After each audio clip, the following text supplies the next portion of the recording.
A man with golden-orange hair was standing over Konoha. He looked closely at this man, which could have resembled his older self, wearing a black robe with red clouds on it. The man had many piercings that covered his emotionless face. Suddenly, the man raised his hand and a huge explosion covered the entire city. A small smile marked the man's face as witnessed the devastation. The man began to chuckle at his handiwork, and soon became full-out laugh. As his laughter echoed throughout Naruto's mind, he soon heard the Kyuubi's demonic fox laughter join in. Naruto was then engulfed in the explosion. Naruto woke in an all-too-familiar flooded hallway and knew where he was.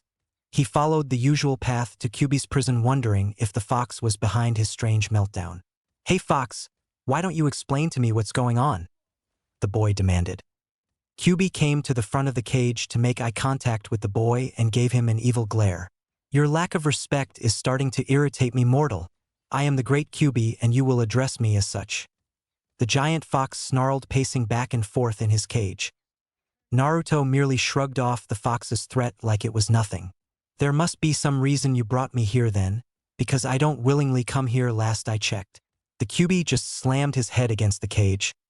"I simply wanted to talk to you about that pity party you were having before you passed out. Instead of wasting all of your energy trying to please people who obviously have no concern for you, I suggest you turn the tables." Naruto stared at the Kyuubi, confused.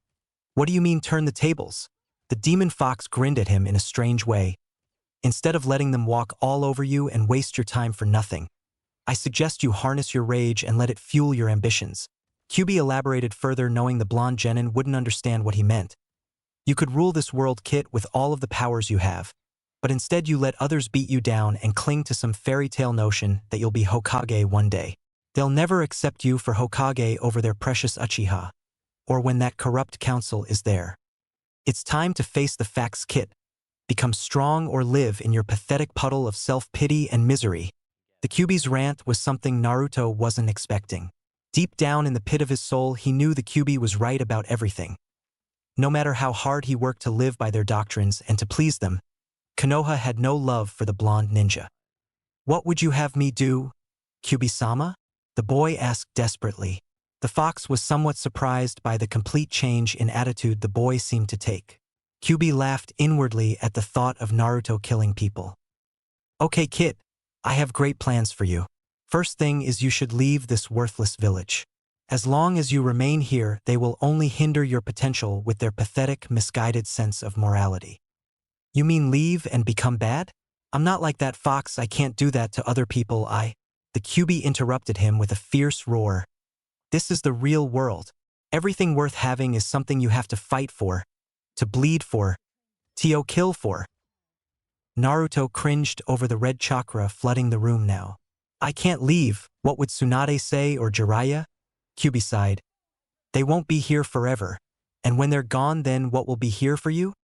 Naruto stood frozen for a minute, torn by conflicting feelings of anguish and the loyalty he held to his home. Finally he spoke up. I won't leave them behind and betray Konoha. The QB had a painfully annoyed look on his face. Your ignorance to your untapped potential is disgusting. With those eyes of yours and my power combined, you could become a living god. What do you mean by my eyes? Naruto questioned bitterly. The fox just laughed at him. Go live in your pathetic dream of love and acceptance a bit longer. Eventually you will wake up. Naruto could only hear the QB's maniacal laughter as his vision went dark once again. He awoke in Team 7's training grounds where he had previously passed out. His entire body burned like he had slept in a fire. His vision was nothing but a blinding white light as he felt the acidic burning in his eyes once again. He blinked several times and felt the cool touch of rain pouring over his entire body. Slowly his vision was returning to normal. The rain soothed him and he just let it soak him to relax. Slowly the blonde got up and began to go over his conversation with QB in his head. I wonder what he meant by my eyes? The boy thought to himself as he slowly got up and walked past the bridge, looking into his reflection in the water. From what he could make out from the rain splashing and rippling the water, his eyes were still his normal shade of blue. Then suddenly they began to turn purple. He gasped and fell back, shocked by what he had just seen. He looked back into the water and they were blue again. Do I have some kind of jujitsu nobody else has? The blonde thought to himself as he began to walk home to his apartment. Along the way he passed the Konoha library, which was closed for the night. Maybe it's worth looking into purple-eyed jujitsus. Best I keep this to myself. No telling what the council would do if they found out I had a bloodline. Naruto snuck into the library with no trouble at all and turned on a light. He began to go through the shelves looking for anything relating to bloodlines or jujitsus. What's this shit? Sharingan, Uchiha, blah blah blah. Fuck the Sharingan. The blonde thought to himself. Then he stopped reading for a moment, somewhat shocked by his thought process. Why am I being so hostile? The boy thought to himself. After about an hour of uneventful skimming through bloodline books, he sighed heavily. Maybe I'm just going crazy, the boy thought to himself. He put all the books back where he found them and accidentally knocked one off the shelf. He picked up the book, reading the title, Rikudo Senin. He said aloud to himself, opening the book, curious about it. He found himself captivated by the contents of the book. It explained about the Sage of Six Paths who created ninjutsu and was known as the founder of the ninja world. That wasn't what caught his attention. It was also mentioned that the man was said to have possessed purple eyes with rings in them, known as the Rinnegan. It was said to be the most powerful jujitsu ever known that could allow the user to master all 6 forms of chakra and so much more. Naruto didn't know what to think of what he had just read. It would be hard for him to believe somebody like him could be a descendant of the most powerful ninja in history. There's no way. It can't be true. I'm an orphan with no clan. How would this be possible? The blonde thought to himself. A voice rang in his head and it only took him half a second to know who it was. The pieces are beginning to fall in place. Soon you will begin to understand. Naruto pushed the voice out of his head and decided to continue home. It was late by this time, but his apartment was only a block away. He leaped over the rooftops to get there quickly and landed in front of his door. What a crazy day. The poor genin thought to himself as he collapsed soaked on his couch. He looked at his picture of Team 7 and stared at it. A tremor of rage washed over him and he suddenly threw it at the wall, shattering the frame to pieces. A single tear rolled down his face as he felt a sinking feeling in his heart. Everything I've done, for what? The boy thought to himself as he was flooded with flashbacks of his childhood, running from mobs of angry villagers and the painful beatings he would receive. Sarutobi, the old man Hokage, was the only thing that made the assault stop. But Naruto never forgot the horrors he'd experienced hiding on his birthday just to avoid the inevitable near-death experience he received once a year. Naruto finally fell asleep after long hours of anger and pain surfacing in him. He had the same dream again of the cloaked man destroying Konoha, but this time Naruto looked closely at the man. He had purple eyes with rings, the Rinnegan. Naruto woke to the warm sunlight bathing his still-soaked body. He took the time to get up and take a shower, trying to forget the terrible visions floating around in the back of his mind. He prepared his favorite meal as he decided on what he was going to do today. Maybe I should go see how Sasuke's doing in the hospital, he thought cheerfully, trying not to remember his dark feelings from the day before. As he made his way to the hospital, he was intercepted by none other Kakashi, who had a grim look on his face. He greeted Naruto with a serious tone. "Hey Naruto, good to see you're okay. I just got back from seeing Sasuke. He's in intensive care. You must have really messed him up in that fight." Naruto looked at him dumbfounded. "Intensive care? Seriously?" The masked Jounin looked away from Naruto as he spoke quietly. "You had good intentions trying to bring him back. It was his own fault for forcing you to hurt him like that, but there is no telling how the council will take it. Apparently there was only one eyewitness. You are not going to like who it is either." Naruto had a serious look on his face and spoke. "Eyewitness? Am I in some kind of trouble with the council?" Kakashi looked dead serious and replied softly. "If Sasuke dies, you're going to be stripped of your ninja rank. And right now this eyewitness is saying you forced violence on Sasuke after he surrendered, and tried to execute him with a Rinnegan." Naruto was shocked beyond belief. Shit just got real. Seems it was raining bad luck this week, he thought to himself as he asked. "Who is this eyewitness Kakashi?" Said Jounin looked down at the ground and spoke the name Naruto was dreading to hear. "Sakura!" "No. Why her of all people?" The blonde thought to himself. "That pink-haired Barbie bitch is going to get butchered and eviscerated." The Kyuubi's voice echoed in Naruto's head. Naruto looked pleadingly at his sensei. "Please tell me you don't believe her, Kakashi-sensei. You think I would purposely kill Sasuke?" Kakashi looked sad for the first time Naruto could ever remember, and he merely shrugged. "I know you aren't the kind of person to do that, Naruto, but Sakura's side of the story will carry far more support than yours. Especially because of your predicament." The Jounin took a moment before continuing. "Please don't blame her. She doesn't understand what this implies to the council. She would eat a Rinnegan if I had my way, haha. Seriously though, Kit, walk away now before this shitstorm blows in your face." The fox laughed. Naruto looked at Kakashi one last time before leaving. "Well, take care, Kakashi-sensei. I'm going to see if I can sort this out." The masked ninja looked at him with waning hope. "Good luck, Naruto. Though I doubt this is going to end well." Kakashi wandered away, silently wishing he could do more for his sensei's son. "If that kid gets out of this skirmish, I'm going to have to train him more," Kakashi thought to himself. Impressive that he beat Sasuke, though I doubt he knows what Sakura saw could only have scared her. Meanwhile, Naruto had just arrived at the hospital to find Sasuke in stable condition after Tsunade saved his life. Naruto walked in the room and was greeted with mixed stares from its inhabitants. Tsunade and Shizen had offered warm greetings to him while Danzo, Sakura, and several unnamed council members glared at him as if he just killed their family. Danzo spoke up in his usual cocky self-assured attitude. "What brings the criminal back to the crime scene?" Without even masking his pure malice at this man, Naruto simply replied, "I suggest you leave, old man, before you end up like him." Tsunade looked at Naruto, shocked that the happy-go-lucky blonde would threaten a counselor and the head of Root. "Your violent outbursts will only further diminish you in the eyes of your peers, who will all soon see you for what you really are." The old man smiled. "He's at the top of my hit list right now. Don't let that cocky bitch of a man tell you off like that, Kit." Naruto looked at Danzo, knowing what he meant, and spoke darkly. "For somebody who's supposedly very smart, you chose the worst people to have as an enemy." Tsunade finally spoke up, interrupting their argument. "Enough, Danzo, you are dismissed. Naruto and I need to talk. All of you out now. You too, Sakura." The pink-haired Kunoichi was about to argue, but Tsunade gave her a death glare, so she walked out.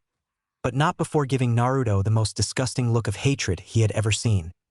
When they were alone, Tsunade looked over at Sasuke's body and then back at Naruto. "Do you know what you did to him, Naruto?" she questioned with a worried look on her face. Naruto merely nodded and relayed, I defeated him with a Rinnegan at the Valley of the End, and hauled his ass all the way back to Konoha. Your Rinnegan almost pierced his heart, and is being viewed as an attempted execution of Sasuke by the council. Sakura claims you were glowing red and had an evil look on your face. You making enemies of Danzo won't help your situation either, Tsunade explained. Naruto had only one thing to say, I'm fucked huh. Tsunade gasped at his language, not expecting this kind of response. This is only going to end one way if I wait, he said out loud to himself. Tsunade was staring at him, utterly confused now. I don't believe Sakura's bullshit, Naruto, but you can't deny that your attitude lately will lead many to believe it is true. Tsunade spoke sadly. Are you okay, Naruto? Is there anything you want to talk about? I'm here for you. Naruto was about to tell her about his dreams and the Rinnegan when Kyuubi shouted in his head, Don't tell her about that. She wouldn't understand. For some reason, Naruto believed the fox had a decent point in this matter. Telling the Hokage that you were pissed off lately around the time of being charged with attempt to murder a teammate would be bad news. No, I'm fine, I'll see you tomorrow, Hokage-sama. The blonde spoke to the older woman who was trying to figure out the puzzle of Naruto's emotions. She knew he was hiding something, but there would be no point in trying to force it out of him. Tsunade then walked away, chugging down a bottle of sake she somehow acquired. Naruto walked over to Sasuke at his bedside and looked at the sleeping Uchiha, hoping he would be okay. He placed his high-tea, I think that's how you say it, by Sasuke's bedside, and he walks to the door only to be intercepted by our favorite pink-haired ninja. Come here to finish the job, Dobe. I hope the council takes away everything from you for almost taking away Sasuke-kun from me. Naruto just gave her a plain smirk and said quietly, I'm sick of you trying to justify reasons to hate me, Sakura. You're just like the rest of them. His eyes started burning again as he glared at her. She took a step back, fearfully regretting what she said. Naruto, what are you doing? She was beginning to whimper as his eyes were flashing different shades between purple, red, and blue. She's number 2 on that hit list. I can think of 1,000 ways to end her worthless life, Kyuubi echoed once again. Naruto then just pushed her out of the way and walked down the hallway. She fell to the ground with tears in her eyes as he walked down the hallway and punched a random civilian in the face, knocking him out cold. I think I've overstayed my welcome, the blonde thought as he began to understand why Kyuubi was in a hurry for him to leave. Sooner or later some umbu might take him into custody.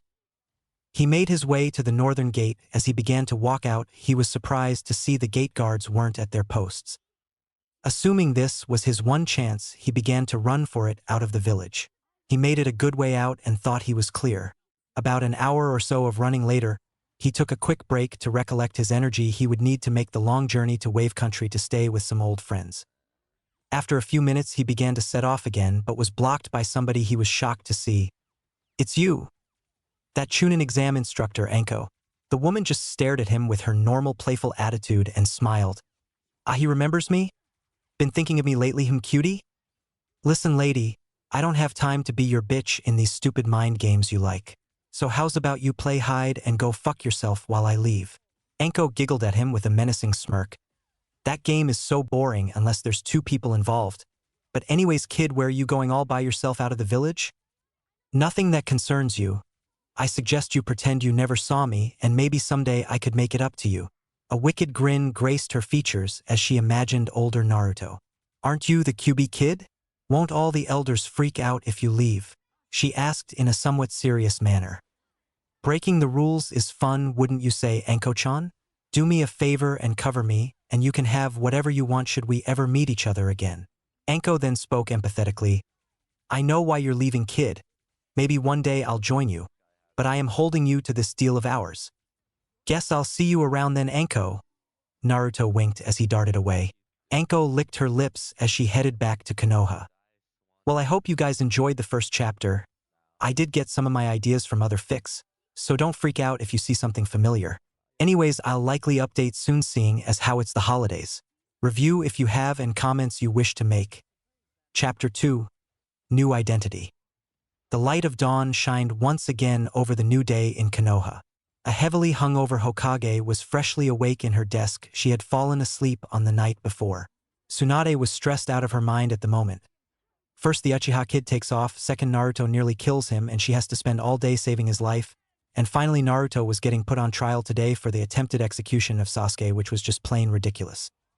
Sakura really didn't do her any favors by stirring up the council by telling them about Naruto's fight with Sasuke.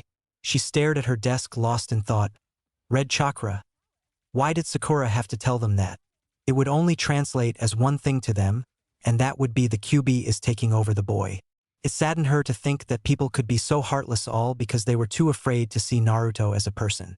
She glanced at the pile of paperwork on her desk she had failed to do the day before, and felt her head throb even worse. There is no way that's getting done today. I should go see Naruto and try to talk to him again about this council thing. He seems so distant. I wonder what was wrong with him?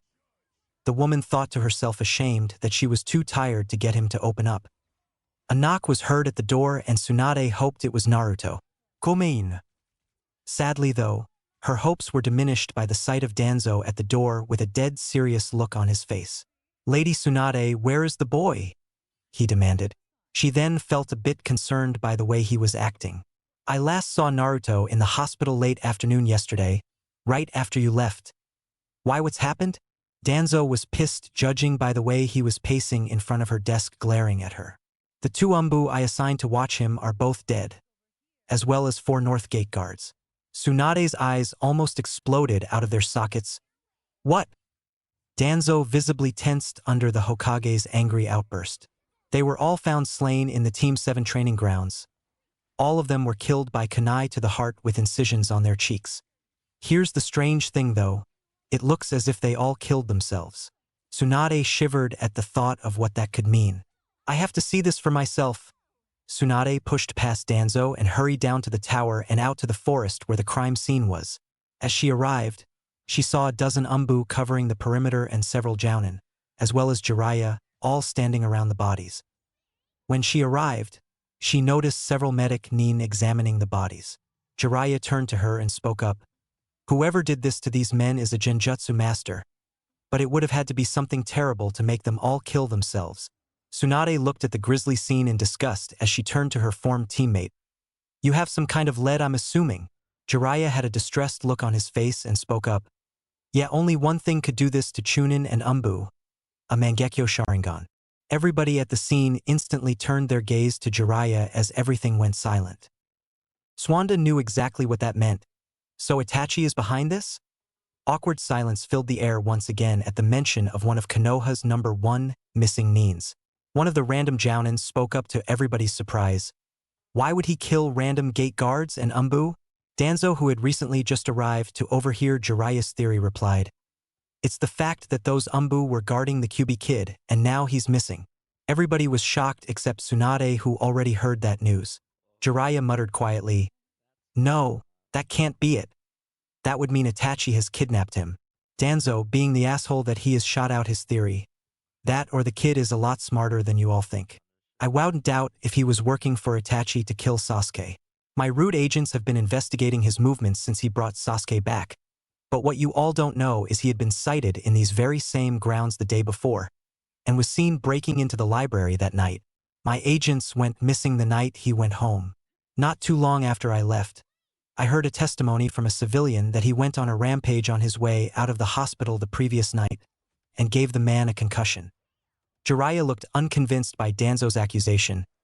Naruto wouldn't do things like that. It's just not in him. Tsunade and several other Jounin, including Kakashi, who was also there, nodded in unison.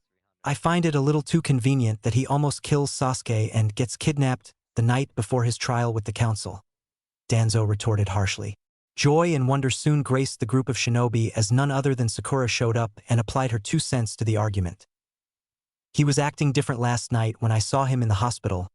He left his hideout by Sasuke's hospital nightstand when he left, but not before assaulting me, and his eyes were changing colors from red to blue and purple. Danzo smiled at the girl and acknowledged her information.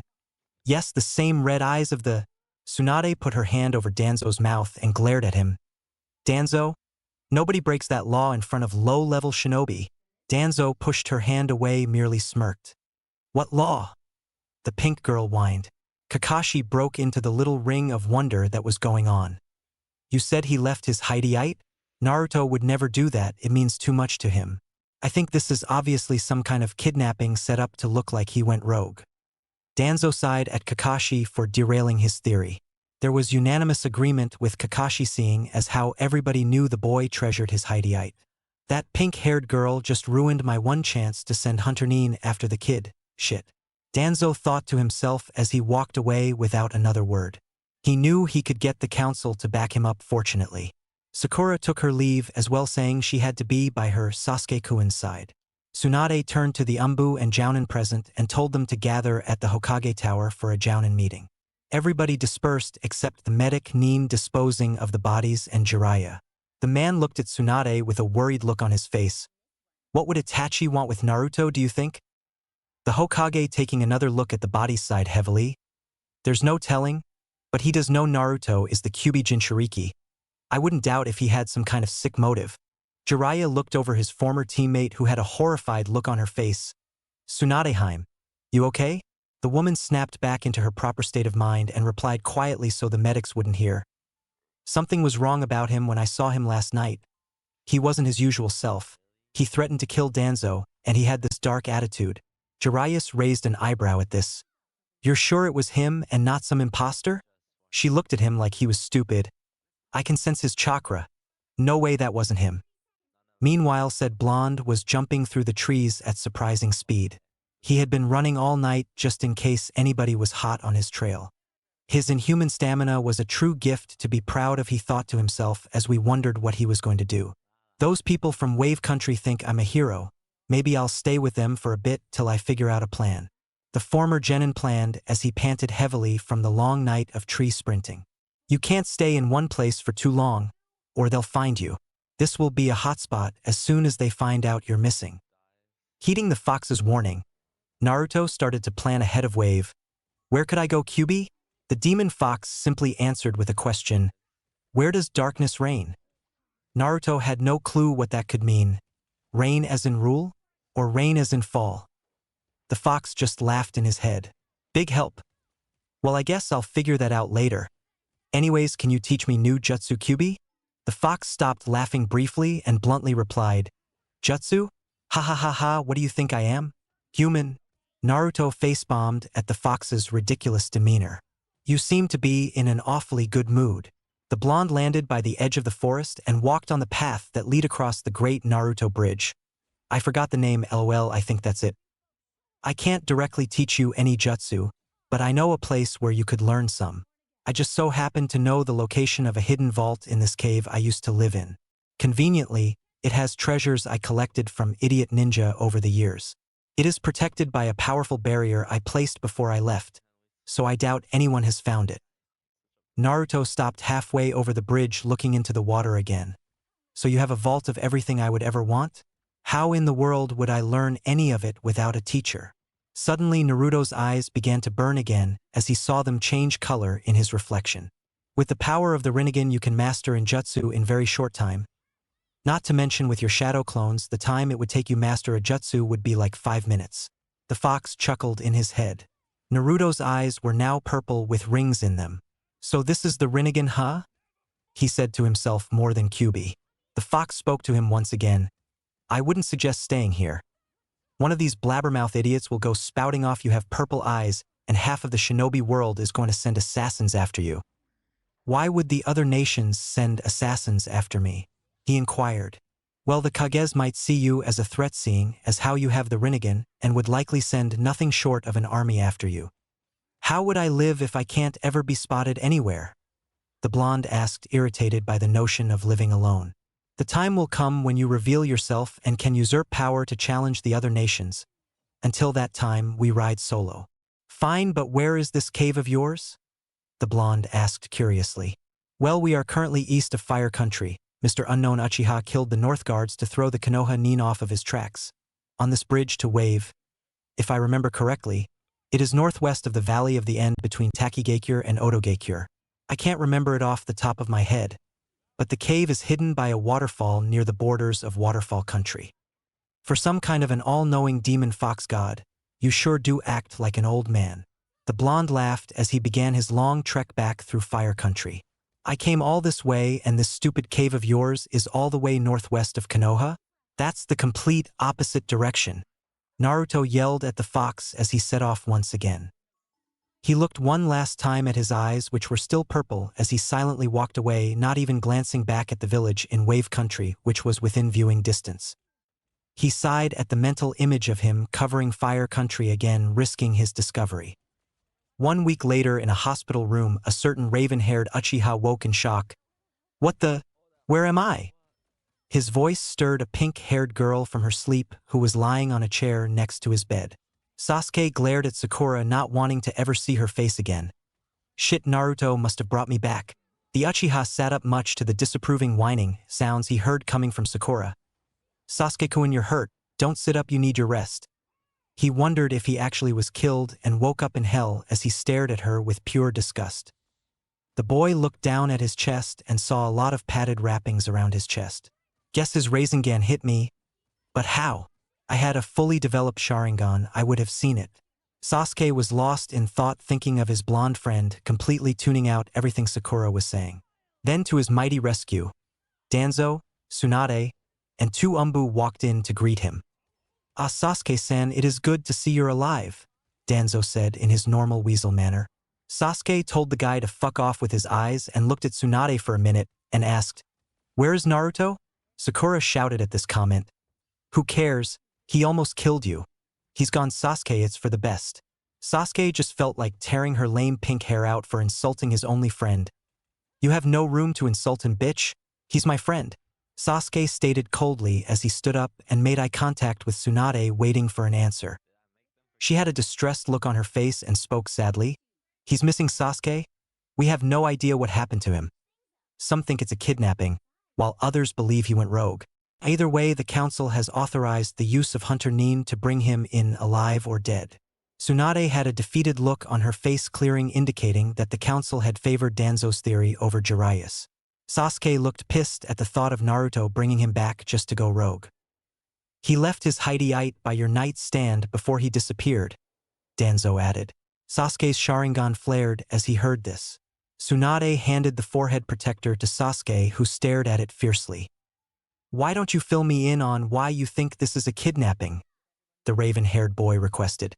Tsunade took several minutes to explain the situation to Sasuke as she stared out a window. Sasuke spoke up after she was finished.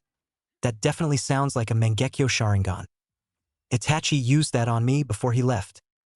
He received wide-eyed stares from the inhabitants in the room, especially Danzo. "He wouldn't go rogue." "Your theory is full of shit, Danzo. Itachi has taken him." Sasuke yelled at the old man, who seemed rather confused that the Uchiha would defend somebody who almost killed him. "Why are you defending him, Sasuke?" Tsunade asked in a sincerely curious way.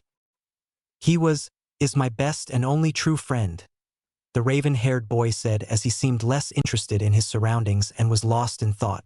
"What about Sasuke-kun?" the pink-haired girl whined annoyingly. He just looked at her for half a second and started to walk out of the room. As he walked past Danzo and reached the door, the man spoke up. "Don't try looking for him, or even think of leaving this village, because I got you under a full squad of Umbu surveillance." "I want this guy to die," he thought to himself as he didn't even bother with a response. Then once again, to his annoyance, Sakura blocked his path with tear-filled eyes. "Why don't you like me?" she sobbed pathetically. "I don't like weak people, and I hate the color pink," Sasuke answered honestly, internally laughing at the look on her face.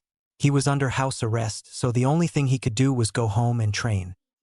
Back with our favorite Jinchuriki, Naruto had made surprising progress through Fire Country undetected and was nearing on the cave Kyuubi spoke of. He was currently in a small camp he set up briefly. He had a pretty eventful week as he ran through several towns stealing supplies he needed, and even managed to find some orange dye that matched the exact color of Kyuubi's fur. "That's so good of my little kid to want to be just like me," Kyuubi mentioned as he began dyeing his hair orange. "I figure I'll need a new identity if I'm a missing Nin and all. So if I have different hair and eyes, they won't think it's me. Well, unless they get a good look at my whisker marks." He thought to himself, cursing his own logic. "You idiot. It won't matter, because we're going to be spending a lot of time in that cave." The blonde started dyeing his hair, much to the Kyuubi's amusement. As he finished, he let it soak in for a few minutes, in the running stream. "I have to live in some stupid cave for how long exactly?" he inquired painfully. Well, that depends on how fast you learn all the bullshit ninja junk I saved. I knew there was a good reason for keeping those scrolls after I killed that one town. The fox drifted off into a nervous chuckle as he changed the subject. It's way better than you're going to expect. Just trust me on that one, kid. Naruto began to pack up his camp and made his way downriver. You're going to want to keep an eye out for twin waterfalls and a huge stone boulder in between them. Once we reach it, use my chakra. He searched for what seemed an hour for this stupid boulder, receiving fake praise from the Kyuubi for being a master of awareness. Finally, after passing through a shaded forest, he found the waterfall at the split of the river. About time, kid. Okay, now use this chakra. Naruto felt the familiar red chakra cover his body as he walked through the boulder. As he walked through the large cavern, he imagined Kyuubi squeezing through the chamber. It was fairly large, but not extravagant or anything. He kept following the trail and finally came upon an open field with grass, water, and piles upon piles of priceless items, food and scrolls. Strangely though, it had an open sky above it, as well as super high cliffs surrounding it. Where are we? He said out loud to himself. Welcome to the Fox Den, kid. My treasure is stacked over that ninja vault in here. How has nobody found it with an open sky above it? It was a barrier I placed a long time ago, somewhat like what you would call genjutsu. The now orange-haired ninja looked around in disbelief. This is too good to be true. Now you see why I kept telling you to leave. But no, you had to go all emotionally compromised on me, heh. Anyways, the good news is you're here now. The purple-eyed boy went to the scrolls immediately and read the first one. Wind Mastery Techniques. Somehow right then the blonde knew he was going to like it here. Alright, there was chapter 2 for you guys. Hope you enjoyed. I'll put the third chapter up sometime later this week. Before anybody starts asking. No, Sasuke and Naruto will not be having any kind of romance. I merely wanted to emphasize the fact that they were friends and Naruto was one of the few people Sasuke respects. Sorry to all the Sakura fans for the bashing, but I just don't have the best opinion of her. As far as the council and Jounin meetings I left out, you can thank me for sparing you the trouble of reading the familiar political bullshit the council always does, lol. There will be some Akatsuki fun in later chapters, but I don't want to rush the plot if you catch my drift. Anko will make a triumphant appearance in chapter 3 for those of you who are sad to have missed her this chapter. Feel free to comment if you have something to mention about the story. I am fireproof, so feel free to flame me if you felt personally wronged by anything I have said. Chapter 3, Mastery and Pain. A black-cloaked man with red clouds stalked his latest target for Akatsuki. The man wore a Konoha headband with a slash through it symbolizing that he was a missing nin. The dark-haired man had a deadly look on his face as his red eyes traced the footprints of the Jinchuriki. Strangely though, he followed it all the way to some waterfall and then the trail simply vanishes. Itachi was frustrated. The trail went blank after all the trouble he went through to get the Kyuubi container out of the city undetected. Something's different about this one. Almost like it knew we were following it. He thought to himself as he stared at the rather ordinary waterfall splitting two ways. A second man walks up behind Itachi with an eager face for good news. The Uchiha simply states, "He just disappeared. Not even my Sharingan can find any trace of his escape or any kind of concealment." The second man was known as Kisame, one of the former 7 swordsmen of the mist. The man spoke up in a carefree way. Don't worry about it, Itachi-sama will find the kid somewhere in this country. Maybe that was a shadow clone. Itachi looked completely unconvinced. This one isn't like the others, Kisame. He's cunning. I had heard tales of the Kyuubi's mastery in deception. The fox isn't like the other tailed beasts. It is patient and scheming, indomitable. It is impossible to control the fox. Somehow it must have been aiding Naruto. The shark man gave Itachi a surprised look. Seems strange the Biju is helping its container. The rest of them tried to dominate their Jinchuriki's mind. Itachi glanced at him briefly, answering him. Well, besides the seal the 4th Hokage placed on him, there are other reasons why that might happen. None of them are good. Obviously, Naruto has something beneficial to the Kyuubi in the long run. Kisame shrugged in confusion, not fully aware of what Itachi meant. The Jinchuriki is the 4th Hokage's son and most likely inherited the bloodline of the Namikaze. Not sure if it's an actually bloodline, but for this story it is Spy, the flying thunder god technique. Kisame sighed in frustration. Another yellow flash with the Kyuubi inside him? Great. This kid will be tough to catch if he can teleport, let alone take down. Itachi narrowed his gaze into a distant glare. He's also the last surviving member of the Uzumaki clan, and that is also problematic. They were wiped out for a reason.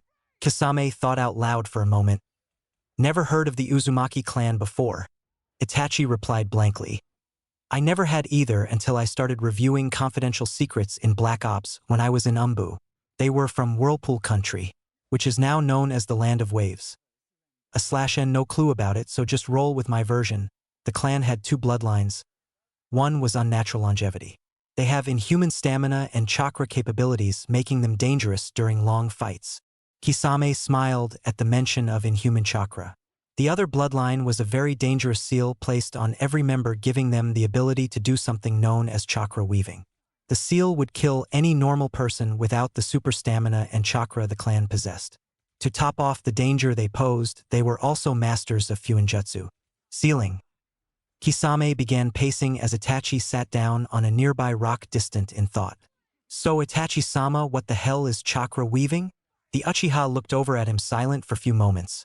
I'm not sure, to be honest, but I hear it allowed them to combine elemental jutsu, as well as infuse their own bodies with certain elements. Naturally, it was too powerful to leave unchecked. So Kiri, IWA, and Kumo decided to join forces to take it out. Umbu Black Ops from Konoha helped Whirlpool, but it got overwhelmed and the clan wiped out. The dirt was swept was under the rug after that, and nobody even remembers the clan unless they either knew a member or worked for Umbu. Kisame started laughing. Okay, so let me get this straight. This kid is the last surviving member of two powerful clans. He is the Kyuubi's container, and he the Yellow Flash's son? Itachi sighed as he nodded his head. How the hell could this get worse? Next thing you know, he'll magically spawn a Rinnegan. Sick irony for you, Kisame. Why the fuck did we volunteer for the Ninetales then? If that kid discovers his bloodlines, he won't be easy to capture like the others. Itachi stared at the streaming river, tuning out Kisame's ranting. Maybe something good could come of this. Maybe he could be the one to kill him. Kisame stared awkwardly at Itachi, shocked to see the man showing a hint of doubt as he gazed at the ground. Itachi-sama seems distressed by something. Now that's a sight to see. Without another word, Itachi stood up and glanced over at the waterfalls. Let's go back to Wave. He must have gone there for a reason, Kisame suggested. Itachi nodded at him and the pair continued on their way. The Uchiha looked back and wondered just how Naruto had eluded him. Why did we have to volunteer for the smart Jinchuriki? That fox must be helping him hide somehow. Madara won't like this setback at all. Meanwhile, back in Konoha, a certain purple-haired kunoichi was sitting at her favorite dango restaurant with her fellow jounin friends. This wonderful circle of friends included Kakashi, Yamato, Kurenai, Asuma, Shikaku, and Inoichi. The group was sitting at a back table in the restaurant discussing the events of the Valley of the End battle leading up to Naruto's disappearance. Anko remained surprisingly quiet, thinking about Naruto as the conversation went on. Our favorite silver-haired jounin spoke up. I found it impressive that he defeated Sasuke despite his lack of training. A few nods followed this statement until Shikaku spoke up. He was receiving training from Lord Jiraiya, so it doesn't seem that strange to me. Yamato shook his head for a moment, adding, not as much as you would think. Jiraiya is always busy. I hear he mastered a jutsu developed by the fourth Hokage, Kurenai stated. A surprising nod of agreement came from Kakashi. Yes, I found it very inspirational that my sensei's son mastered the Rinnegan his father created. Yamato's eyes shot wide at his comment. Shocked Kakashi would openly state that well-kept secret. The entire group had looks of confusion and disbelief on their faces. Inoichi bluntly retorted, there's no way. Are you saying Naruto is the four teacher's son? Anko's daydreaming snapped back to the conversation, intrigued by the juicy information flying around. Asuma laughed out loud. I knew it. Everyone awkwardly stared at him for his random outburst. He looked at them all for a minute before asking, What's with the stares? You guys seriously didn't notice the resemblance? Kurenai skeptically replied, the fourth Hokage was the best ninja Leaf has ever had. Kind of hard to imagine Naruto as his son. Yamato interjected, you haven't seen him lately, Kurenai-san. He's powerful for a genin. Anko decided to spice up the conversation a bit. He's a deviant sexplosion waiting to happen. If he looks anything like his father when he grows older, then you might want to stake your claim now, before I do." Everyone at the table visibly tensed at the thought of Anko trying to seduce Naruto. Anyways, it's so obvious he's the four teacher's son. Have you people looked at their hair? Or the eyes? Shikaka mentioned, trying to break the awkward silence that followed Anko's comment. Asuma smiled at the mental comparison. "I knew it. Ha! And you guys couldn't figure that out on your own." Inoichi scowled at him. "Well, I had thought about it once, but Ino told me he was the dead last academy student and I figured there was no way." Kakashi changed the subject as he went into his more serious tone. "I heard from Sakura that their fight was devastating. It tore up the Valley of the End. She said it could have resembled the fight between Madara and the Shodai Hokage." Shikaku inquired curiously. "Do elaborate on what she said." "I've heard different stories from the elders and the Hokage." The group all stared at Kakashi, awaiting an answer. He sighed heavily. "Her story is actually correct except for the part about Naruto trying to kill Sasuke. Not any logic in that. Why would we bring the Uchiha back then?" Yamato hung his head dejectedly. "So it's true? He used the Kyuubi's chakra to defeat Sasuke's cursed seal?" Kakashi nodded. Odd looks graced the features of the other Jounin present. Asuma had a distressed look at the mention of Kyuubi's chakra. "How is that even possible? Doesn't that seal on him prevent it?" Yamato answered, much to everyone's surprise. "His seal was designed to allow him to use the Kyuubi's powers. Minato wanted his son to at least get something out of bearing the burden of being a Jinchuriki. Since the Kyuubi is vastly more powerful and intelligent compared to the other Biju, the seal isn't perfect and he had fail-safes in place just in case he reached 8 tails. He also taught me how to reseal him should the necessity ever arise." "Wow," the group said in unison. Even Kakashi was surprised by this information. Strange how nobody can keep a secret in a village full of ninja. Out of nowhere, a blonde-haired woman walked into the restaurant and pulled up a chair. "Hokage-sama, we were just—" Yamato was cut off by Tsunade. "So you guys having a slumber party in here or what?" Anko laughed as the Hokage continued. "Now can somebody explain to me what was wrong with Naruto when he brought back Sasuke?" "That was kind of out of the blue," Asuma mentioned. The Hokage was awaiting an answer and finally Kakashi replied, "I am not sure, Hokage-sama, but I know something was different about him because he had this distant look on his face." Kurenai looked at Tsunade, asking cautiously, "Do you know about Naruto's family?" The older woman glared at her before answering, "Yes, I do. His father was a hero, and so is he." Kurenai frowned, clearly not satisfied with the answer. "I mean his ancestry, relatives, mother?" The group stared at the Hokage, eagerly awaiting a response. Unfortunately for them, his mother was one of the best guarded secrets in all of Konoha. That's classified, and if you guys keep openly discussing classified information, then you might end up spending a few days with Ibiki down in interrogation and torture. The group all shuddered at the thought of hanging out with the sick masochist and sadist that was Ibiki. "Has there been any news from Umbu or the hunter squads sent after Naruto?" Asuma asked. Tsunade thought for a moment and answered, "Yes, there was one lead. It went all the way to Wave Country, but then it disappears. There is also a few people in the northeastern villages who said they saw a blonde-haired boy quickly passing through their town. Right now that could only mean 3 things. 1, he escaped his kidnapper and is on the run. 2, it was just some other blonde kid, and 3. Tsunade trailed off with a painful look on her face. She tried to finish the sentence, but couldn't as she felt a lump in her throat. Kakashi finished for her. 3, he went rogue and is now a missing nin. Shocked faces met the statement. He left his hideout though, and he disappears the night before the council had accused him of attempted execution of Sasuke. Shikaku stated the obvious, clearly upsetting Tsunade more. Suddenly, as if he had been summoned, Sasuke walked in the restaurant and seized the large gathering of older shinobi. I wonder what that's all about," he thought to himself as he walked over to the Hokage as if he wanted something. Tsunade turned to meet his cold, distracted gaze. "Is there something you needed, Sasuke?" The boy stood silent for a moment. "I was wondering if I could check Naruto's apartment, and if you could find a way to get these umbu from breathing down my neck every time I take a piss." Tsunade thought for a moment about his request. It wasn't unreasonable to let him see Naruto's apartment, but she had no choice in the matter pertaining to his curfew and his nighttime house arrest. You did just try and leave Konoha. Sasuke, nobody is letting you out of their sight until you regain some trust and prestige. As for the apartment thing, I don't mind. Just let me know what you discover. The Uchiha nodded and left without even greeting the Jounin present. That student of yours sure seems odd, Kakashi-kun, Kurenai remarked. Inoichi nodded in agreement. Yeah, he seems awfully obsessed with somebody who just kicked his ass. I thought he and Naruto hated each other. Kakashi just stared at Sasuke's back as the boy left the restaurant. No. They were good friends, and their rival personalities complemented each other well. The others merely waved it off without another thought. I wonder why he wants to see Naruto's apartment, Anko asked, puzzled by the Uchiha. Tsunade answered promptly. He's looking for clues, most likely. Sasuke was about half a block down the street before a thought crossed his mind. If he did leave, he would leave me clues. This headband is one of them. He's trying to tell me something. He noticed the strange look he was getting from the citizens he passed by. They were staring.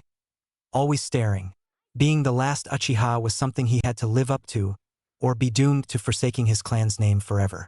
His mind lingered on the thought of Itachi capturing Naruto, but he had doubts that it was the whole story. Maybe he finally realized the truth. Him and I are both victims to the atrocities of this corrupted village.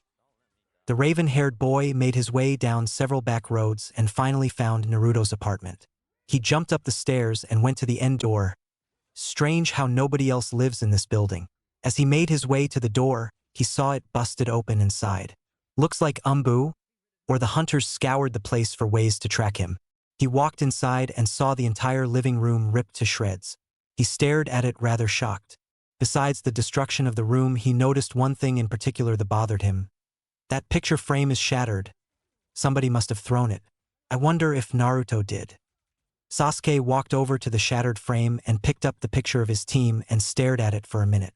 You left, didn't you, Naruto? He thought to himself, piecing together in his mind what could have happened. He put the picture down and started walking away. This place is stripped of anything that could possibly lead to him. Wait, is that a book? Sasuke noticed a book on the ground and picked it up. Rikudo Sanin. He read out loud, interested in why Naruto would have a book like this. He flipped open to a place with a bookmarker. He read the lines of the page. The immortal soul is written in a storm of blood as the truth unravels once again. Seduced by the taint of darkness, the power surging in his heart is born of pain. The darkness that reigned upon his life will be reborn from his wrath, destroying all in its path. As the world goes black, the glow of his eyes will shine eternally. They witnessed the rebirth of life and delivered the retribution of death, blinded by pain and suffering, but awakened to the true nature of the world. The raven-haired Uchiha stared at the book, disturbed to find Naruto had been reading the strange contents. This is some heavy shit right here. I can't let the others find out or they'll assume the worst. Sasuke took a moment to try and understand the meaning of the passage. The darkness that reigned upon his life will be reborn from his wrath. That means vengeance. He stared at the book for a moment longer before deciding what to do with it. I must keep it. Maybe some kind of hidden message will lead me to where Naruto has gone. The Uchiha thought as he carefully hid the book, praying no Umbu were watching. He left the apartment and headed home so he could study the book more in privacy.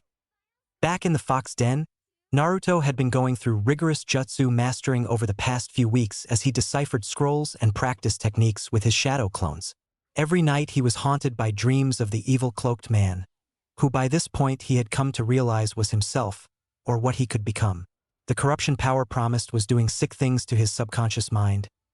Adding to the fact Kyuubi was part of it didn't make it any easier to resist. So far he had discovered a wide variety of elemental jutsus and studied the important ones.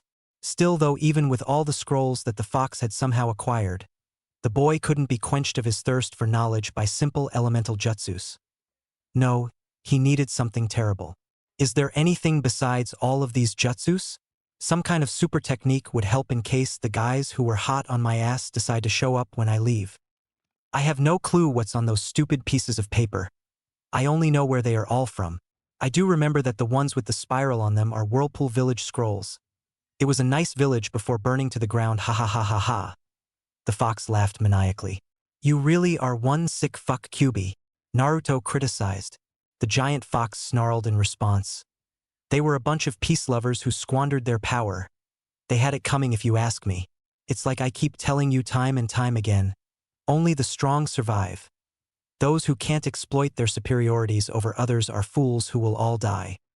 Naruto walked over to a stack of scrolls with spirals on them and opened one up. Chakra weaving? What the hell? He began to frantically read over the scrolls in an attempt to decipher what it was. He finally found what he had been looking for, though he wasn't expecting the contents. Uzumaki Clan Seal. A seal placed upon the young members of the Uzumaki clan that possess the inherited bloodline of longevity and massive chakra. The seal allows the clan member to forge chakra and combine elemental jutsus. It can temporarily infuse one with the elements, allowing them advantages in stealth, defense, and amplifies elemental jutsus. Holy shit, Kyuubi, why didn't you mention this before? Chakra weaving is a unique technique only the Uzumaki clan could do.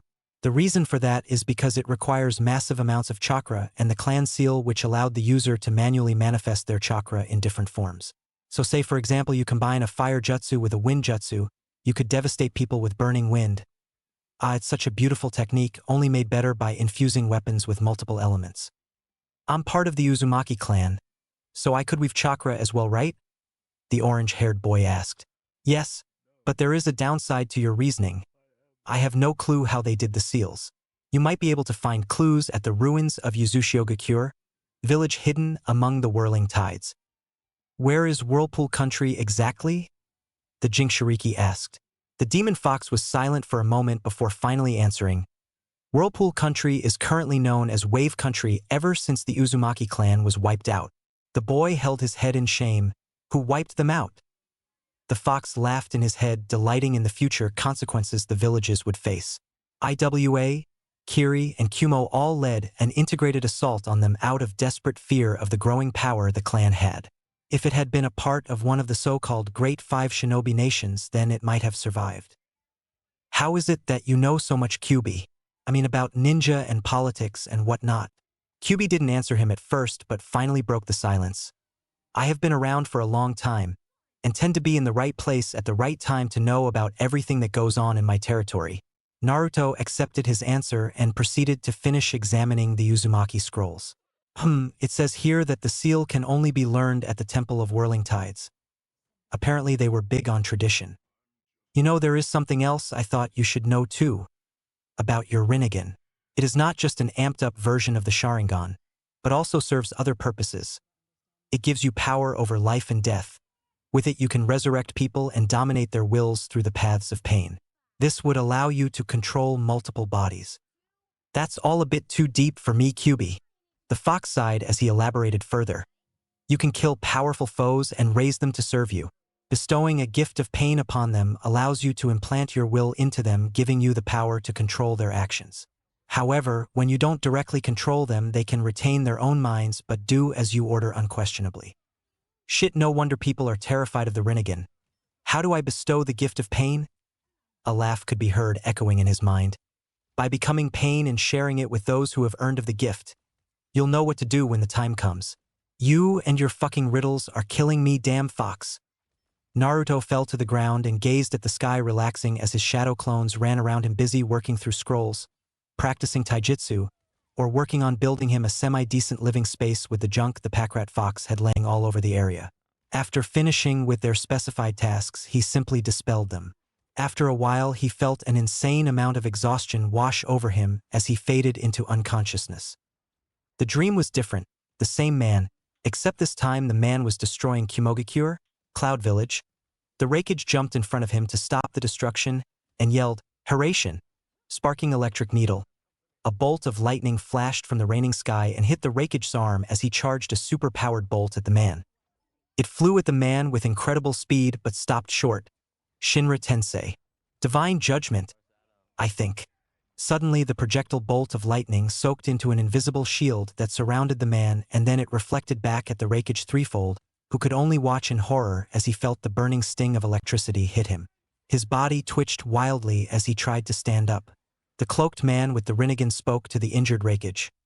Your power wanes, old man, and soon your death shall only further complement the undeniable truth that you are all nothing before me. The Raikage coughed up blood as he looked into the ringed purple eyes full of anger. You're just some kind of sick freak. The nations will never surrender to you.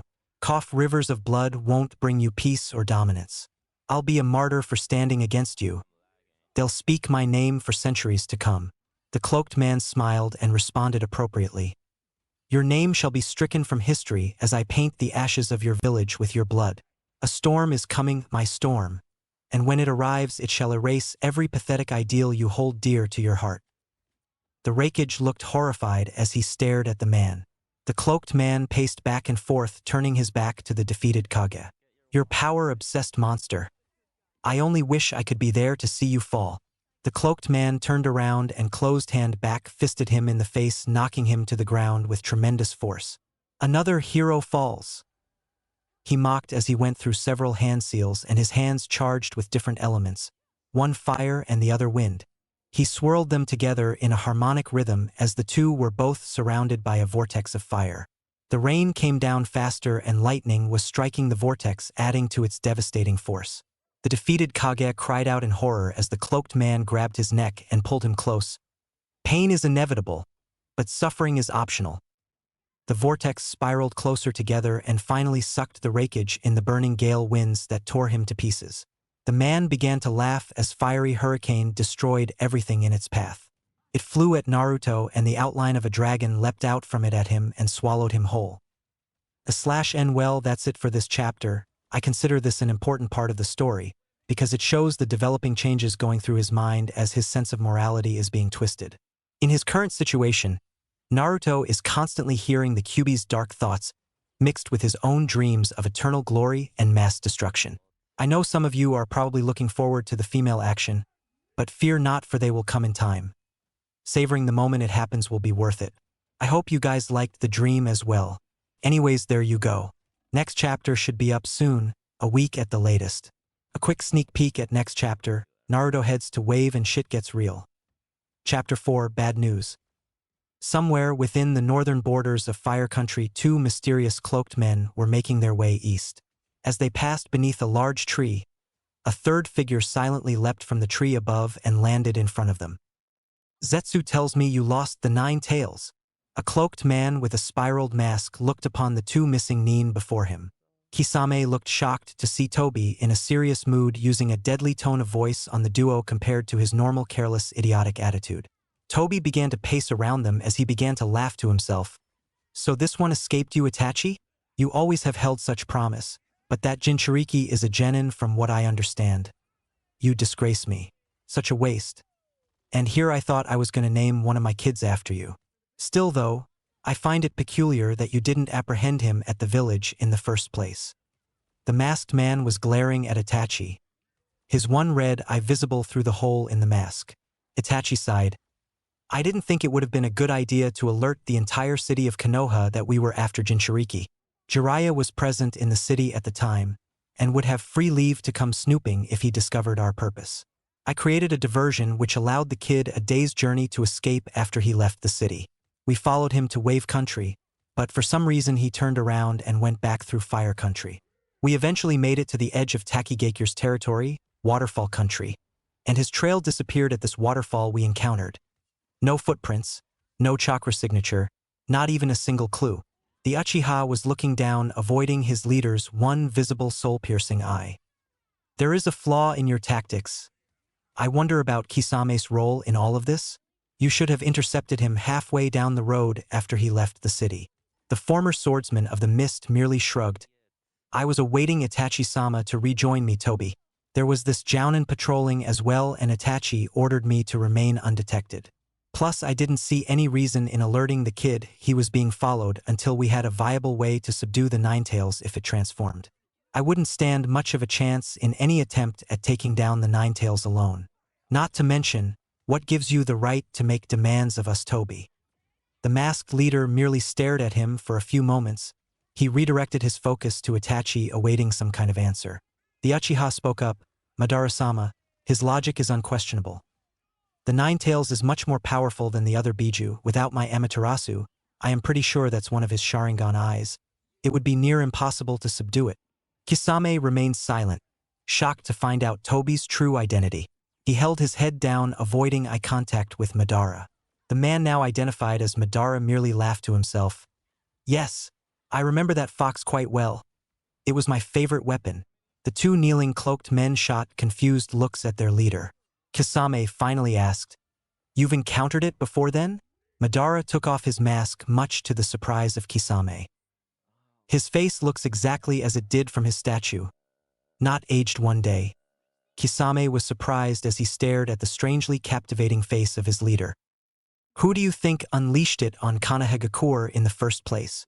Madara asked, rhetorically, smiling slightly as his Sharingan changed focus to Itachi, meeting his Sharingan with a dangerous, painful stare. Itachi was entranced in a sea of blood and felt pain over every square inch of his body. "You can't resist the domination of my eternal Mangekyo Sharingan. No mortal or even Biju can deny my indomitable will. Not even Kyuubi. The eternal Mangekyo Sharingan is the pinnacle of not only Uchiha perfection, but human perfection." Itachi finally closed his eyes as they began to bleed, and he held his head down in submission. Madara laughed at this as he leaned over and pulled Itachi's face to meet his gaze once again. "I find your pitiful resistance most amusing. Your Sharingan pales in comparison to mine. Never forget your place, Itachi. Remember who taught you the true meaning of the Sharingan and the Uchiha." Itachi tried to close his eyes again as blood continued to pour from them. Madara smiled at the younger Uchiha as his hand slipped around Itachi's neck and suspended him in the air.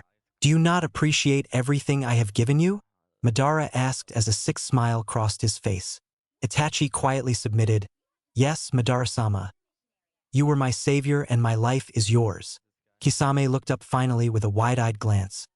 "I've never seen anybody manhandle Itachi-sama like that. Shit, I can't believe Tobi is that powerful." Madara looked back over to Kisame as he dropped Itachi, who fell to his feet. Madara laughed to himself once again, watching Kisame's eyes nearly explode as he punched Itachi to the ground. "I hope you learned a valuable lesson in obedience today. I trust you will keep your mouth shut about my identity." "Kisame?" The shark man bowed his head in tribute. "Good. Now go you too. I have different plans for the boy. Bring the Nine-Tails Jinchuriki before me, for it shall require a subtle approach to defeat him. Don't fail me again." Without another word, the man put his mask back on and disappeared from sight. Itachi stood up painfully and stared at his partner for a moment. Kisame looked at him lost in thought before he finally spoke. "I think that deserves an explanation. Is he the Uchiha Madara?" Itachi wiped his blood-soaked face briefly before answering. "Yes. He is the founder of the Uchiha clan, and the only known person to have ever mastered the Sharingan. It made him immortal and gave him great power." Kisame looked shocked at the news. "That must mean he's the most powerful ninja alive. What was he talking about? What did he give you?" Itachi held his head dejectedly. "That's a story for another time. Just don't tell the others." Kisame nodded as the two began to regain their composure. "So what should we do now?" the swordsman asked. "We should continue to Wave Country and lay a trap for the fox." The two continued their journey without another word. Kisame occasionally stole glances at his superior, distressed to see the different emotions plaguing Itachi. "I've never seen Itachi so submissive. He never shows emotion, so that must make this some kind of super bad omen." Itachi was ignoring the curious glances Kisame was shooting him as they continued to walk. "He's invincible. There is no point in even resisting him anymore." Memories were rushing through Itachi as he tried to contemplate how he ended up working for Konoha's archenemy. The promise of power. "It has brought me nothing but pain and suffering. So much death. Nothing ever changes. So long as the Mangekyo Sharingan exists, its evil shall be a perversion of our clan, forcing us to kill our friends and family, all in the name of glory and power." Itachi was lost in his mind, reliving moments of his life, trying to make sense of his situation. "How did I end up here? I killed my best friend Shursui to gain these cursed eyes, which will eventually fail me. I killed my entire clan under orders from Konoha. My own brother thinks I'm the bad guy. He didn't deserve the life he had. But then again, neither did I. He won't be able to handle the truth." The two missing nin continued walking, not really in any hurry. Kisame broke the Uchiha's brooding. "Itachi-sama, I was wondering something. Why does Tobi want Biju anyways?" Pulled away from his inner reflections, Itachi casually answered him. He told me that they are all weapons of great power that we can use to attack villages and later defeat in order to establish dominance over the shinobi nations and their governments. Kisame shrugged at his answer, clearing unsatisfied. If he's as powerful as you say, why would he need us to gather these tailed beasts? Do you think he has some kind of other plan for them? Itachi knew deep down that Madara was using Akatsuki's goals to his own ends, but speaking on them wouldn't get him any closer to killing Madara. I try not to question his intentions, and neither should you unless you care to join me in his next lesson of obedience. Kisame laughed at the thought of Tobi beating him up. Meanwhile, somewhere in a dark room in the Uchiha compound barely lit by a candle, Sasuke began to review more contents of the book he had found in Naruto's apartment.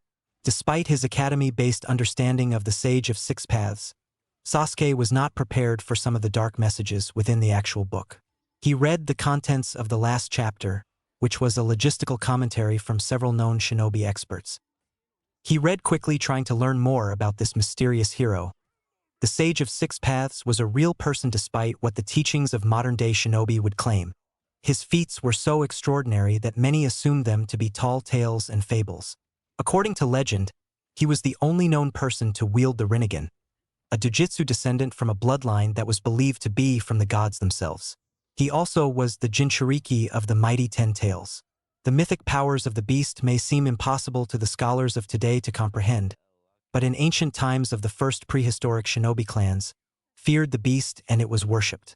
The Sage of Six Paths eventually sealed the monster within himself with the mighty power of his Rinnegan.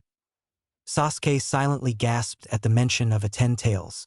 I thought the 9 Tails was bad, but the 10 Tails seems worse.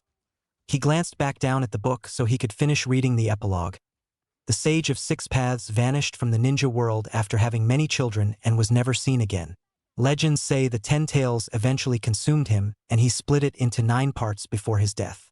Some cultist worshippers of the ancient beast claim that one day the 10 Tails would return.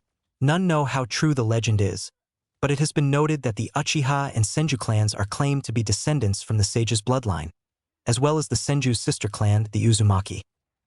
Sasuke nearly fell over at the last part. Uzumaki clan? Maybe that's why he was reading this. He must know more than he lets on. Still though, that doesn't explain why he would have this book, or why the Umbu didn't see it as useful evidence. Sasuke stared at the book for a long time after reading it. It was surprising to find an uncensored, original version of the story in Naruto's apartment, and surprising still to find out that he is part of a clan. Maybe I should ask Tsunade about this, he thought, trying to decide what to do. He wondered what the dangers of leaving a book like this in his home with Umbu stalking him and searching him all the time. I must inform Tsunade about this. It won't be safe to keep this book for long, but it'd be better she sees it, and not that prick, Danzo.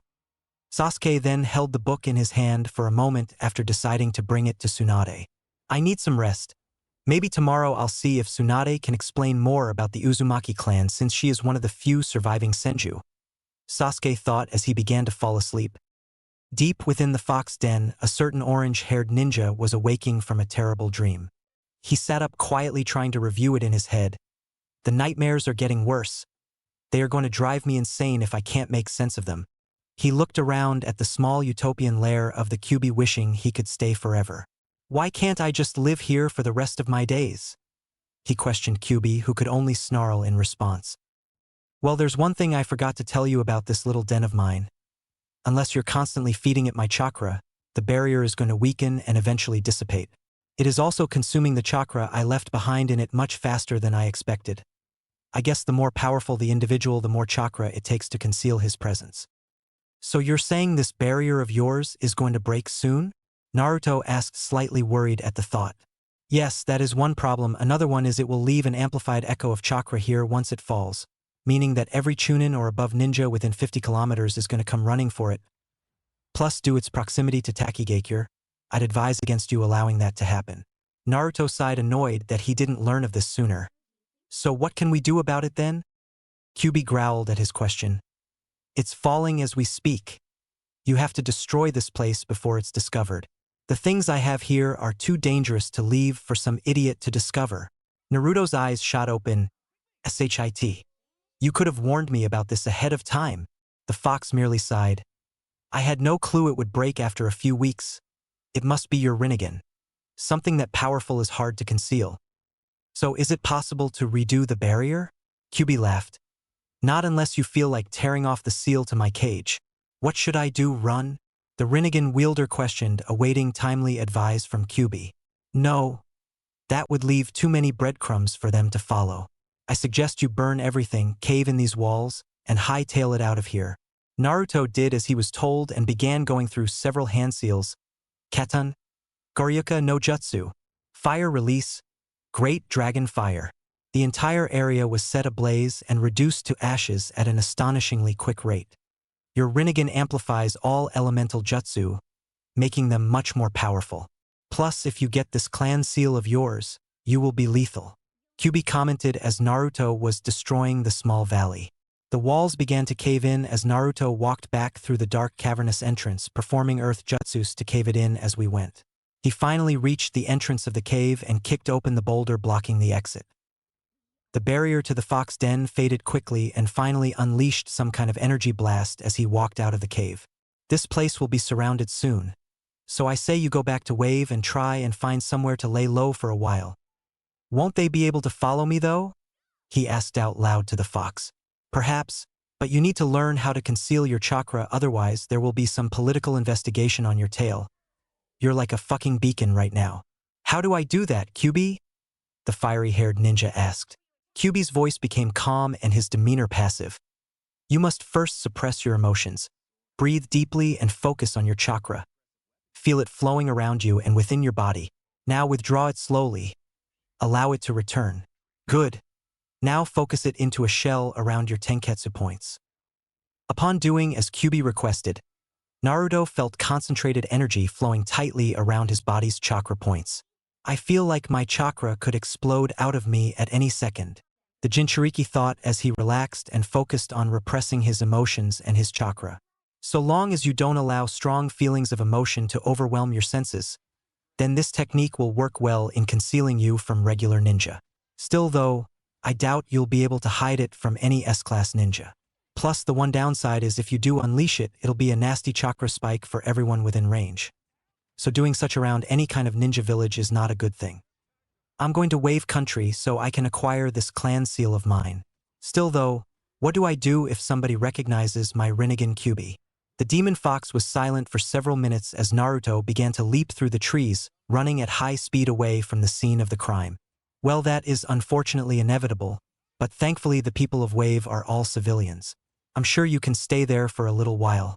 I imagine Konoha's tracker teams already scoured the place for you and left. Naruto continued jumping through the trees at almost inhuman speed as he began to get nervous about being followed. Out of nowhere, his Biju asked him a question. I have a question. What do you intend to do with your paths of pain? You never really gave me an answer from before. I didn't know you were asking me, Naruto replied. I don't think it's very humane to resurrect the dead to serve as my puppets. QB choked on his laughter as Naruto finished his mental sentence. Ha ha ha ha ha, what? Not humane? And here I thought you were actually starting to become worthy as my container. Then you go off and say something like that. I don't intend on using that kind of power to disgrace the honored dead. You're not going to change my mind, Fox. QB's laughter finally began to die down as he tried to come up with a response. I don't understand you, Kit. One day you're some kind of angry monster of retribution, mercilessly working to become powerful, and the next you are some self-righteous winner complaining about your conscience, for fuck's sake. I won't do it, QB. Unless they have their own minds, it makes me some kind of sick puppet master, and that's not what I intend on being remembered for. The nine-tailed fox let out a super dramatic long sigh. What a fucking waste. Fine, there is a way to do as you said, though it is far less beneficial to you. You can use the Rinnegan's power to resurrect 6 people in total.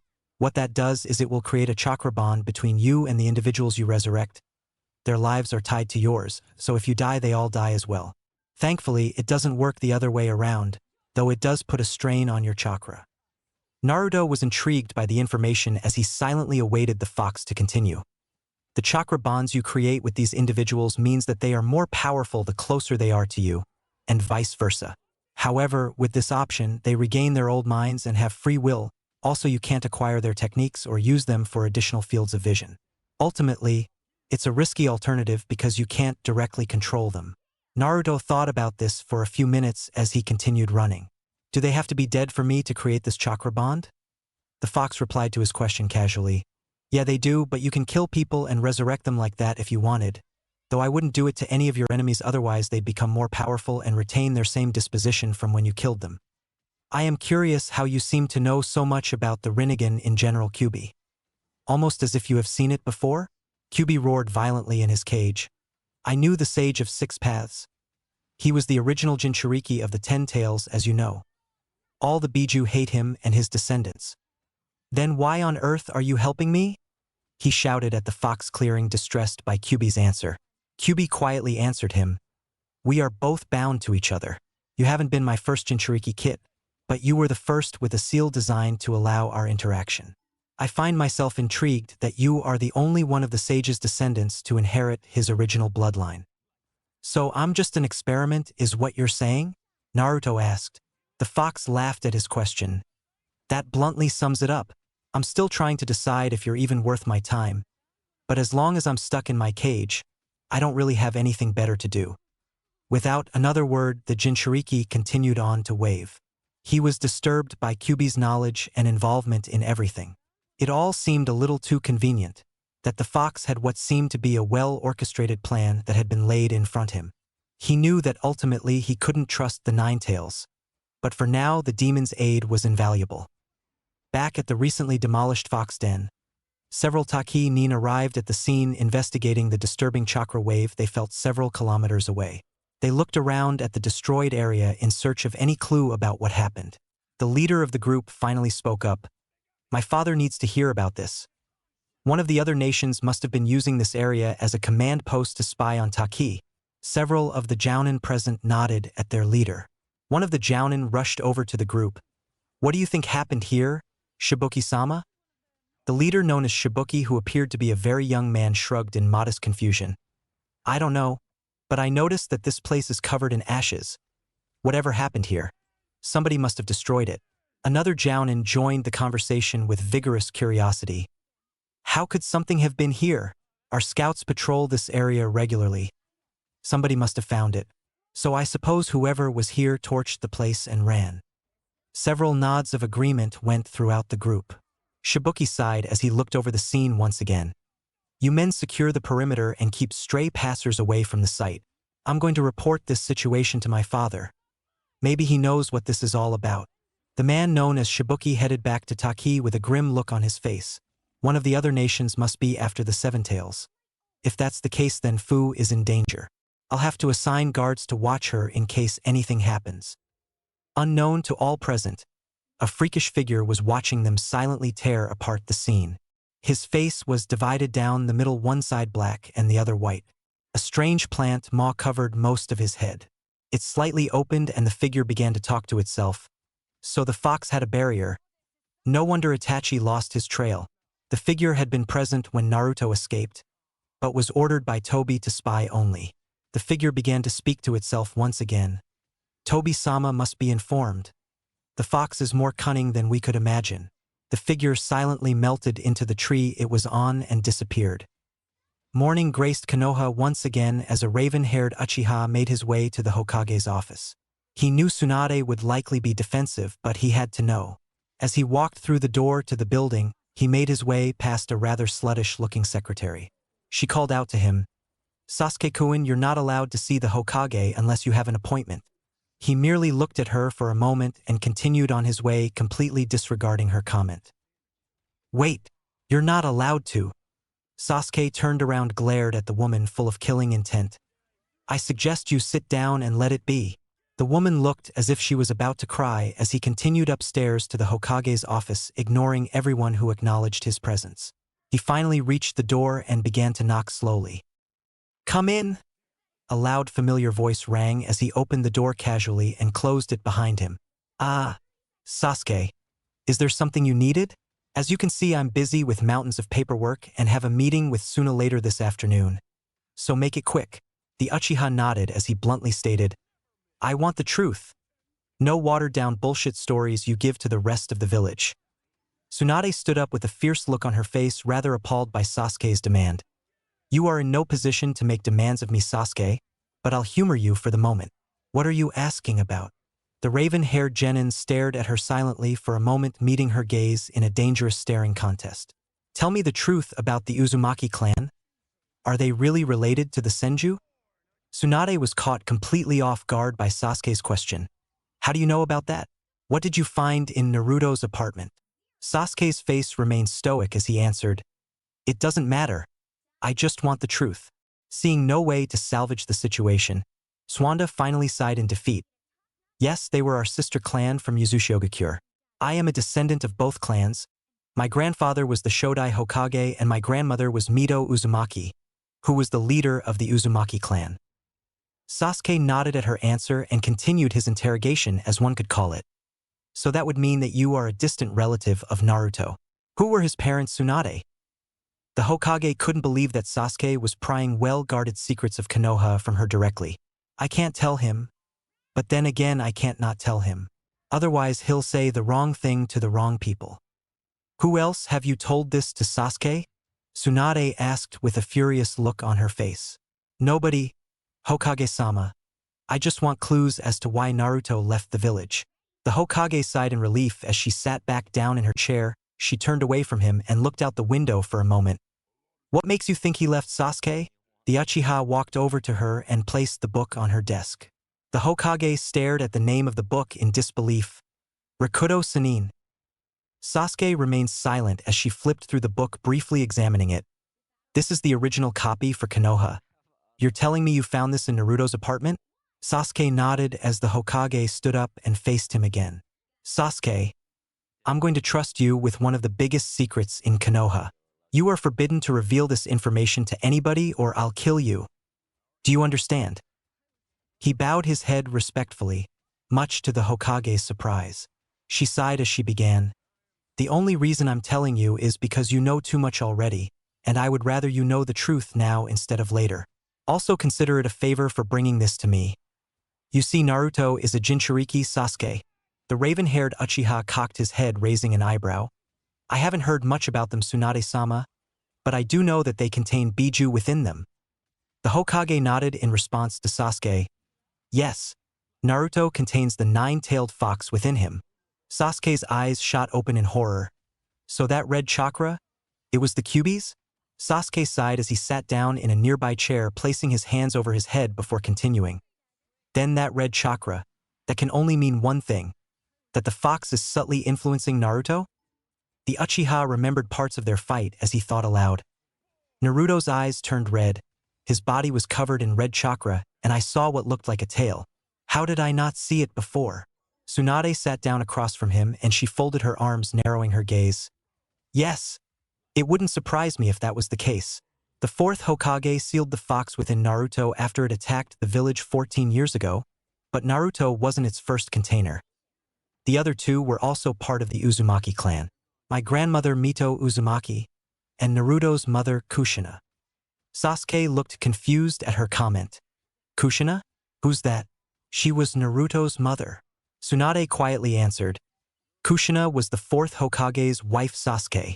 Sasuke gasped as the truth unraveled in his head. So he's the fourth Hokage's son? She nodded.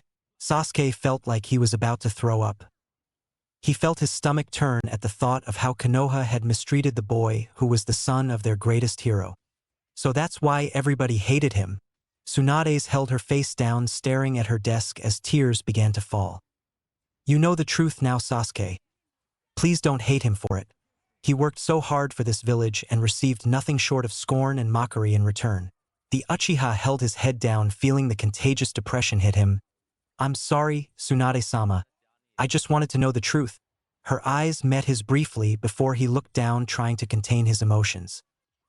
He's all I have left in this world, Sasuke. The Uchiha nodded as he replied. He taught me that there was more to my life other than revenge against my brother. He was a worthy rival and a good friend. Tsunade sadly smiled at the thought of Sasuke still showing loyalty to his friend. I'm glad you see it that way, Sasuke. He's a good person. Sasuke nodded as he stared at the book sitting in front of the Hokage. I think you should read that book, Tsunade-sama. It talks a lot about the godlike hero that was the Rakuto Sannin. He must have drawn inspiration from it. She raised a confused glance at him as he elaborated. I think I know why he left. Now that I know about the fox, it all makes sense now.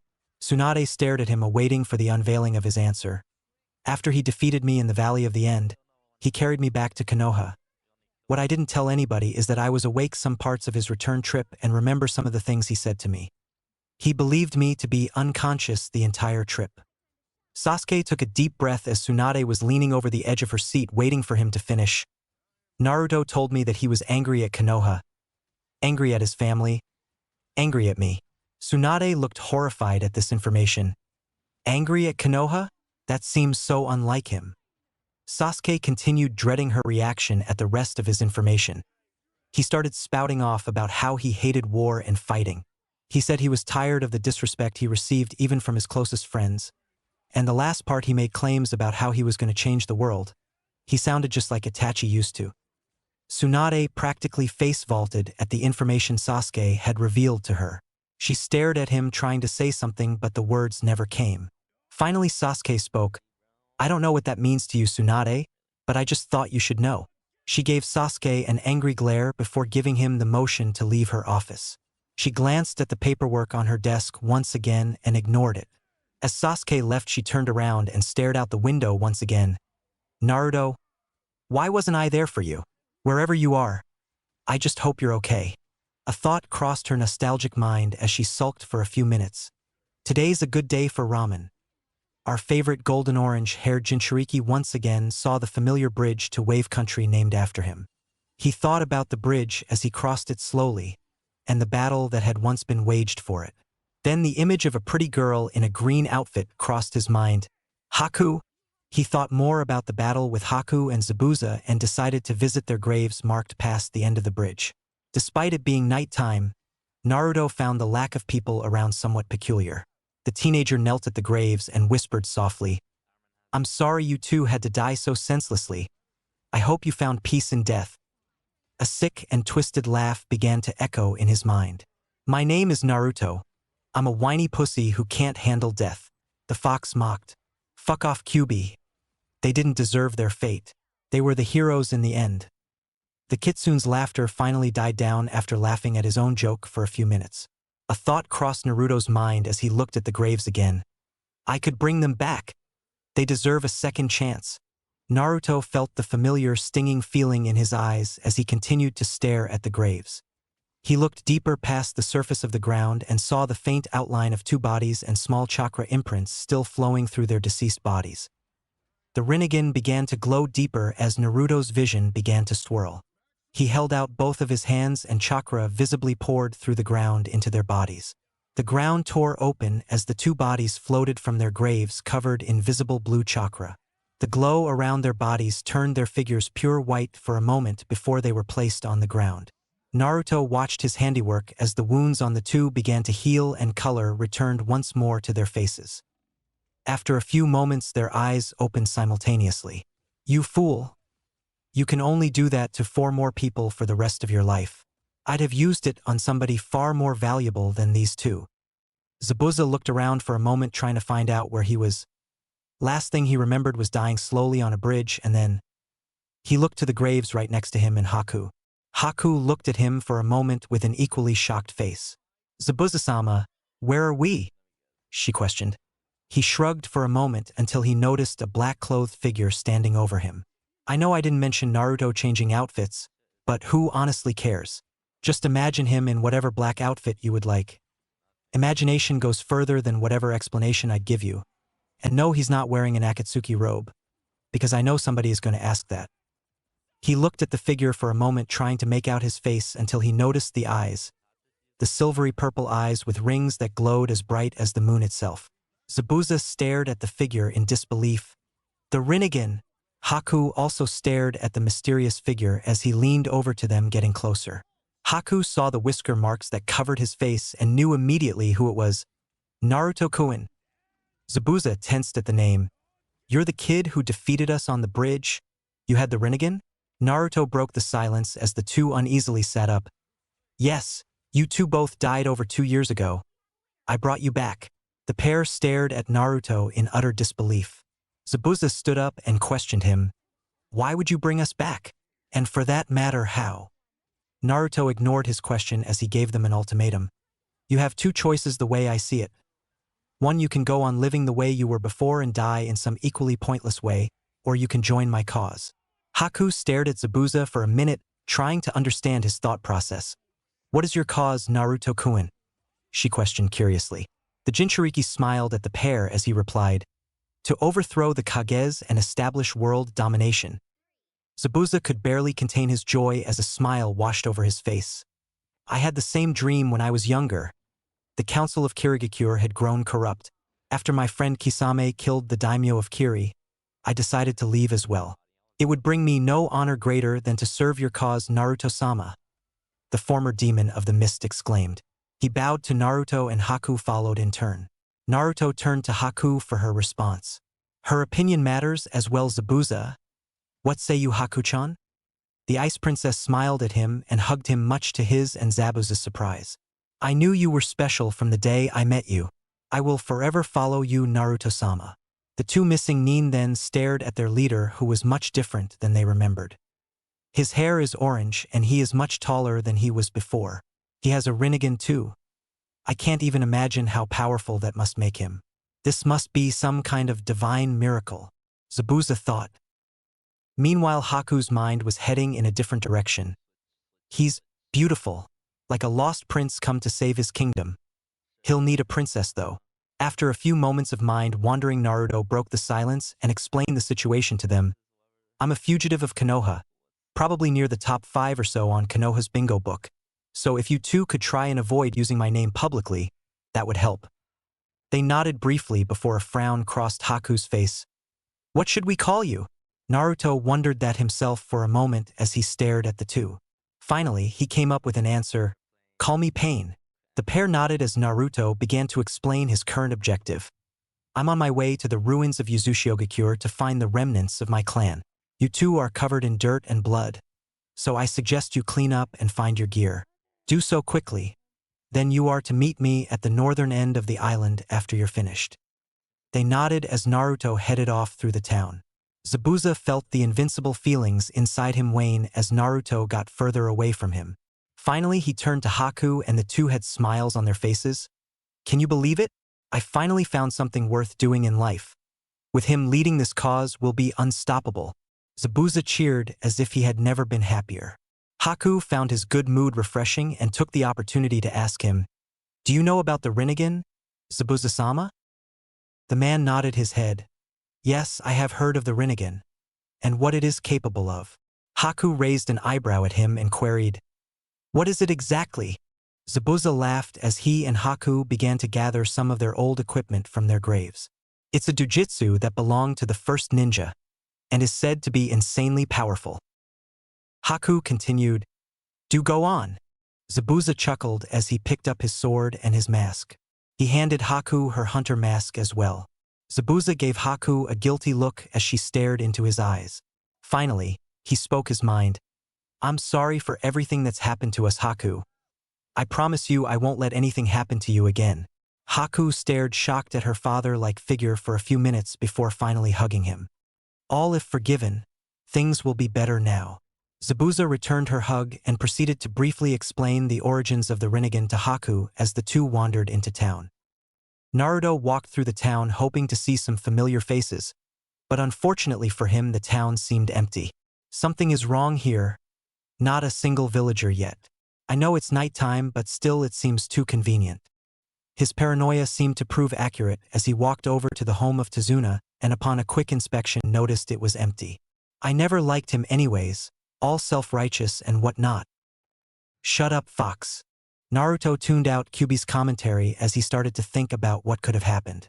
Hey, are you listening to me, Kit? You'll most likely find them at your destination. This is some kind of trap if you haven't noticed by now. Obviously, I realized that Kyuubi. That must mean somebody knew I'd come here. And that leads me to think they took the villagers hostage. The Ninetales grunted in response. Funny thing about traps is they are all double-edged swords. Maybe those two fools you brought back might be of use after all. This is a good opportunity to find out who these assassins are. Naruto groaned in disappointment knowing nothing was ever that simple. Somehow I doubt they are assassins.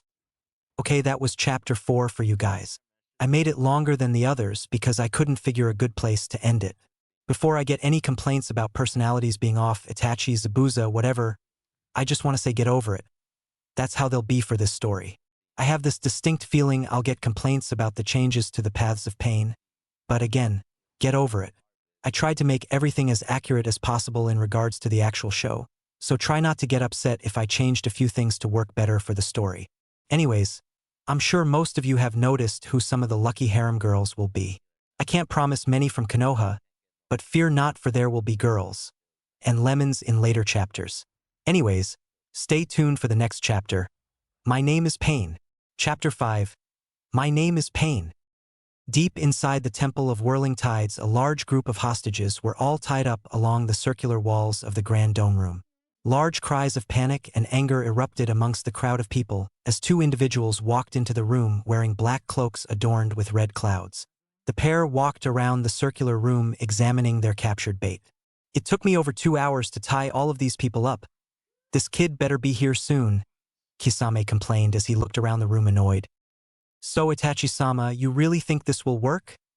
The fierce-looking shark Nin asked his superior. Itachi looked around with a bored look on his face. Well, if our informant from Konoha is correct, the Ninetales Jinchuriki is compassionate about protecting people, and I believe he would blindly rush in trying to save hostages. Kisame nodded at Itachi's response before asking, "Who is this informant of yours?" Itachi had a slight smirk on his face as he looked over to Kisame. You'll never guess this, right? So I'll spare you the trouble. Kisame had an eager look of anticipation waiting for Itachi to say the name. I won't mention it in front of all these people, so ask me later. Kisame started laughing. Wow! The suspense is killing me. How have these idiots in Konoha not found the informant yet? Itachi shrugged as he lost interest in the conversation. A young boy glaring at Kisame with intensity shouted loudly, "Don't talk about Konoha Nin like that. They are welcomed heroes around here and can kick your butts." He stopped in front of the boy and stared him down. So boy, you think you're some kind of tough guy, eh? Kisame laughed as he towered over the child with a twisted smile. My name is Inari, and I'm not afraid of nothing or nobody. The boy's resolve attracted the attention of all present around him. Itachi turned around and stood next to Kisame with a slight frown on his face. You have so much to learn about the world, kid. Your parents should have taught you rule number 1 about a hostage situation. Don't be a hero. Kisame then backhanded the boy with enough force to send him into the wall. Inari hit the wall and lost consciousness as blood poured from his swollen mouth. Gasps of horror and shock filled the room once again as Kisame began to laugh. Itachi rolled his eyes with an uninterested look on his face. How dare you do that to my grandson? I know people who can bring you to justice, you monsters. A man shouted from a short distance away. Kisame's grin broke into a dazzling chuckle as he took his sword off his back. No, Kisame, ignore them. These people are feeble and weak, and their empty threats only veil their fear. Back to the matter at hand. When the Ninetales arrives, you will need to drain its chakra while I subdue it with my Sharingan. Kisame re-equipped his sword as he shook his head. He's only a genin, Itachi-sama. I doubt it'll be that hard to bring him down. Itachi's face lit up in frustration as he glared at Kisame. Toby told us not to mess up the plan. Our underestimating him was the problem to begin with, Kisame. Toby says that it will be near impossible to defeat the Ninetales without him if it has a full transformation. Kisame met Itachi's glare with a shrug. I doubt that we'll reach that point. All we gotta do is knock the kid out in some genjutsu, drain his chakra, and haul him back to the meeting point. Itachi held his head dejectedly as he sighed. At any rate, the hostages will eventually lure him here, and we can apprehend him then. Kisame nodded once again, halfway tuning out Itachi as he examined the temple. So Itachi-sama, you said he's the last member of this clan? The Uchiha glanced around for a moment, admiring the unique architecture, as he focused on the statue of a woman on the far wall. Yes, it would seem so. I wouldn't doubt if he came here seeking his clan seal. Its origins are a mystery to even myself, but I heard that one must possess the bloodline to acquire it.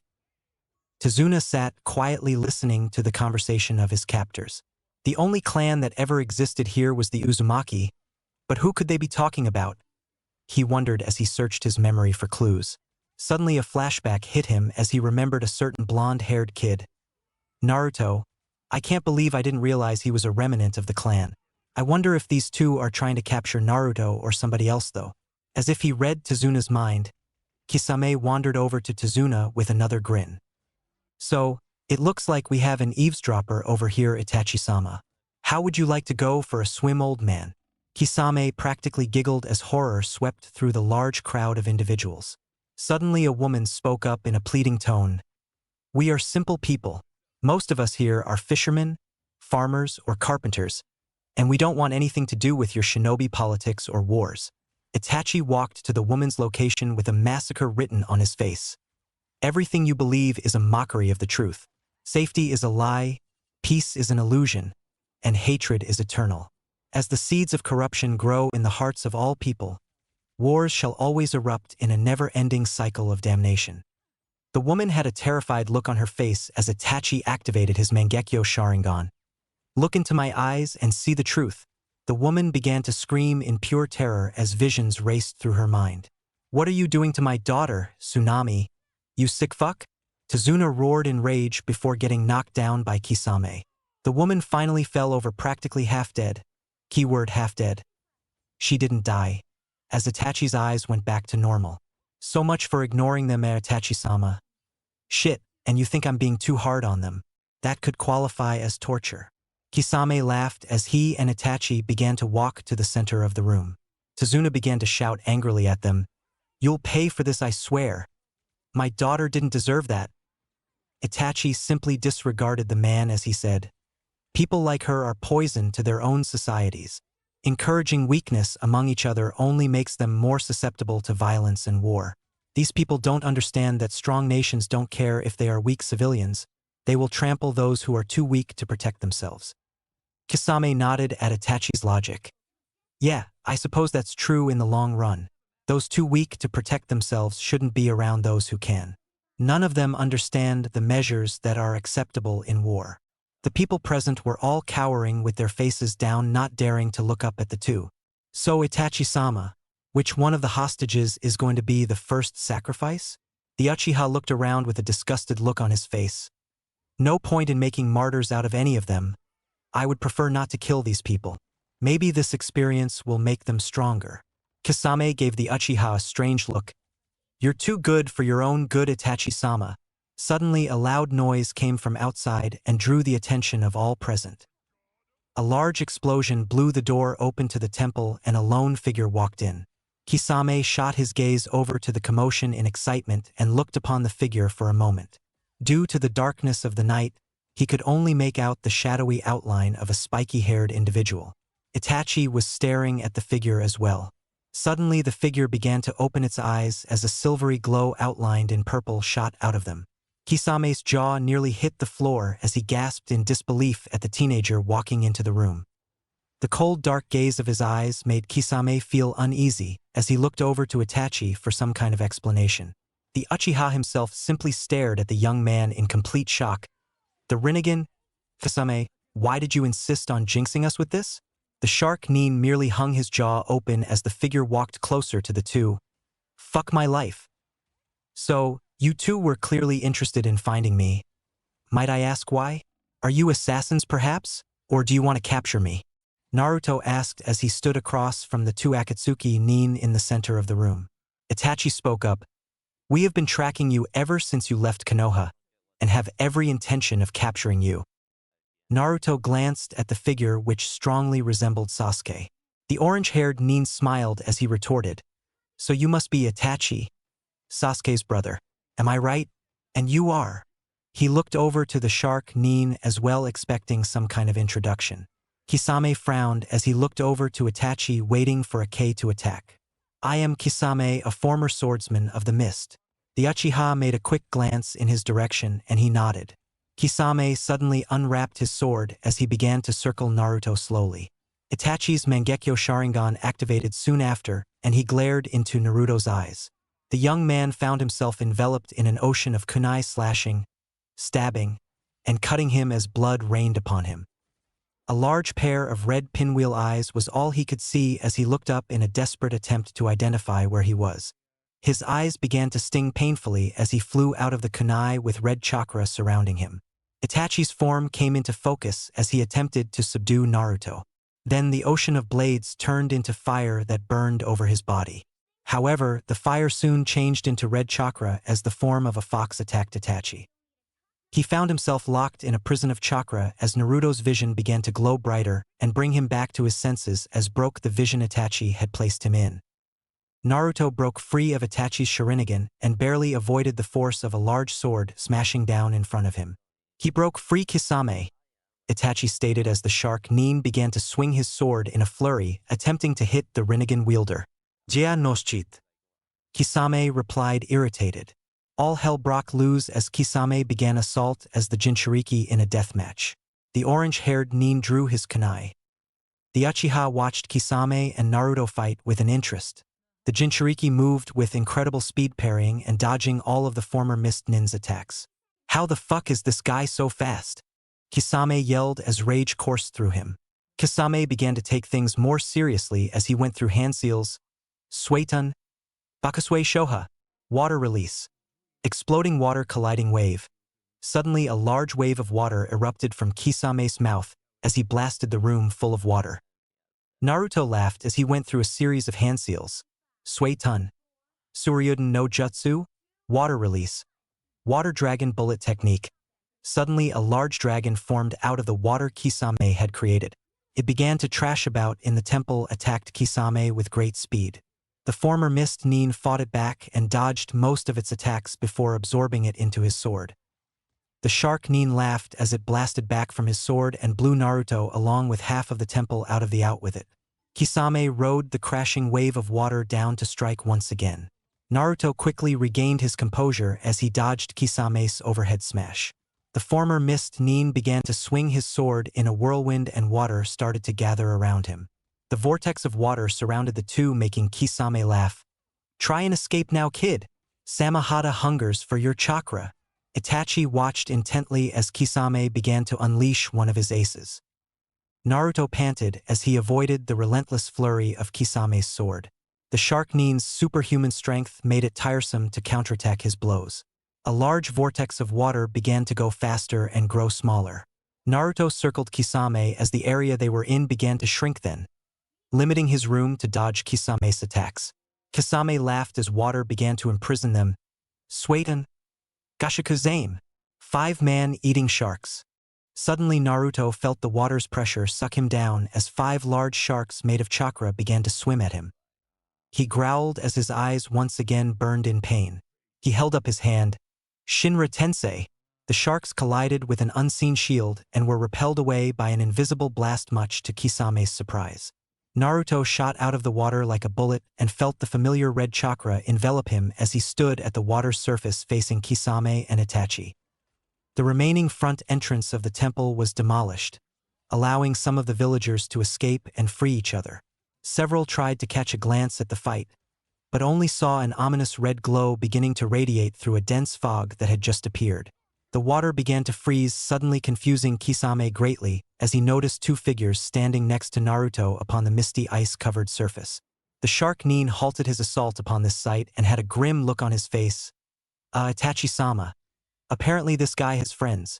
The Uchiha tried to identify the 2 rescuers and noticed a slashed mist headband on one and a Hunter Nin mask on the other. He glacéed over at Kisame, assuming the former Mist Nin knew their identities.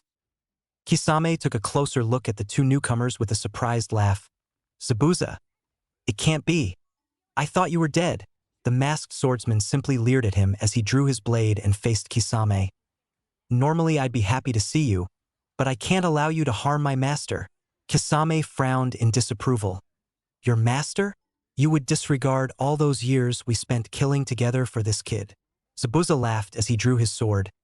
We don't play for the same team anymore. Haku and I serve our lord, Pain now. Kisame's face broke into a scowl. You always did like doing things the hard way. I figured one day I would eventually kill you. Zabuza, Haku, you 2 deal with Kisame.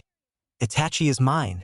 Naruto roared as the 2 Nin began to assault Kisame mercilessly. Itachi and Naruto stared each other down once again as Kisame began to duel Zabuza in a fencing display of power and speed. The mighty blades crashed into each other, creating monstrous chakra spikes as water, ice, and earth exploded everywhere. Suddenly, Haku began to freeze the area around Kisame, rooting his feet in place, allowing Zabuza the upper hand to knock him off balance. Kisame began to go through several hand seals. Suetun, Bakusui Shoha. Water erupted from his mouth once again, and it blasted at Zabuza but was immediately frozen. Mirrors of ice surrounded the two, and Senbon needles rained into Kisame's back as he parried Zabuza's overpowering swing. Shit, I can't take him as long as that bitch is freezing all of my water attacks and shooting me in the back, Kisame thought as he glanced around at the icy mirrors. He tried to smash one, but his sword was deflected by Zabuza's. Ice needles shot out of the mirrors from all angles at Kisame once again. He made a quick counterattack to block them but felt Zabuza's sword slash his back. The shark nin's body dissipated into a water clone as the real Kisame whirled his blade around, smashing several of the ice mirrors. Ice froze his entire body in place as he landed. Zabuza took the opportunity to continue his assault, leaving Kisame defenseless against the overhead cleave that cut down his chest. He channeled the chakra from his sword quickly, trying to regenerate as he glanced over to Itachi's battle. The Uchiha had a pissed look on his face as his Sharingan activated once again. Since you are too much trouble to defeat by any physical means, let's see how you deal with this, Itachi snapped. Black flames suddenly erupted around Naruto, constricting him in agonizing heat. He fell to his knees as the flames began to burn hotter. Amaterasu is more than sufficient to defeat you, Itachi stated with a dead serious look on his face. The ice around him instantly melted and he fell underwater. The black flames suppressed Naruto and his chakra as they continued to burn him into submission. He tried to hold his breath as he sank deeper into the water. The burning agony feels good, doesn't it? Turn your pain into rage. The Kyuubi roared with thundering anger in Naruto's mind as he felt a surge of adrenaline flow through him. The pain, it's unbearable. I don't think I can last much longer. Release all of your power from your chakra points now. Feel your power within. Unleash it with mine and dispel these flames. Naruto began to focus on his chakra points, which still suppressed most of his power. The Jinchuriki's vision began to go black as a supernova of chakra exploded from his body. Shinra Tensei. The force of the attack exploded, violently consuming the black flames and causing a massive tsunami of water to blast out of the water as Naruto flew out of it, blasting Itachi and the others back in the process. Naruto going Super Saiyan? LOL JK, Kisame, Zabuza, and Haku halted their fight as they witnessed two chakra wings emerge from Naruto's back. He flew high into the air and a slit formed in his Rinnegan eyes as they began to glow red. Use your power to annihilate everything. Let my chakra feed your rage. Itachi and Kisame looked up in awe as Naruto began to channel his chakra. Suddenly Zabuza and Haku were covered in red chakra as well. Kisame had a look on his face that resembled a deer caught in the headlights as Zabuza smashed his sword into Kisame, sending him flying away with a large hole through his chest. The two nin turned their attention back skyward. Haku and Zabuza only stared at their leader as they felt his power surge. A strange echo was heard in Naruto's mind. Chibaku Tensei. Show them the true power of the Rinnegan. The Jinchuriki obeyed the voice without question, much to Kyuubi's confusion. Chibaku Tensei. Planetary devastation / heavenly body bursting from the earth. What are you doing? How do you know about that jutsu? Kyuubi roared in Naruto's mind. The teenager glared at Itachi and Kisame with killer intent. Suddenly, everything began to rise from the ground, ripping the landscape apart. Water, earth, and ice began to float towards Naruto, forming into a large ball. Pieces of the half-demolished temple rose as well. Kisame gave Itachi a desperate look as he got up and back away from Zabuza and Haku. The four missing nin felt themselves being sucked into the massive ball. They jumped down fast, trying to escape it. We are not equipped to take this guy down, Itachi-sama. I say we get the hell out of here. The Uchiha only nodded in shock as he and Kisame began to fear the large ball forming in the sky. The two began to run at inhuman speed away from the scene, but Naruto channeled his jutsu harder, trying to suck them back in. Painful rage burned in his blood as the ball began to grow. Haku and Zabuza were beginning to get higher and higher as well, much to their shock. Finally, he was stopped by Haku. "No, Naruto-kun, it's over. Let them go for now. You're going to kill us." He looked at her face for a moment and sighed in relief as he felt his anger and his chakra slowly retreat, allowing two figures to escape into the distance. He finally released the jutsu, causing earth and water to rain down upon the devastated remnants of the battlefield. He soon returned to normal as he landed and was embraced into a hug by Haku. "You had me worried, Naruto-kun." "How? I don't understand how you did that. Answer me now." Naruto tuned the fox out as he focused his attention to his followers. Zabuza let out a breath he had been holding as the rest of the Naruto's jutsu finished raining down. Zabuza thought to himself about how powerful he felt when he was with Naruto. When he turned red, "I felt all of my chakra replenish, despite it mostly being drained by Kisame's sword. And what the fuck was that shit he just did? Damn, with him leading us we can rule the world." Zabuza thought as he stared at his leader. Naruto finally regained his normal demeanor as he sat down against a large rock. "So what did those guys want with me?" he asked as he looked over to Zabuza. The masked swordsman thought for a moment. "You know, I've heard of those two before, Naruto-sama. They're part of a terrorist organization known as Akatsuki." Naruto glanced over at Zabuza with a questioning look. "Akatsuki? Well, I suggest we avoid them in the future." They all nodded in unison. Haku glanced at Naruto for a moment and sighed. "These villagers are going to report this to Konoha. Maybe it would be a good idea to wear a mask, Naruto-kun." Thankfully for him, none of the villagers could make out his face in the dark temple earlier. He glanced over at the masked girl and nodded before focusing his attention to Zabuza. The masked swordsman looked at him for a minute before he sighed. "I think I have a spare black mask. I suppose it would be a good idea to cover up your face." He began to sort through his personal belongings in a recently acquired pack and pulled out a mask similar to Kakashi's. "Don't laugh at my cliché mask." "Here you go, Naruto-sama." "Excellent thinking, by the way, Haku." The girl nodded as she watched Naruto put on his mask. He laughed to himself at the thought of resembling his old sensei. "Yeah, good idea, Haku-chan. It'll cover up my whisker marks, which will completely shroud my identity from them. Since I have a different hair color and eyes now, they won't notice." Zabuza looked around for a moment, lost in thought. "Maybe we should get out of here before a platoon of Umbu show up and force us to butcher them." Naruto frowned for a moment as he looked at Zabuza. "I still need my clan seal in that temple. Supposedly the scroll on how to do it is locked away in its main vault." Unanimous agreement echoed as they began to make their way back into the temple. Looks of distress and terror marked the faces of the villagers who noticed the trio emerging from the mist. They made their way back inside the half-demolished temple, avoiding looks they received from the terrified villagers. One man looked at Zabuza and almost started to cry. "By the gods! The demon of the mist has returned." Zabuza shot the man a death glare, making him back away swiftly. Naruto looked around at the people who all were staring at him. Many of them were cowering when he made eye contact. He looked around at the mostly freed villagers and spoke in deadly tone. "I suggest all of you leave before you die." Zabuza began to laugh as he chimed in. "Bow before pain and the demon of the mist." Many villagers present began to run away in fear as Haku let out a brief sigh at Zabuza's over-the-top ego. Naruto felt a small smile come to his face at the mention of his false name. As the remaining villagers all fled the temple, Naruto glanced at a statue of a woman.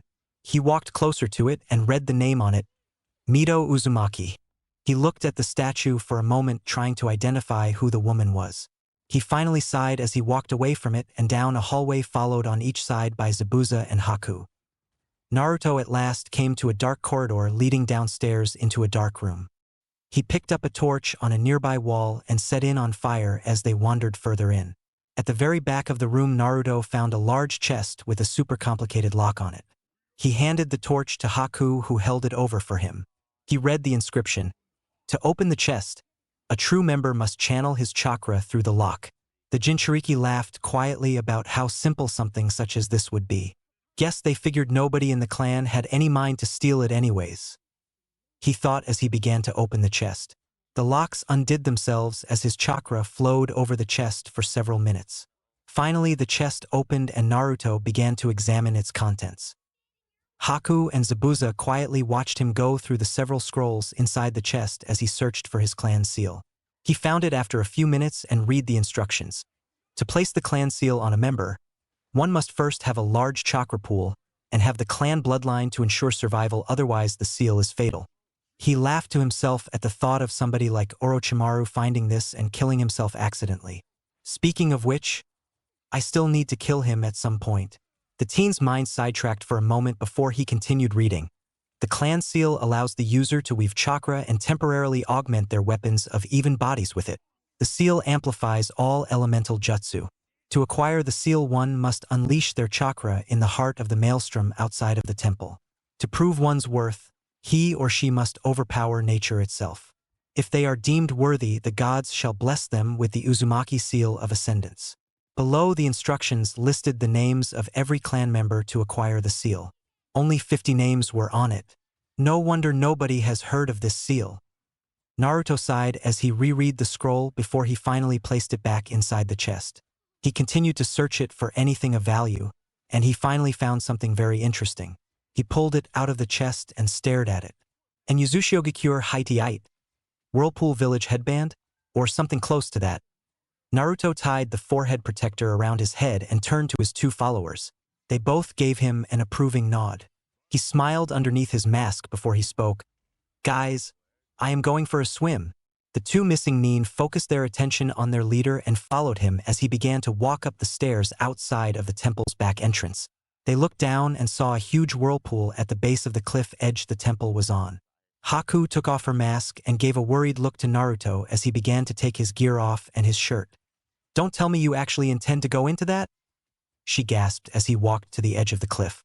Zabuza sat down and took a deep breath as he and Haku only saw the faint orange blur of their leader diving into the whirlpool.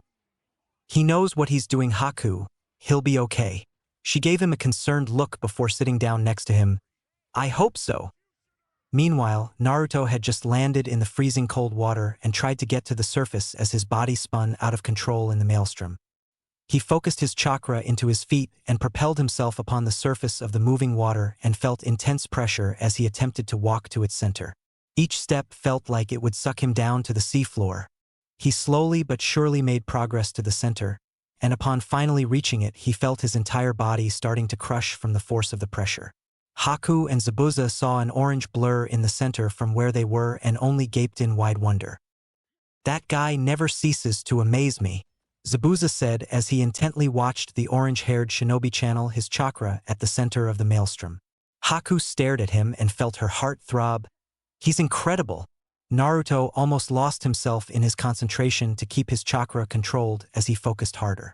More poured out of his body as he channeled all of it into the whirling tide.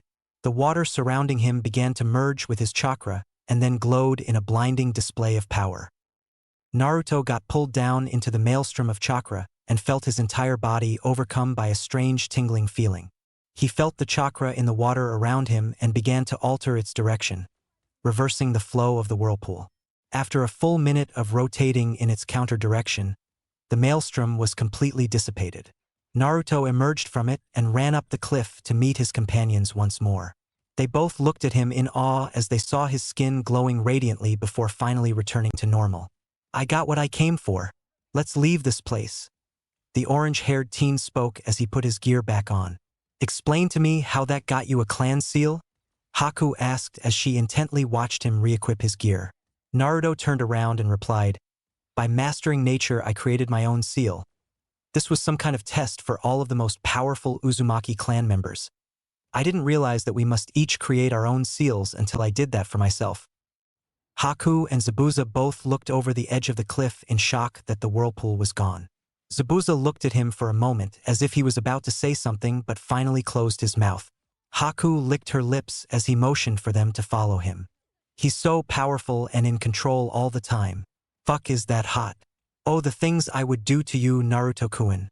Haku thought as the trio silently began to leave the temple. Zabuza glanced over at Haku for a moment and smirked as he noticed the look on her face.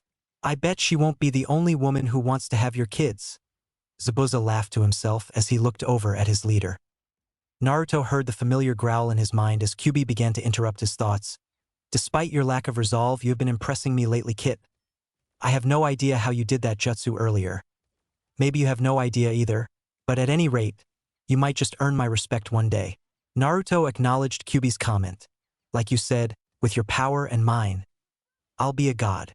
The demon fox laughed in Naruto's mind in a chorus of delight as they continued. A long distance away in the forest, two cloaked men sat against a tree and stared at the sky. Itachi-sama, explain to me how we just got our asses handed to us. Kisame whined as his body continued to regenerate from the wounds inflicted by Zabuza and Haku.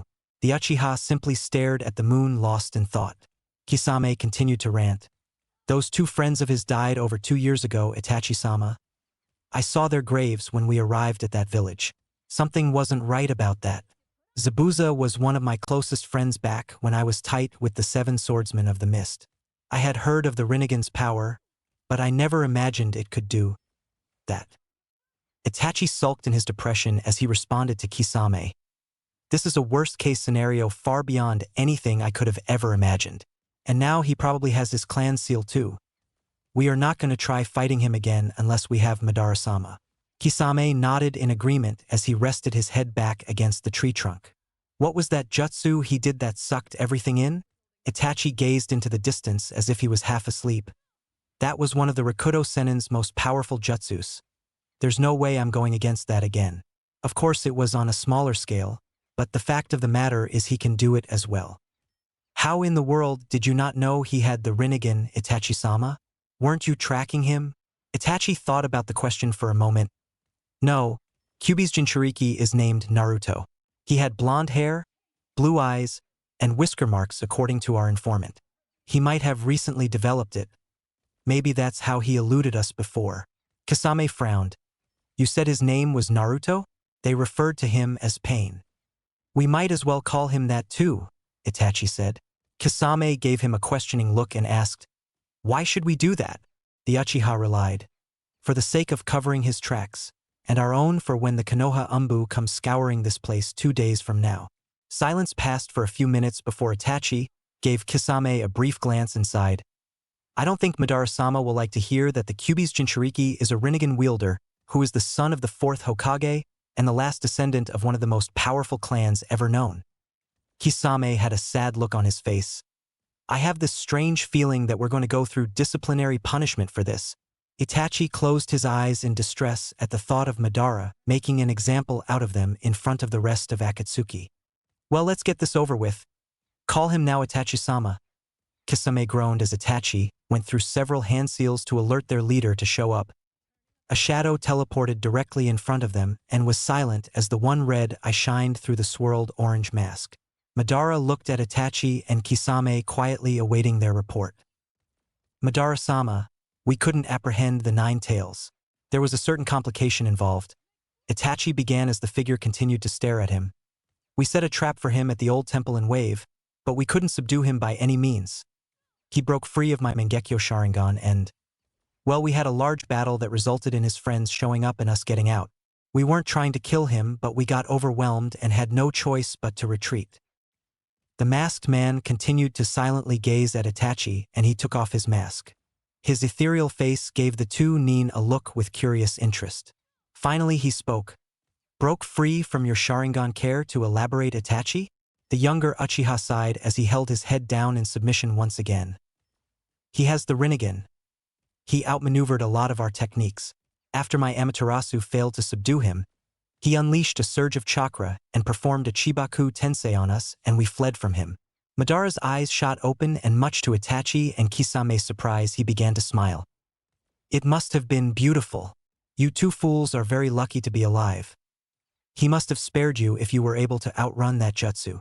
Madara was grinning as if he was the happiest man on the planet. Itachi and Kisame traded confused glances as Madara began to pace excitedly. I must meet him. What is his name? Itachi answered swiftly. His name is Pain. Madara laughed to himself. Pain? I can't wait to meet him. Kisame had a puzzled look on his face as Madara put his mask back on. You two leave the Nine Tails alone for the time being. I have great plans for him. By the way, Zetsu also told me that this Pain used a demonic barrier to elude you two the first time, so I suppose your incompetence wasn't to blame for that. Your new orders are to report to base so we can have a meeting with the others.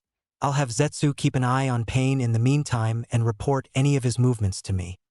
Kisame bluntly asked, "What plans could you possibly have for somebody like that, Madara-sama?" The Uchiha looked at Kisame and practically giggled as he replied, "The 9 tails sealed within a Rinnegan wielder. Makes me excited just thinking about it. Eventually our paths will cross and this Pain will kneel before me. And with his power subjugated to my will, the stagnant shinobi nations shall tremble and fall as I become the herald to their annihilation and assume the throne of darkness."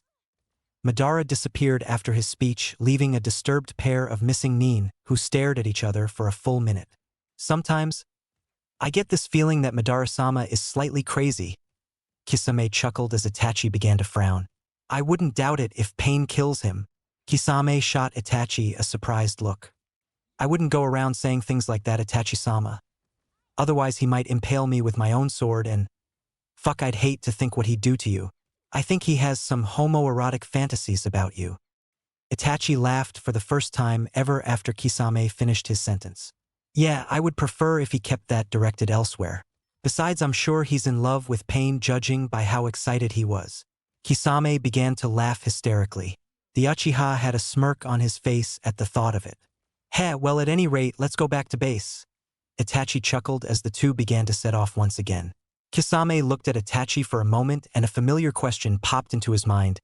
"Itachi-sama, you never told me the name of that informant from Konoha." The Uchiha thought for a moment and responded, "Oh yeah, I guess I didn't. She is the best infiltrator I've ever seen."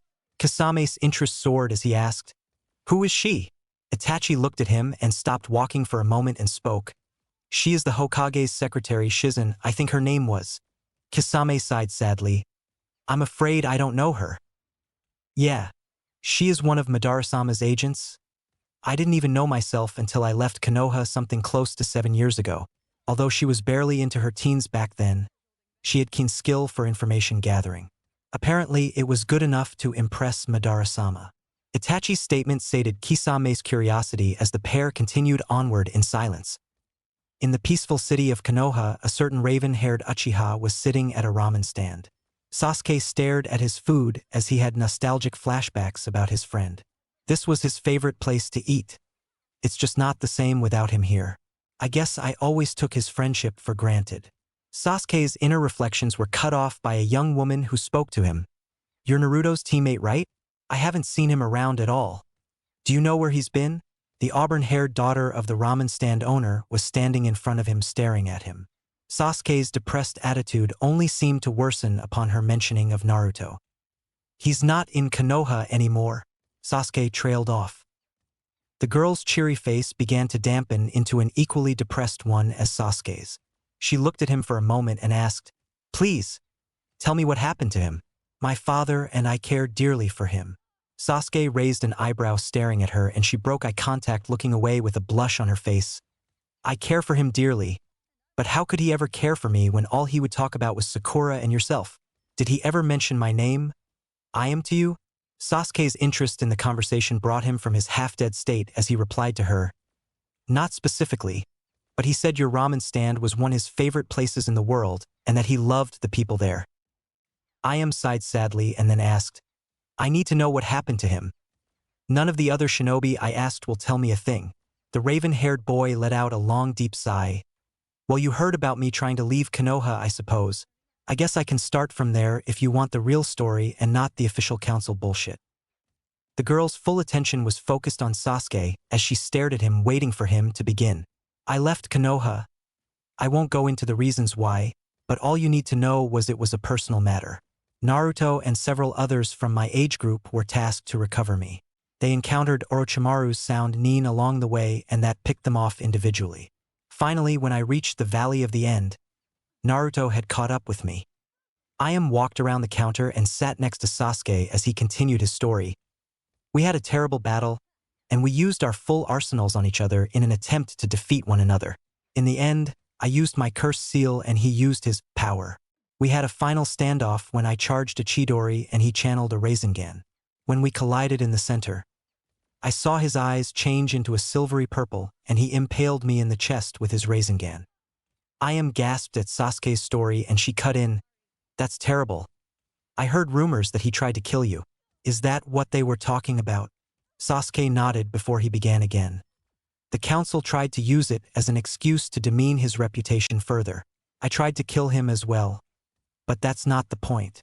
Anyways, when he carried me back, I was conscious for some of the time, and I heard him say things that would honestly shock most people. The ramen girl cringed as she thought about it. What did he say? Sasuke broke eye contact as he stared at the bowl in front of him. He said he hated Konoha and almost everybody in it. He went on a rant about how they didn't deserve his loyalty and how even his closest friends, meaning me, Tsunade-sama, Sakura, Kakashi, Jiraiya, and Irika had veiled doubts about his potential. I don't believe that's true, but judging from his thought process at the time, I believe he thought it was. The worst thing he said though was how he used to get beaten every birthday he had until the third Hokage made it stop. I used to think he was a happy fool, but now I see that it was a mask to his true feelings. I gasped in horror at the thought of Naruto being beaten as a kid. Sasuke took a deep breath and continued, I thought I knew true pain when my clan was killed. I suffered the indignity of loneliness fueled by an insatiable hatred. But he's been alone his entire life. I learned later from Irika that his progress had been derailed and sabotaged constantly to make him fail in the academy. I didn't learn of his true worth until he saved my life in Wave Country on our first C-rank mission that ended up becoming an A rank. Ayam held her head down in sorrow as she commented, He's such a nice person. To think all of those terrible things happened to him, and there was barely anybody who tried to stop it. Sasuke looked at the girl who appeared to be holding back tears as he replied softly, I passed out sometime before he brought me to the village and didn't wake up again until I got news from Tsunade-sama that he was missing. They all claimed that he was kidnapped by my brother Itachi. But I think he left. Ayam gazed at the wall flabbergasted for a moment as she processed all of the information. Thanks for telling me, Sasuke-san. I think my father needs to hear this as well. Just leave the money on the counter. The girl got up and went into the kitchen behind the counter, leaving Sasuke. The Uchiha finished his bowl of ramen and got up to leave. He walked around the corner and put his hands in his pockets as he looked down at the ground. Thoughts began to race through his mind once again as he wandered down the streets of Konoha. Naruto is gone. I suppose nothing will change that. Anyways, I wonder how long I'll have to wait before they let me go do missions again. I am so bored of this civilian crap. Out of nowhere, a certain masked jounin ran up to Sasuke and started to walk next to him. What's up, Sasuke? You look rather down. The Uchiha shrugged as he disregarded his sensei's observation. Well, I just thought that since you have all this free time, and I've been assigned to watch you all day, maybe we could continue into some more training.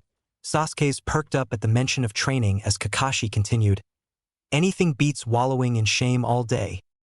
Kakashi gave his one-eyed smile and motioned for Sasuke to follow him as he headed off. Sasuke followed his sensei to their old training ground. Unknown to Sasuke, a certain purple-haired kunoichi had been listening to his entire conversation with Ayam. Anko held her eyes closed as she leaned against the wall. So that's why he left. I thought as much. I wonder if I'll ever see him again. She thought to herself as she wandered half-drunk home. The image of his face kept popping into her mind despite her attempts to block them out. Gah, why should I care if he left? Why can't I stop thinking about this? About him? She asked herself before arriving at her home. She opened her door and plopped on the couch and felt her head throb painfully. The way the villagers looked at him, almost like the way they look at me. Distrust, fear, and hatred are the only things I see in them. If I ever see him again, I'm leaving with him. Her mind wandered as she subconsciously admitted to herself the crush she had recently developed for Naruto. Oh, the plot thickens. She drifted into unconsciousness as one word slipped from her mouth. Naruto-kun.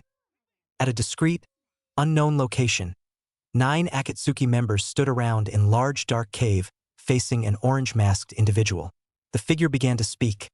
I declared myself the official leader of Akatsuki over a year ago. For those of you who don't know, any challenges to me for supremacy will result in your displacement of life. I called you all here for one sole purpose. That purpose is to tell you what our new objectives are. As most of you know, we've been tracking Biju and their containers lately. The only 2 Jinchuriki we know of are the 9-tailed and the 1-tailed beast's containers. I want all of you to pair off again and search for the others. Don't blow your cover. I want to identify the most protected and powerful ones so we can capture them early before the nations catch on to Akatsuki and our goals. A unanimous chorus sounded, "Yes, Tobi-sama." The swirl orange-masked man began to speak again. "There is also a certain individual that you will all have to watch out for." Everyone's attention focused intently on Madara as he continued, "A rogue nin by the name of Pain." Several looks of skepticism swept through the group as a familiar man known as Haydn with a triple-bladed scythe spoke up. "We're supposed to be scared of some rogue ninja? I doubt he could take on any of us by ourselves, let alone in pairs." Madara looked at Haydn and laughed at him. He already defeated Itachi and Kisame. This rogue nin is the Jinchuriki of the Nine Tails. Everybody present except Zetsu, Madara, and said individuals held their mouths open in shock as they looked over to Itachi and Kisame for confirmation. Kisame let out a super-exaggerated sigh as he stated, "Yeah, he's one bad motherfucker." Itachi nodded as he added, "He has the Rinnegan. He defeated us with one of the Rakuto Sennin's jutsus." Haydn gave a disbelieving look to Itachi as he smirked. "I call bullshit on that one. You mean to tell me that somebody actually has the Rinnegan? And he defeated both of you?" Kisame groaned in irritation. "We weren't trying to kill him, but it was impossible to subdue him. And later he had friends show up halfway into our fight. The only problem is they had been dead for 2 years." The normally quiet Conan decided to enter the conversation. "How have they been dead for 2 years? Who were they?" Kisame gave her an irritated glance before answering.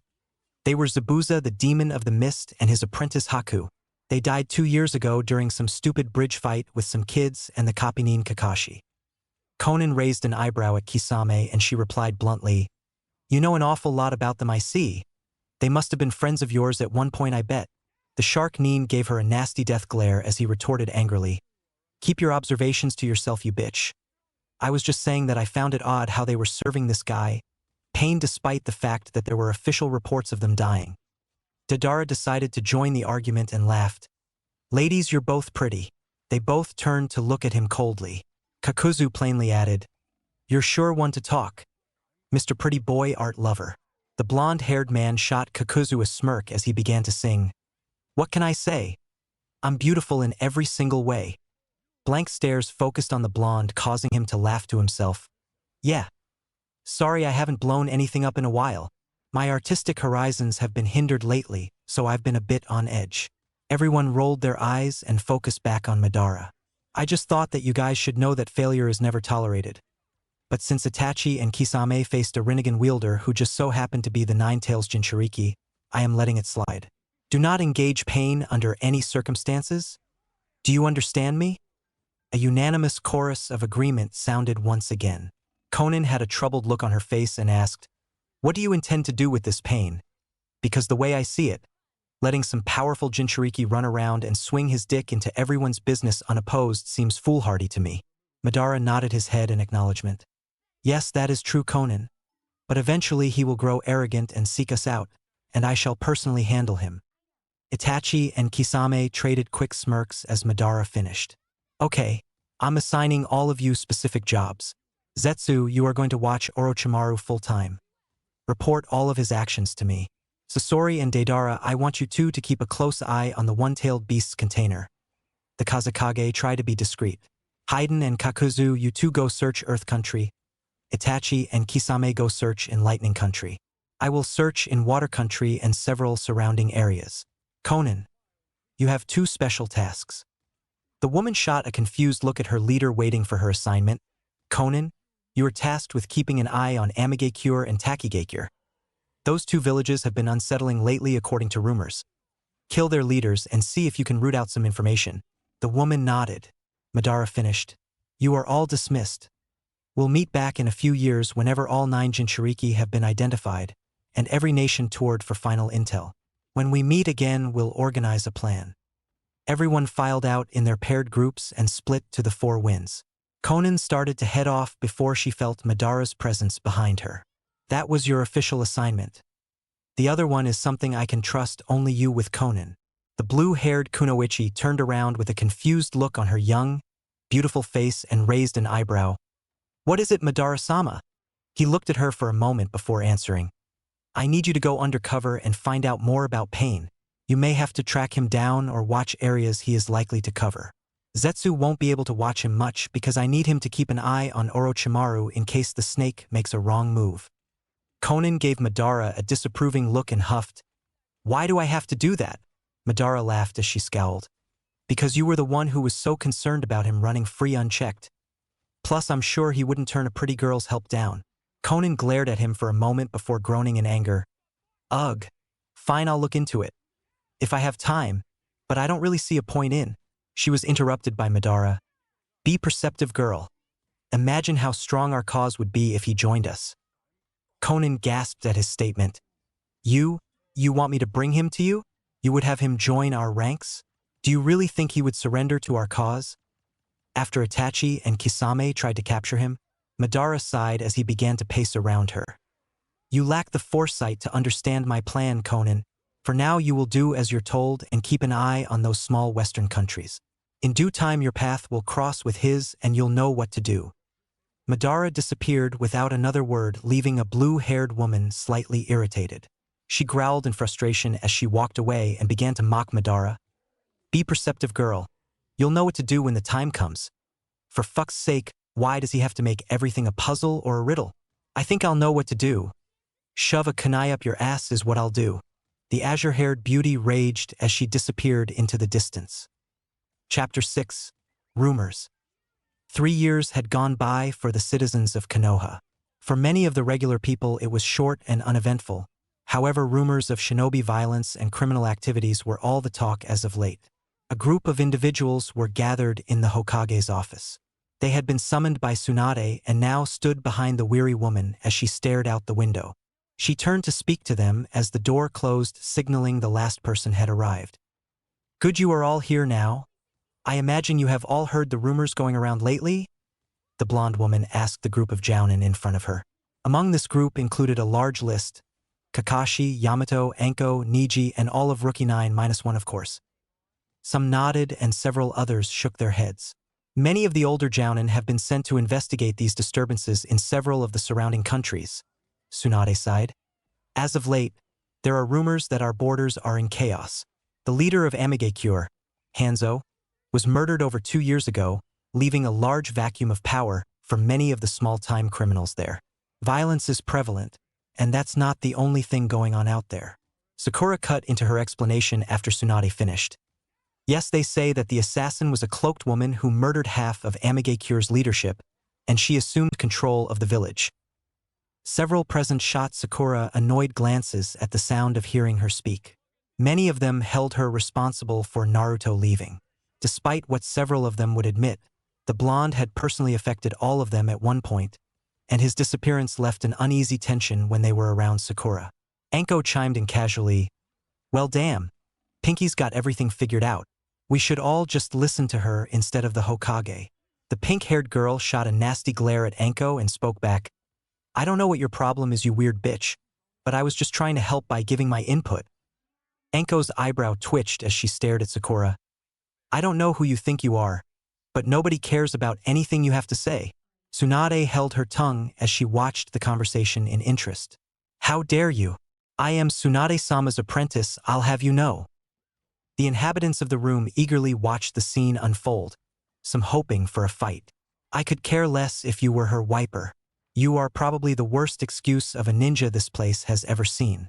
Fucking pink hair, that's not stealthy, not to mention a very small chakra pool. And to top it off, you're nothing but a howling banshee bitch that wouldn't even be here if it wasn't for the fact that your teammates carried you. Kakashi looked as if he was about to say something, but then he stopped, silently agreeing with everything Anko had said. Sakura looked as if she was getting really emotional. I'm not going to stand here and take this from some washed-up pupil of Orochimaru who clearly doesn't understand when her betters are speaking. Anko got up to Sakura's face and began to yell, well, aren't you a little narcissistic bitch? You're worthless and hated. Just ask anybody here. Sakura looked around the room and noticed everybody staring at her with mixed glances of disapproval or hatred in Sasuke's case.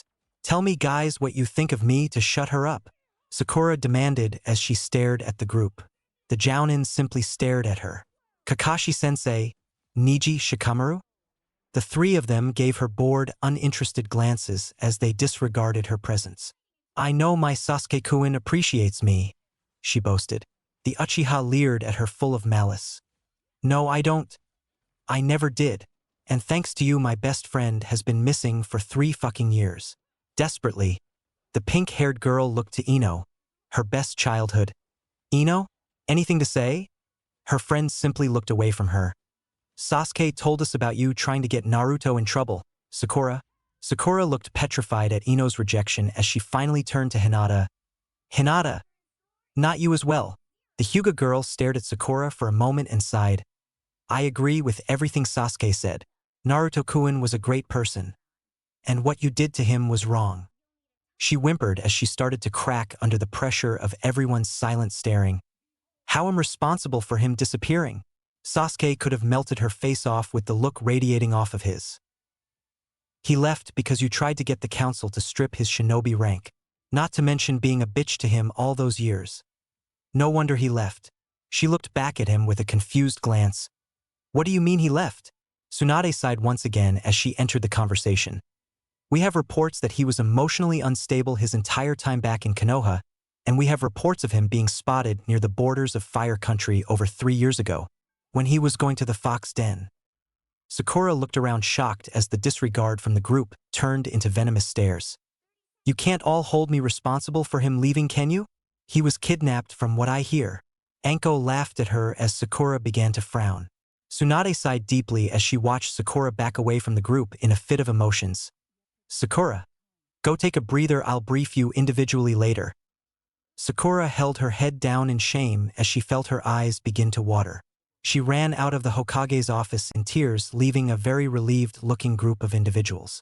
Tsunade turned to the group and slowly began. Anyways, back to what I was saying, Hanzo was one of the most powerful shinobi of our lifetime, and it is troubling to hear of his death.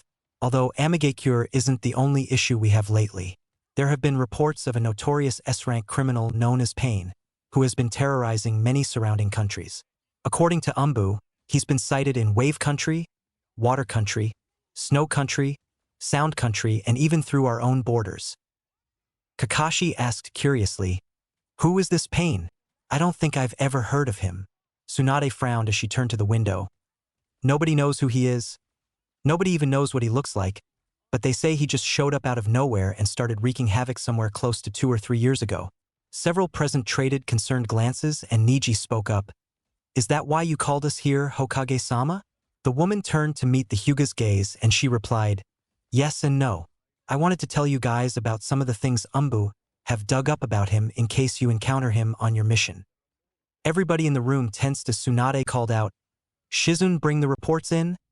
The brunette woman strolled and passed the group casually, unlike her normal racing, busy self. Right here, Tsunade-sama. The Hokage nodded and began to open the report, reviewing parts of it. It says here the earliest sightings of Pain came from Wave Country. I don't know if you remember Tizuna the bridge builder, but he was the one who reported Pain in the first place. Kakashi and Sasuke shot surprised looks at Tsunade, and Sasuke asked, what happened? Tsunade began to pace unlike her normal self as she placed the folder on the desk. Tizuna says that 2 black, cloaked men with red clouds on them kidnapped and imprisoned the villagers of Wave as hostages for some unknown purpose. He said that he remembered their names, Kisame and your brother, Itachi. Sasuke felt anger swell up at the mention of his older brother. He stared at Tsunade, fiercely waiting for her to finish. Kisame is an S-ranked criminal from Kirigakure, and we all know who Itachi is. Anyways, we have over 50 eyewitnesses that they were held captive until a shadowy figure arrived and battled the two. Tizuna says that after a terrible battle, he assumed their rescuer had won the fight because he came back to the temple. This also brought up more disturbing news. Everybody intently watched Tsunade as she elaborated further. They say that 3 figures emerged from the mist after the battle outside of the temple where many of the villagers still were. Umbu interviewed many of the hostages, and some were thought delusional, claiming that the figures identified themselves as Pain and the Demon of the Mist. This is where our first sighting of Pain was. Kakashi coughed. You mean there were sightings of Zabuza of the Mist? Tsunade nodded. Yes, and his hunter Nin companion as well. Sasuke visibly tensed at the memory of Zabuza and Haku. Tsunade-sama? What did Umbu find out about those sightings? Also, could the villagers have caught a look at Pain? She turned to him with a disturbed look on her face. Nobody is 100% certain, but their graves were completely empty according to the townspeople. As for your other question, nobody in that village will talk about Pain himself. None of the villagers would speak about the event after Danzo's root agents finished talking to them. Shocked gasps and wide eyes met Tsunade's comment. There was a long silence before Shikamaru finally broke it. How come you never told any of us about this until now? Tsunade sighed as she glanced at him. It was a battle between 5 S-ranked criminals. I'm pretty sure that's not on a need-to-know basis unless you're part of active-duty Umbu, or myself. Shikamaru rolled his eyes much to Tsunade's annoyance. I guess that would be troublesome. Enko started to speak. So what was the point of that long, boring story? Tsunade turned to the purple-haired snake mistress and shrugged. I just thought you guys should know in case you encounter trouble on your mission. Which brings me to the original reason why I brought you all here. Tsunade frowned as she examined her Jounin squad. If you recall what Sakura mentioned earlier, there was a woman who usurped Amage Cure's leadership over 2 years ago. Our spies claim she is named Konan.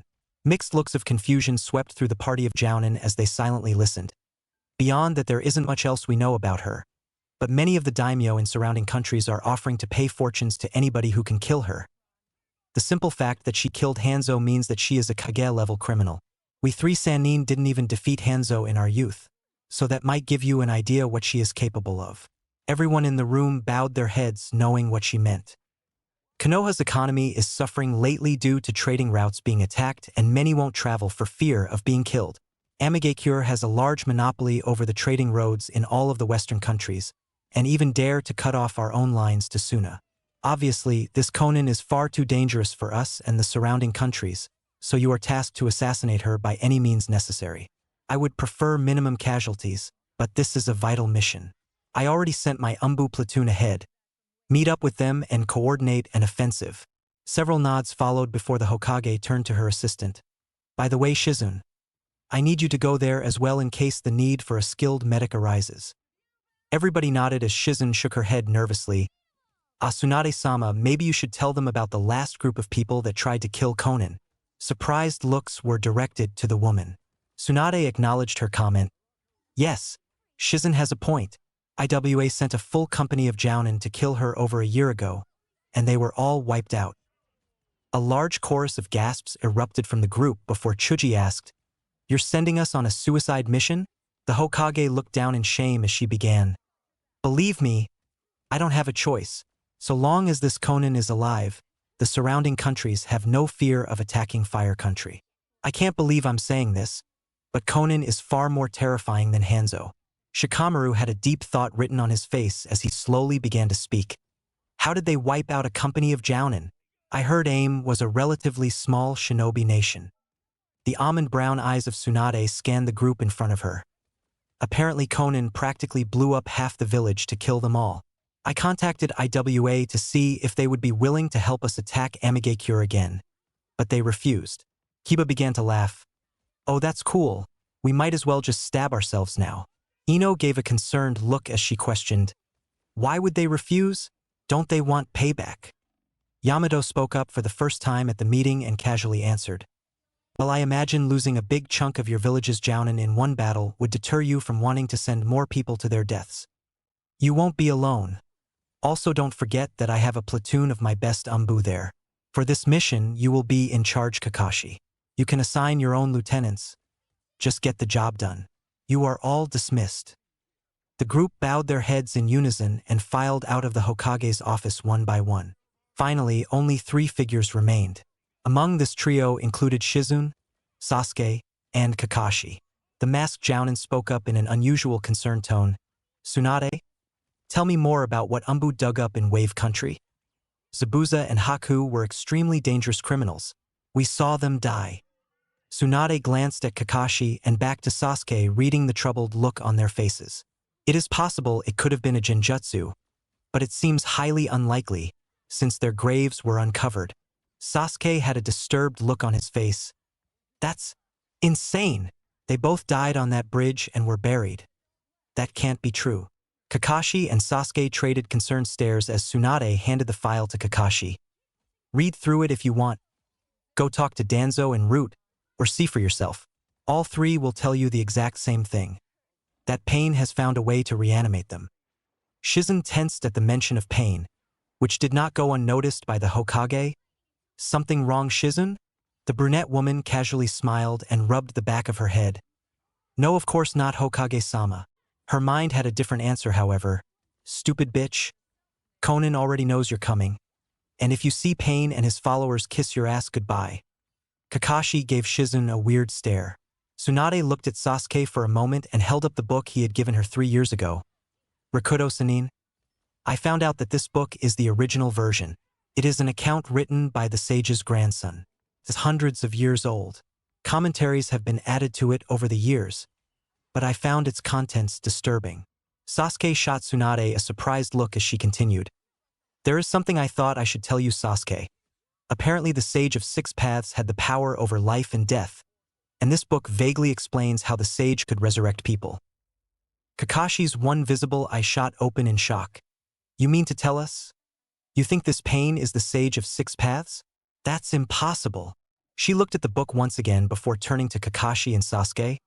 It's just a wild theory, but nobody has seen Pain and lived to tell the tale except for one Kirigakure Umbu Nin. They refuse to tell us anything about it. I don't know much about the sage, but apparently he did have a powerful bloodline known as the Rinnegan. Could be possible that Pain has it, but it might just be superstition. Either way, unless we take out Pain sometime soon, Conan will be the least of our troubles. Kakashi and Sasuke nodded as they distantly stared at the wall. Tsunade placed the book down on her desk and paced around her desk. At any rate, be careful out there, guys. They bowed their heads in unison as they left. Shizen noticed the book sitting on Tsunade's desk and stealthily grabbed it as she walked out, leaving Tsunade alone in her office. She stared out the window and sighed. A white-haired man coughed and brought her attention out of her mind. Ah, Tsunadeheim. Would you like me to go with them? The blonde-haired woman raised a brow at Jiraiya, who was standing at the window with a serious look on his face. We need you here, Jiraiya. The village isn't safe with all of our shinobi forces patrolling the borders and attacking AIM. The Toad Sage sighed as he continued. Conan was a former student of mine, an orphan from AIM. She was very adept at folding chakra into just about anything, which she would do with paper. She is extremely dangerous. You're sending those people to their deaths. Tsunade shot a surprised look at Jiraiya as she folded her arms. Former student? I didn't know you had any besides Minato. He frowned sadly as he stared at Tsunade. She was a very kind young girl once upon a time. She was 8 years old at the time I met her. I remember finding her stealing food in a small rundown village just out of Amigakure. It was after the last war. She got caught by the stall owner and was about to get beaten before I intervened. After that, she kind of followed me around for about a day, constantly asking me if I would teach her how to be strong. Eventually, I decided to do so, just to teach her enough to fend for herself. However, she might as well have been my daughter because she stayed with me for 7 years back during my traveling days. After what happened with her, I came back to Konoha during the time of the Chunin exams where Orochimaru invaded. Tsunade looked at a slightly emotional Jiraiya as she asked, "What happened? What did she do?" He looked down in shame. I remember her talking to me one day about how the world was too cruel and life was unfair. She was a very angry individual who couldn't stand the sight of seeing other people happy. She asked me what I thought about killing. I regret what I told her. The Hokage tensed in anticipation before Jiraiya finished. I told her that some people deserve to die. It is not something that I'm proud of, but it was the truth. Tsunade cut in. That's unfortunate, but it's something not uncommonly seen in orphans.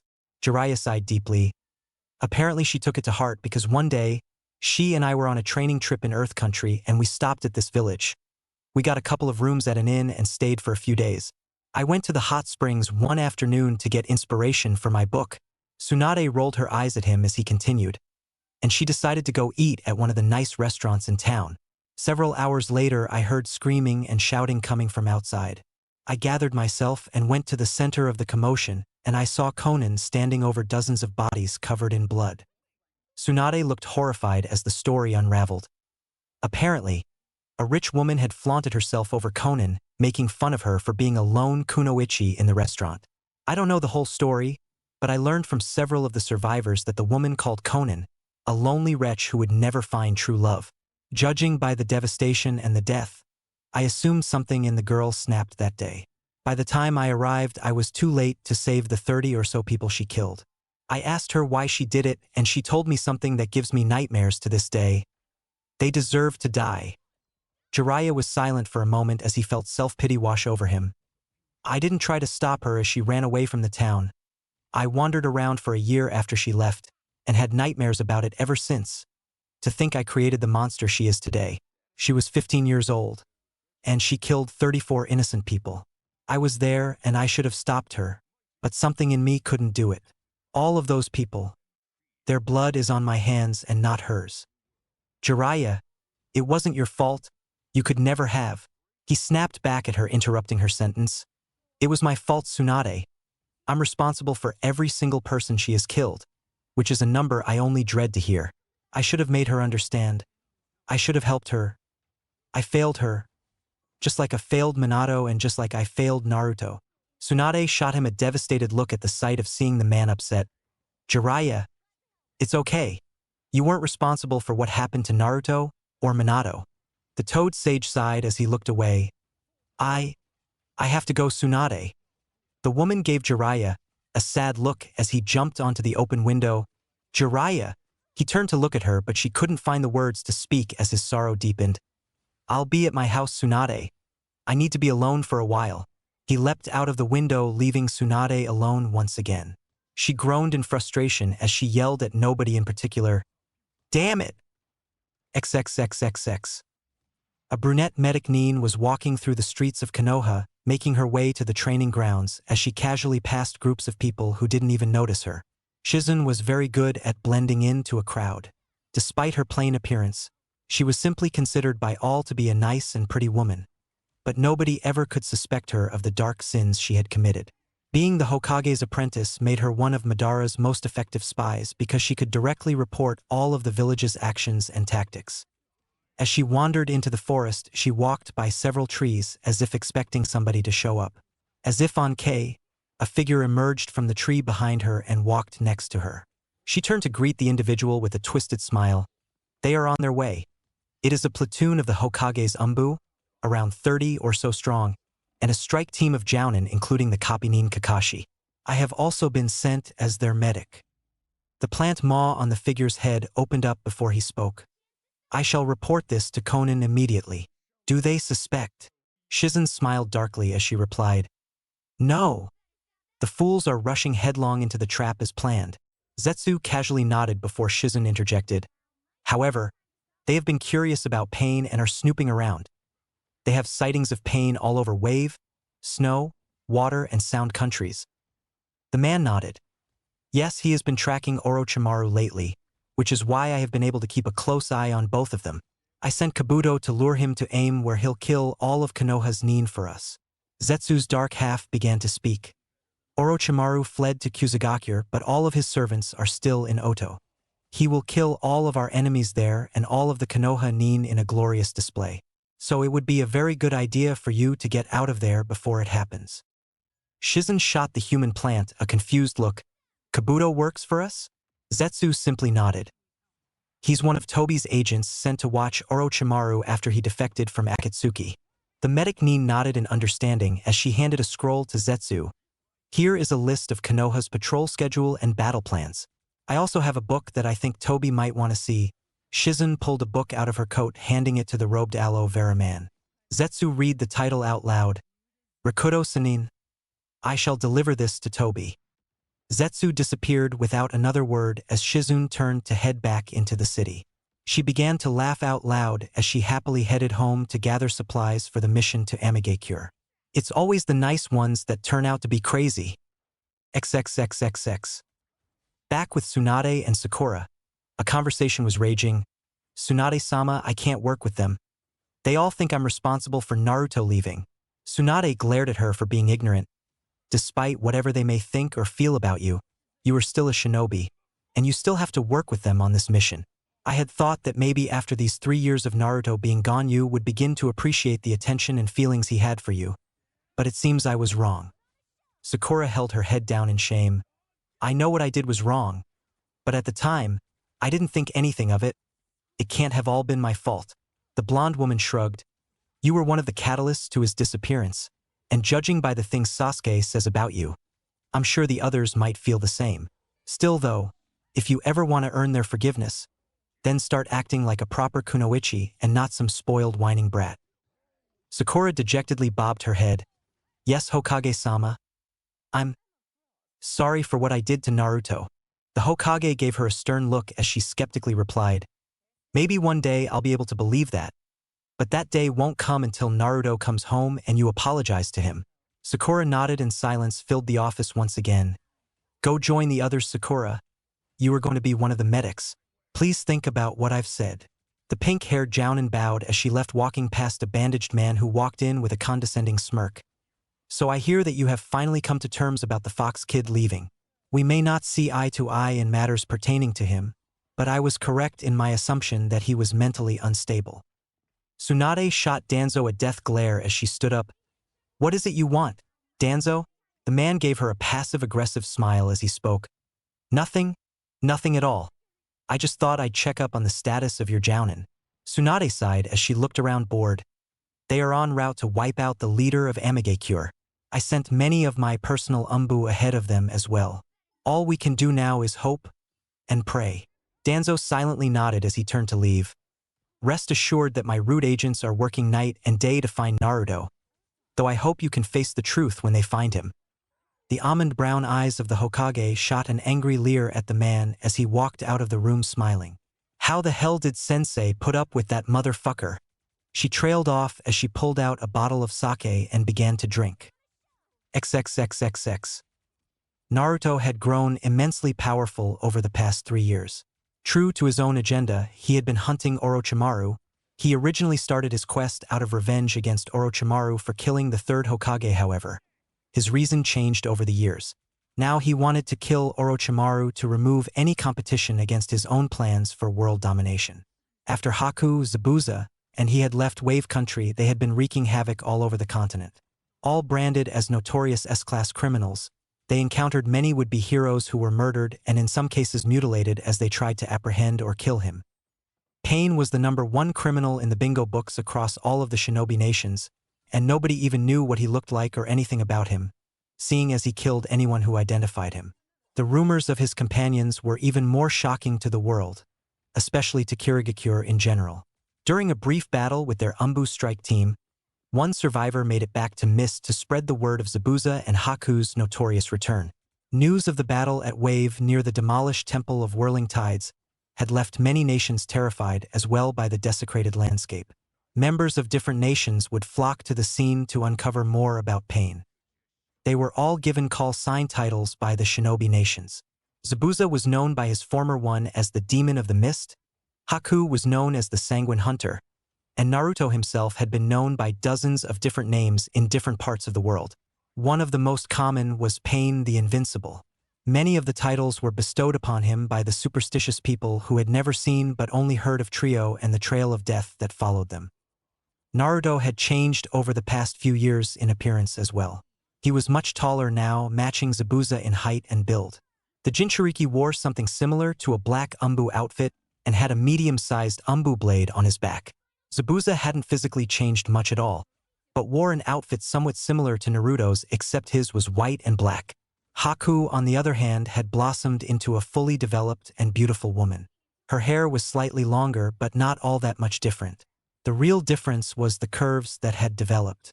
The woman was adorned in a green outfit similar to her previous one, with the exception of some cleavage left out. She was as beautiful as she was deadly. Overall, the three were a force to be reckoned with. They were currently hot on the tracks of Orochimaru's follower Kabuto in an attempt to uncover where the Snake Sanin's secret base of operations was. Kabuto had retreated to Odogakure and the trio were on the road leading to the village. Haku sighed as they walked. If we want to catch this weasel, why are we walking there? Naruto gave her a casual glance as he replied. Obviously he intends to set up some poorly assembled trap believing us to be fools, and then he'll make his way to some kind of getaway trail which will lead us to Orochimaru. So by giving him a false sense of security we're making it easier on ourselves. Naruto shook his head in annoyance as they continued walking. Goddamn, this Orochimaru is one slippery son of a bitch. I thought we had him last year when we were in Snow Country, but no, it was just another false trail. Zabuza sighed as he swung his sword around his arm out of reflexive habit. Yeah, that place sucked, but at least you got something out of it, Naruto, Zabuza chuckled. Haku cut in darkly. Yeah, if I ever see that woman again. Zabuza laughed as he processed that infamous evening through his head. What was her name again, Naruto? Naruto laughed. Oh, you mean Koyuki Haim? Yeah, that was a bit of a random encounter, I guess you could call it. Haku's Hunter Nin mask was off and she had a displeased look on her face. Encounter? That bitch is a rapist. Zabuza gave Haku a smirk. Come on, Haku, you know it was funny. I mean, Naruto is a pimp after all. I'm sorry, but I had to do it, lol. Haku glared at him as she responded.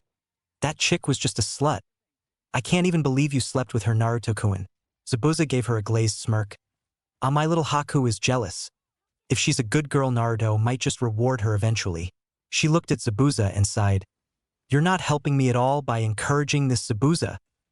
Naruto finally looked at Haku and said, I didn't realize this was such a big deal to you. Maybe if you were more upfront about it. The girl blushed madly and looked away, trying to hide her embarrassment. I wasn't asking for. She was interrupted by an amused Naruto. Oh, so you don't want it then? She blushed even deeper before putting her Hunter Nin mask back on. Finally, Naruto stopped teasing her. Well, at any rate, I think Otogekure is just a few miles down the road.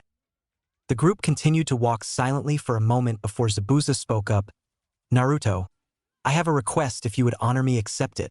The Jinchuriki looked at the black-haired swordsman. Sure, Zabuza. I owe you and Haku favors for following me these past few years after Orochimaru. He bowed his head respectfully as he began. It's just, I can't stop thinking about Kirigakure and all of the loose ends I left there. I tried to kill the Mizukage before I left. Yagura. Naruto stopped in his tracks and stared at Zabuza intently. Speak your mind, Zabuza. We have a few minutes. He sighed as he continued slowly. Yagura is the reason I left, because I tried to kill him when he ordered a purge of all with Kekai Genkai throughout Mist. Bloodlines aren't revered in Kiri like they are in your Konoha. They are feared. Yagura was the three-tailed turtle's Jinchuriki. So obviously I couldn't defeat him.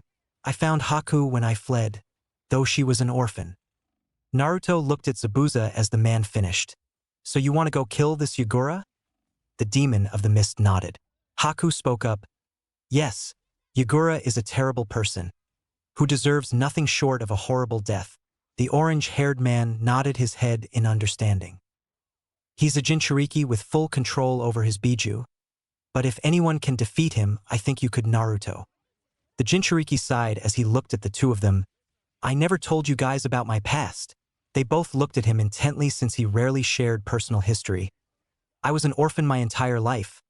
I told you too that, but I never told you why. The duo looked at him confused as he began again. The fourth Hokage sealed the nine-tailed fox inside of me. I'm a Jinchuriki as well. Complete shock was written over Zabuza's face and Haku's, which was recently uncovered again.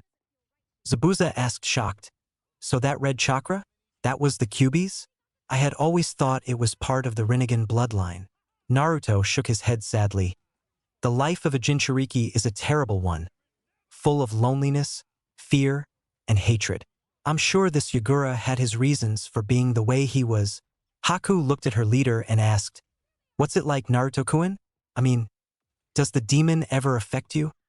Kyuubi began to laugh in Naruto's mind. Go ahead and tell them that you hear voices in your head. I'm looking forward to hearing what they say. Naruto ignored Kyuubi as he spoke. Not really. I have full control over the demon, and with my Rinnegan I can use all of its chakra. Kyuubi sighed as heard the sentence. That may be, but you can't deny that it is only by my doing that you even got this far. Zabuza and Haku nodded in understanding. Zabuza spoke up. I don't hold anything against you for that, Naruto, and neither does Haku. In fact, it only strengthens our resolve in your leadership. If you wish this Yagura dead, I shall kill him in your honor, Zabuza. The masked swordsman nodded in cheer as Haku cut in. Plus, it would be a good way to strike some fear into the pompous 5 great shinobi nations if they heard that Pain killed one of the Kages. A chorus of laughter echoed amongst the three. Well, at any rate, Let's go meet the lovely citizens of Oto. Unanimous cheering followed Naruto's comment as the three began to run to the village. After about 10 minutes, they reached the front gate of Otogakure and casually walked up to the guards as if they owned the place. The two Chunin standing guard shot concerned glances at one another when they saw the trio approach. Halt! What is your business in Oto? We were not told of any visitors. The second Chunin took one look at Zabuza and nearly pissed his pants. Yashoda, that's Zabuza of the Mist? And the Sanguine Hunter. So that must make him. The man looked at Naruto and was petrified as he saw the silvery purple eyes glaring at him. The other guard finished for him. Pain? Oh, by the gods, no. Why me? We're fucked. Oh shit, oh shit, oh shit.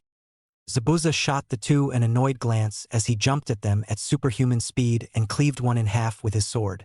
The other guard ran away in terror into the village but was frozen in place by ice and he felt a hand grab his throat.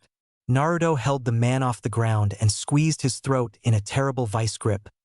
Where is Kabuto? Answer me now or Zabuza will skin you alive. The man was choking in a desperate attempt to answer before Naruto released him, letting his body crash to the ground. He began to cough up blood. I don't know. He came here earlier today and told us to await further orders from Guren-sama. Zabuza grabbed the man by his hair and pulled his head back as he brought the man to his knees in front of Naruto. Naruto looked at him carelessly as he casually spoke. Accept the greatest honor of dying by my hand. The man started to cry as Naruto pulled out a kunai and slashed the man's cheek slowly before stabbing him through the heart and letting him fall to the ground in a pool of blood. He looked at Haku and Zabuza. Let's go meet this Guren and find out where Kabuto is. They both nodded enthusiastically as they began to walk through the streets of Otogakure. As they made their way through the town, many of the civilians started to panic and cower as the group passed. Finally, they reached what appeared to be the largest building in the village and were surrounded. Umbu and Jounin jumped down surrounding them as they continued to walk unfazed by the arrival. Finally, a woman jumped in front of Naruto as well as two figures to her sides. The two figures were ones he recognized as Tayuya and Kimimaro. He gave them peculiar glances, wondering why they were still alive. The main woman had a beaming smile on her face as she inspected them. Well, well, well, what brings the invincible Pain and his followers to our humble village? Naruto gave the woman a death stare as he spoke. I am here for Kabuto. Hand him over and maybe I won't slaughter everyone here. She gave him a surprised look as he began to laugh at her. She glared at him in anger. What makes you think you stand a chance against my entire village? Zabuza butted into the conversation with an amused tone. I thought this was Orochimaru's village? Or are you his wife? Daughter, perhaps? She retorted in an irritated tone. I am not. I am Orochimaru's second, and I was raised by him. I am Guren. Kimimaro spoke up in a calm voice. Orochimaru has offered protection and care for many of the people in this village, and your ill will against him and us is falsely accused. Naruto began to speak again. I thought Gaara had killed you over 3 years ago. Seems strange that you haven't died from your illness either. The Jinchuriki then shot a look at the fiery redhead next to him and laughed. It seems you're still alive too, Ms. Hothead. Tayuya started to cuss. How the fuck do you know about that, you fucking shithead? Naruto smirked as he winked at her, which only irritated her more. Who the hell do you think you are, just walking into our village like you own the place? She yelled as Kimimaro shot a super confused look at Naruto. He questioned, Yes, how did you know about that? Naruto sighed as he elaborated. Seems Orochimaru failed to retrieve Sasuke, and now he is wallowing in some hole unable to perform a single jutsu. And when I find him I will tear off his head and keep it as a trophy. Everyone present froze at the amount of killer intent that was radiating from Naruto. Guren roared as she went through several hand seals. Over my dead body you will. Shotan. Sushotu. Crystal release. Jade crystal blade. A long crystal blade formed over Guren's arm as she rushed Naruto with impressive speed. She tried to stab him, but he grabbed her wrist with unseen speed and began to squeeze. Everyone present tensed up as if they were about to fight. Naruto calmly stated, This is between me and your leader. Everybody backed up reluctantly from Naruto's killer intent. Guren felt the pressure of his grip around her wrist begin to hurt painfully. She tried to kick him, but he easily grabbed her leg and threw her to the ground. She jumped back up as she held her wrist in pain. Naruto spoke up casually. Can you feel it, Gyurin? The fear, closing in all around you. You stand no chance against me. She began to yell at him. I fear nothing. She went through several hand seals and shot a barrage of crystals at him. Die Fool. Naruto laughed as the crystals flew closer. Shinra Tensei. The invisible shield repelled the attack back at Gyurin, and she blocked the rebound with a crystal wall. What the hell was that? She asked, desperately confused as Naruto began to walk slowly towards her. She flew through more hand seals and a crystal dragon formed and began to pounce at Naruto. He sighed as he drew his sword and charged it in his hands. Futon. Ryujin Rinnegan. Wind release. Dragon sword spiraling sphere. The sword charged with a glowing blue spike of spiraling chakra that began to swirl around Naruto in the form of a dragon. It completely shattered Gyurin's crystal dragon to pieces, raining down the fragments below. Gyurin roared in frustration as she formed 2 more crystal blades on her arms and began to duel Naruto in a sword fight. The orange-haired criminal easily parried her attacks with his Umbu sword. She began to flurry her attacks relentlessly in an attempt to hit him, filling with kicks and flips or anything to throw him off balance. Unfortunately for her, he remained completely composed and continued toying with her. Why the fuck can't I hit you? She screamed in anger as she began to attack faster. Finally, Naruto grabbed one of her wrists again and stabbed her with his sword as he caught the other wrist that attempted to slap him. He squeezed them in his infamous vice grip and she fell to her knees in agony. He released his grip and began to pace in front of her, looking around at the crowd. As she knelt in front of him helplessly, he slashed her throat with one simple motion and she fell over dead. Everyone present began to back away slowly as Naruto started laughing.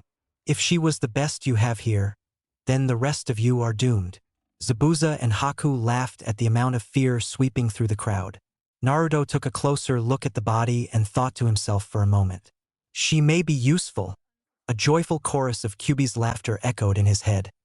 Best way to make an example of these fools is to make their leaders bow before you. He thought about it for a moment, and then channeled power from his arms at her dead body and felt the familiar swirling vision. Gyurin's body was elevated off the ground and began to glow white. Zabuza and Haku watched, interested as they had always been curious of their own resurrection. Many of the Sound Jounin and Umbu whimpered in horror or simply fainted at the sight of a completely rejuvenated Gyurin's eyes opening. She stood up in complete confusion as she stared at Naruto. He stared at her for a moment and she began to do the same. She looked at his eyes in complete shock. Naruto smiled as he began to speak. Now you understand. I have the Rinnegan. She looked at him in disbelief as she tried to back away but had her wrists in his grip once again. The 2 surviving members of the Sound Five had destroyed looks on their faces. You killed me. How am I alive? She gasped in shock as she looked over to Kimimaro and Tayuya, who continued to stare in disbelief.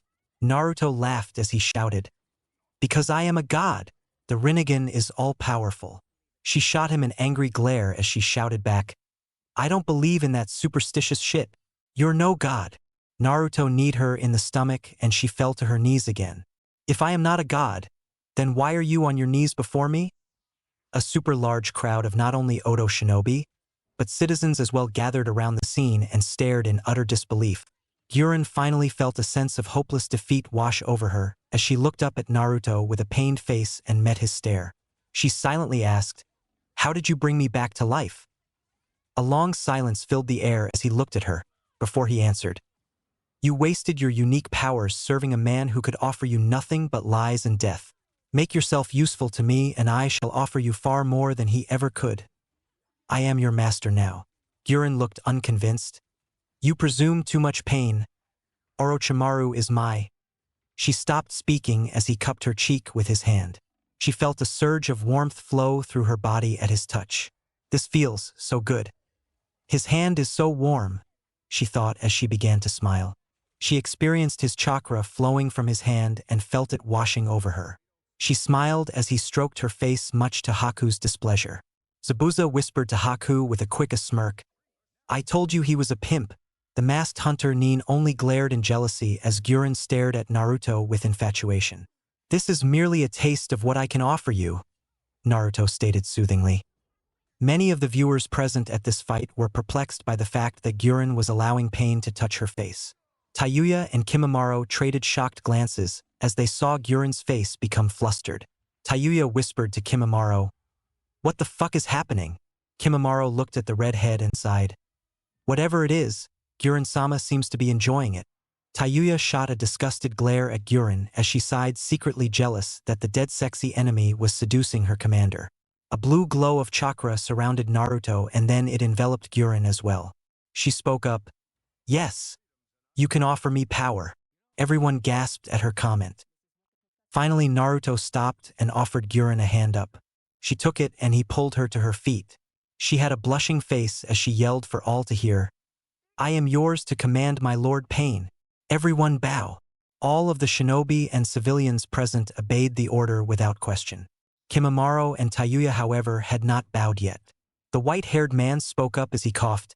"Guren, are you insane? He's the enemy. Orochimaru-sama would have your head for this." Tayuya chimed in, "Bitch, just because you got a crush on this asshole doesn't mean that he's in charge of this place." Naruto turned to Tayuya and began to laugh. "Ah yes, Tayuya was it? You certainly did have quite the mouth on you back then. I see nothing has changed." She shot a nasty glare at Naruto as she started to run at him with her fist raised. Naruto easily grabbed her fist as she tried to punch him in the face. She felt a strange, overpowering presence around him as he held her fist. She stared into his eyes and found herself trapped in their seducing gaze. "Who are you, Pain?" she asked as her anger completely dissipated from the look he was giving her. Kimimaro himself began to wonder the same thing as he felt himself being captivated by the mysterious man known as Pain. Naruto laughed as pulled his mask down to his neck, revealing his face. Everyone was enamored by the sight of his face. Tayuya saw the whisker marks and saw the flashbacks of a blonde-haired boy in an orange jumpsuit. "You're—" Naruto covered her mouth as she was about to shout his name. She resisted violently at first but saw no way to overpower Naruto. Naruto looked at Kimimaro and Guren. "You three come with me. We shall discuss this in private." Guren turned to the large crowd and shouted, "Show's over, everybody. Return to your stations and jobs."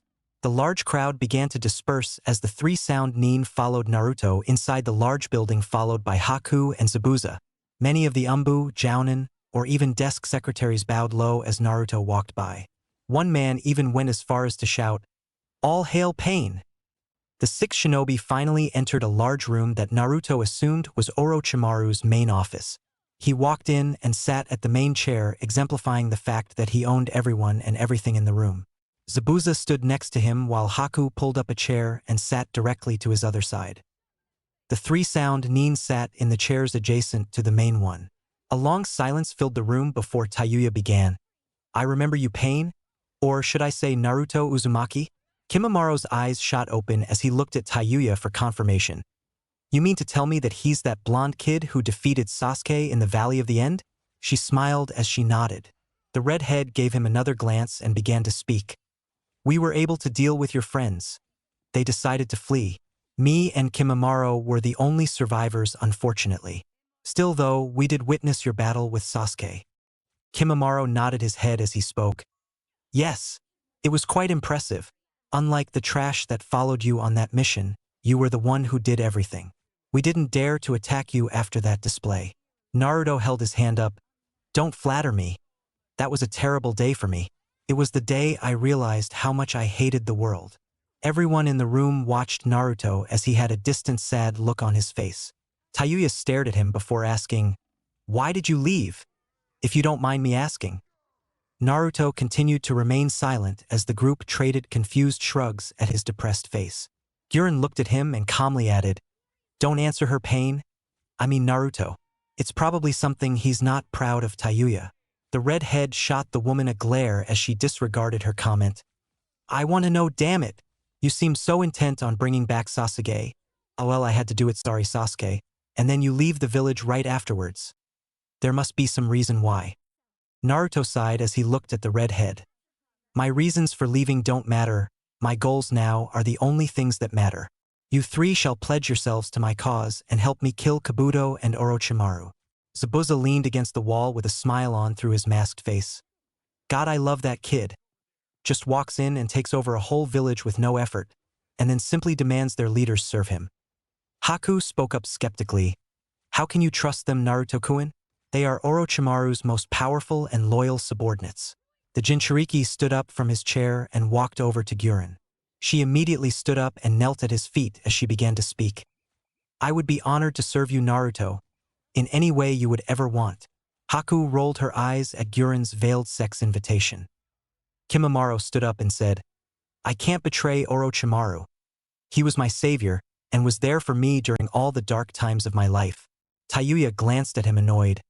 Stop being such a pussy, Kimimaro. Orochimaru sacrificed people for his own ends. He can't promise you anything anymore. But Naruto-kun can. Guren looked at Tayuya and started to chuckle. Naruto-kun, is it? I never thought I'd see the day Tayuya uses honorifics. Haku cut into the conversation with an annoyed huff. So are you two joining or not? If you don't, Naruto-kun will slay you and we'll be on our way. Zabuza began to laugh as he added, yeah, we really need to catch Four Eyes and cut off his legs. Naruto looked over to the two survivors of the Sound Five and they both knelt down to him. Kimimaro began, I can't deny your power, Naruto-sama. Your generosity is undeniable and you are worthy for me to serve. The Genjutsu master bowed her head and spoke, I'll follow you as well. From the things I've heard and seen about you, you are one stone-cold badass. I'm your girl, Naruto-kun. Tayuya blushed as she made eye contact with Naruto and quickly looked away. Guren looked over with a slight glare at that as she raged in her head. His girl, my ass. You better watch yourself, Red. I'm the alpha female here. Haku's mind was running along a similar thought process. Shit, now I have competition for him. I will murder these bitches if any of them touch him. Zabuza looked around the room at all of the kunoichi and laughed to himself. Oh shit.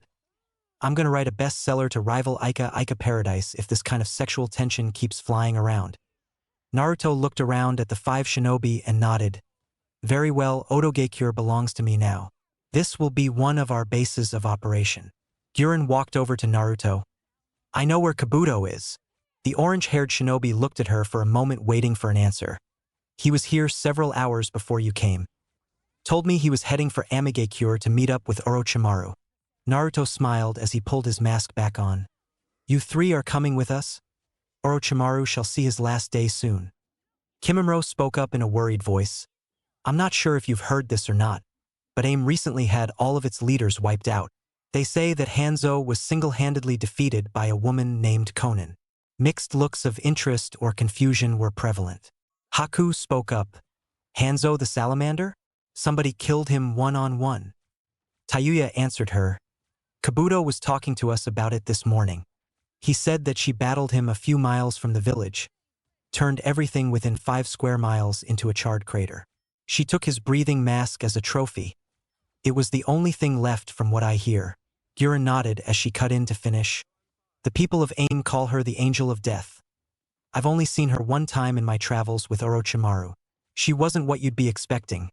She is barely into her 20s.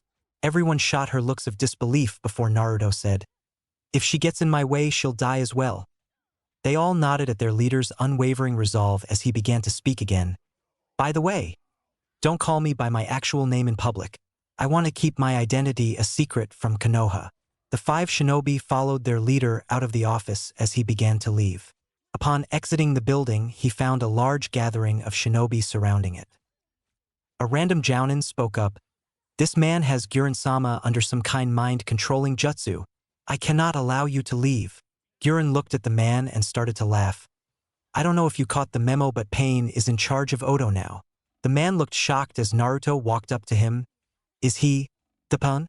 Naruto sighed as he stared at the man and he began to enunciate for all around to hear. I am assuming control of this village. Your leaders have already pledged their loyalty to me. Join my cause and be a part of the revolution. Or join Orochimaru on dead on a pike when I find him. Everyone present bowed low and the jounin even took it a step further by pledging. Your reputation is an accurate one, Lord Pain. We the people of Odo shall stand with your cause, even against our former leader Orochimaru. Naruto smiled as he began to take his leave of Otogekyure. The citizens continued to bow as Naruto left through the south gate with his followers. XXXXX. A white-haired man had been watching the scene through a spyglass the entire time and grimaced in horror as the people of Odo once again bowed to Pain. Oh shit. Orochimaru is going to be pissed about this. He began to run away from the village at high speed as he dared not look back in fear of Pain capturing him. As he passed under a tree, he was stopped by the sound of a familiar voice. You seem worried, Kabuto? Has the plan been compromised? The white-haired man turned to see a familiar plant-like man standing behind him. Zetsu? What is it you want? The plant maw on his head opened as Zetsu replied plainly. I need to know if everything is going according to plan. Toby won't like it if you fail him again. Kabuto looked over his shoulder worried. There has been a strange occurrence in Odo. It seems Pain didn't destroy the village as we had predicted. I saw all of Orochimaru's followers bowing to him. My guess is he took over the village. The normally calm Zetsu had a concerned look on his face. That is a very unsettling turn of events. I will inform Toby, but I still need you to continue to aim as planned. This may still be salvageable. Kabuto held his head down in fear. Conan can offer me some protection, I hope? I just saw him walk in and take over Otogekyure in an hour, and there is no way I am fighting him. Zetsu shrugged at Kabuto's fear carelessly. Do your job and you'll survive. If you fail, then I will be sent to eat you. Zetsu's plant maw closed as he forged back into a nearby tree. Kabuto didn't take a second to think as he began to run southwest. His mind wandered as he ran. So, Pain has the Rinnegan. Toby's plan may work, but I think he seriously underestimates what Pain is capable of. Uchiha pride, I suppose. Alright, there is chapter 6 for you guys. I'd hate to be all stereotypical and throw in a time skip, but I didn't feel like writing 3 years of filler chapters. And I don't want to write lemons with a 14-year-old.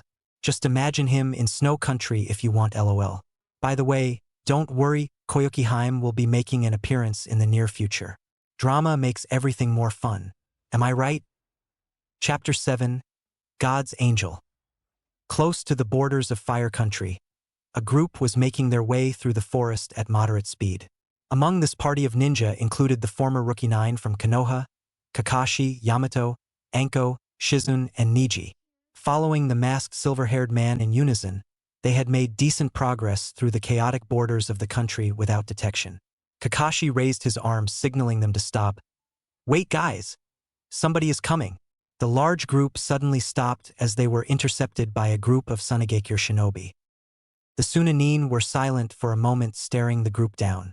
Finally, a man stepped up who had 2 purple streaks down his face and brown hair. I heard that Konoha was sending a strike team to aim to assassinate Conan. The Kazekage would like to pay his regards by offering his aid. Several looks of relief shot through the Konoha shinobi as the 2 sides eased up. The brown-haired man spoke again. Who's in charge here? We'd like to join your forces for the assault. Kakashi stepped forward and held his hand up with a serious look on his face. We won't turn down help. Most of my men assume we're going on a suicide mission. By the way, do you have any more intel on this Conan? The brown-haired man sighed as he looked down. We were hoping to ask you the same thing. The only thing Garasama, our Kazekage, has learned is that she planned on cutting off Earth, Wind, and Fire countries from each other to mount separate offensives. Kakashi raised his one visible eyebrow. She must be pretty arrogant to think she could take down of the 5 great shinobi nations. The man looked away from Kakashi and groaned. Our spies say she was conquering pieces of Earth country. If that's the case, I assume she means to take IWA out first. Sakura spoke up into the conversation. Hey, I know you. You're Kankuro, right? Kankuro looked at the pink-haired girl and laughed. Yeah, that's me. But I'll sign your autograph later, bubblegum babe. Sakura shot him a cheap smile. Yamato cut in. Should we set up camp for the night, Kakashi? It'd be a good idea to pool our knowledge and formulate a plan. The silver-haired Jounin nodded, and the 2 groups began to unpack and set up tents into a camp. Kakashi had a map pulled out and was sitting next to Kankuro as he went over the plan with the group. Okay, Tsunade's Umbu plan on going in the first wave and clearing a path through the city for us. They have set up a perimeter around our entry point near the southern part of the village here. Kakashi pointed to another map of Amigakure. If we move fast and stay together, we can take this Conan out. No heroics from anybody though. If she took out Hanzo, she could kill any one of us alone. Kiba began to speak. Shit. I should have just stayed on the tracker squad with my sister. An amused chorus of laughter followed his comment before Shikamaru entered. Yes, you're correct in assuming that we can get there fast, Kakashi. But what about her bodyguards? I'm assuming she has some. The one-eyed Jounin looked back at him and replied, that will be an issue, but that's why we need to stick together. I'm not sure what this Conan is capable of, but I know for a fact that it'll take several of us to fight her and the rest hold off her guards. Ino decided to give input. Maybe I can use my mind transfer technique or Shikamaru can subdue her with his shadow jutsus. Anko began to laugh at her comment. Good luck with that. I doubt you'd live long enough to do that technique. Ino shot back a quick glare before sighing. I suppose not, but we need to think this through. Shikamaru nodded as he spoke up. My Kage main no jutsu, shadow possession/imitation, is our best means to subdue and eliminate her. Kakashi nodded as he continued. I agree, but you won't be able to get it off unless we have 2 or 3 experienced people draw her attention away from you. Shino began to speak much to everybody's surprise. I don't like this plan. What do we do if it fails? Sakura cut in desperately. It's not going to fail, you downer. Shino pulled off his glasses and gave the group a worried look. It's just, my father died to bring this information to Konoha. Looks of shock were evident as he looked at Kakashi. You're going to have one chance? I doubt our odds tremendously. Don't hesitate to go all out on her. Many in the groups nodded and others gave the man a sad look as he put his glasses back on. I will avenge my father or die trying. Let me be the one to draw her attention. Kakashi looked flabbergasted as he flat out stared at the man. No way. If anyone has to do it, I'll be the guinea pig. If I die, the group falls to Yamato. The morale of the large attack force began to plummet at the thought of Kakashi dying. Kankuro spoke up. You guys won't be alone. I'd gladly die to secure our alliance. It's what my brother would want. A serious feeling of dread and self-sacrifice was sweeping through the hopeless group before Anko broke the tension. Shit, you guys need to lighten the fuck up. Ever heard of a self-fulfilling prophecy? If you keep telling yourself you're gonna die, guess what? You will. Several nodded and Kakashi backed up the statement. She's right.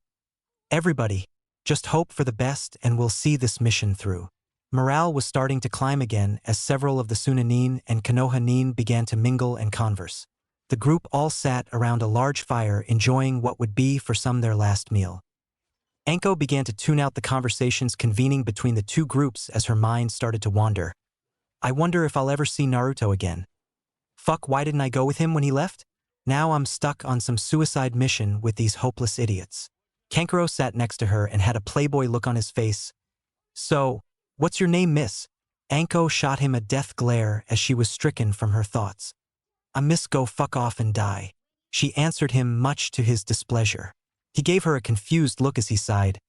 I'm just trying to lighten your mood up. You seem a bit distant compared to the others. She looked at him for a moment before groaning in response. Yeah, I have just been thinking about a certain somebody. Kankuro raised an eyebrow as he immediately caught what she meant. Oh? And is this somebody thinking of you too? Anko began to blush as she looked away. I hope so. He began to chuckle at her embarrassment as he spoke. Ah, okay. So you're just worried you won't ever get a chance to tell him how you feel? She looked at him in surprise at his psychological evaluation. Yeah, how did you know? Kankuro shot her another player look as he laughed to himself. Dr. Kankuro is the love guru. I can tell when the babes are distracted. She shot him a skeptical look as she retorted. I bet it works really well for you. He turned his head in irritation. Hey now. No sarcasm, miss, go fuck off and die. She laughed at his foolish remark before he sat down next to her. Well, in all seriousness, if you really love this guy, then nothing is going to happen if you just sit around and wait for him. After you get back from this mission, you should go tell him first thing. Don't make fun of Kankuro the love guru. Dr. Phil to Imo. She smiled as she pictured Naruto. And then she pictured ripping off his clothes and raping him. A beaming grin came to her face before Kankuro added, My work is done. By the way, if things don't work out with your mystery guy, then I'm single and looking for love. She shot him an amused look as she replied, In your dreams, hotshot. Thanks for the talk, though. Kankuro smiled as he walked away. Unfortunately for Anko, Hinata had overheard her conversation and decided to pester her for information. So, Anko-san, Tell me about this mystery guy of yours. She looked at the Hyuga hesitantly as she began to think. You're the last person I'd ever tell, you stalker. Hinata looked at Anko expecting some kind of answer before she sighed. Well, it's kind of a secret and I don't want everybody knowing about it before I tell him how I feel. Hinata gave her an excited look as she complained. Come on. Anko, you know you want to tell me. Is he in our group now? She looked at the blue-haired Hyuga in irritation before she said, It's none of your damn business. But no, he isn't. I missed my chance and now's he's gone. Hinata began to piece things together in her mind. So he's not in Konoha? Anko reluctantly nodded her head as Hinata began to frown. You mean? You can't be serious, Anko. That's just wrong. She shot a fierce look at Hinata before replying. Nothing's wrong with it. I'm in love with him. What's wrong is you lack any kind of spine to stop me. I understand him. You don't. Hinata for the first time ever had an angry look on her face before she retorted venomously. You're a sick whore. How dare you try and steal my man? Anko began to laugh as she leered at Hinata darkly. Last I checked, you don't know a thing about him. Oh wait, you do because you stalked him every day because you lacked the backbone to do anything. The blue-haired girl stood up and activated her Byakugan. Anko laughed as she stood up and pulled out a kunai. The loud camp began to get quiet as they had recently noticed Anko draw a weapon. I'm gonna cut that pretty little face of yours up, you Hyuga bitch. Hinata angrily began to shout back. You fucked with the wrong bitch, you home-wrecking slut. Anko began to laugh as she replied. All's fair in love and war. Suddenly Niji jumped in between the two of them and yelled.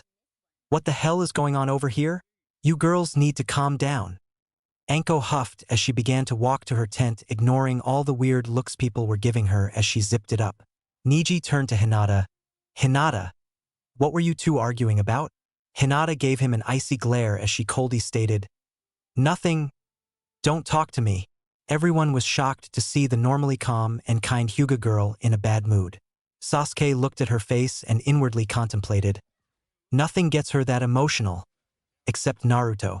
The raven-haired Uchiha looked to Hinata as she sat down at the campfire and stared into the burning embers blankly. Anko must have said something about Naruto.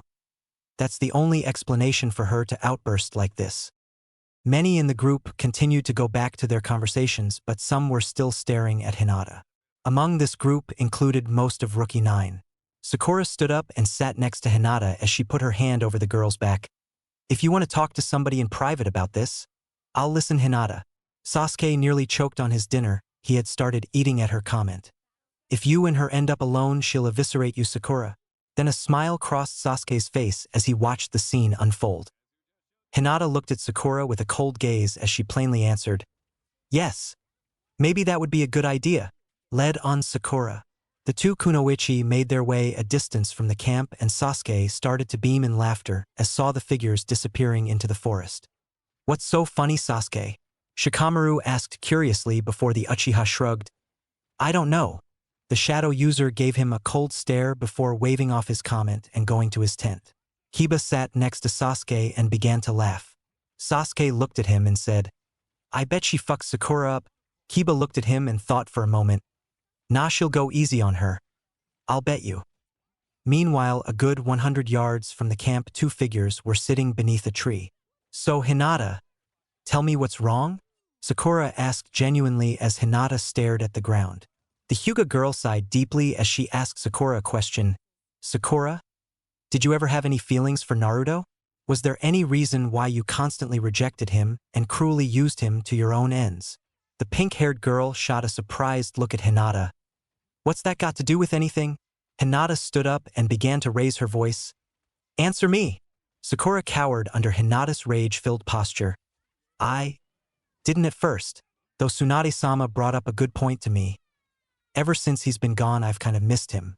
Are you still mad about me getting him in trouble? Hinata slapped Sakura in the face and sent her to the ground. He's too good for you. I never understood what he saw in you. The only thing I've ever thought of you as is a worthless Sasuke fangirl. Sakura looked horrified as she sat up and felt the bruised imprint on her face. I didn't mean for it to happen this way. I do care about him, but I guess I just never noticed until now. Hinata looked at the girl coldly as she stated. He could have made you happy. As much as it would have pained me to see him with you, at least he would have been happy. But you broke his innocent heart and his dream for Sasuke. And I don't know if you caught the memo, but Sasuke hates you more than I do." Sakura began to cry as she held her head against the tree. "I'd give anything to see him one more time, and to tell him how sorry I am about everything." Hinata looked annoyed as she interjected. "You missed your one and only chance with him. If I ever see you lay a hand on him again, I'll impale you and hang you in front of the Hyuga mansion as a trophy." Sakura looked down as she spoke softly. "I guess that old saying is true. You never appreciate what you have until it's gone." Hinata sighed as she looked down at Sakura. "I doubt I could ever find it in myself to forgive you unless he came back." Sakura, the pink-haired girl, stood up and looked at her sorrowfully. "Maybe we can look for him after this is over. By the way, what was going on with you and Anko?" Hinata looked at her for a moment and glanced around as if she were being watched. Finally, the girl spoke up. "It was about Naruto." Sakura gasped as she inquired further. "What did she say?" Hinata balled her fists in anger and punched a nearby tree, shattering it in half. "Nothing you need to concern yourself with. Let's go back to camp." Sakura watched Hinata fluster up deep in thought and went over the possibilities in her mind. Maybe Anko knows something about Naruto? But wait, didn't Hinata call Anko a slut? A look of shock washed over the pink-haired girl's face as she stopped in her tracks. "She likes him too, huh?" Hinata turned with an annoyed look on her face and calmly replied, "Yes. But like I said, he is no longer your concern." She continued walking back to camp. As the two came back, Sasuke had a frown on his face, sad to see the bruise that Sakura had was the only injury. She went easy on her. "You win the bet, Kiba." The Inuzuka man cheered as he took money from Sasuke's hand. Sakura didn't bother to process the event as she decided to go to bed. XXXXX. Naruto had made quick progress with his large group through Fire Country as they headed to Amigakure. Of course, it wasn't as uneventful as he would have liked. His companions were restlessly arguing over nonsense as they neared their destination.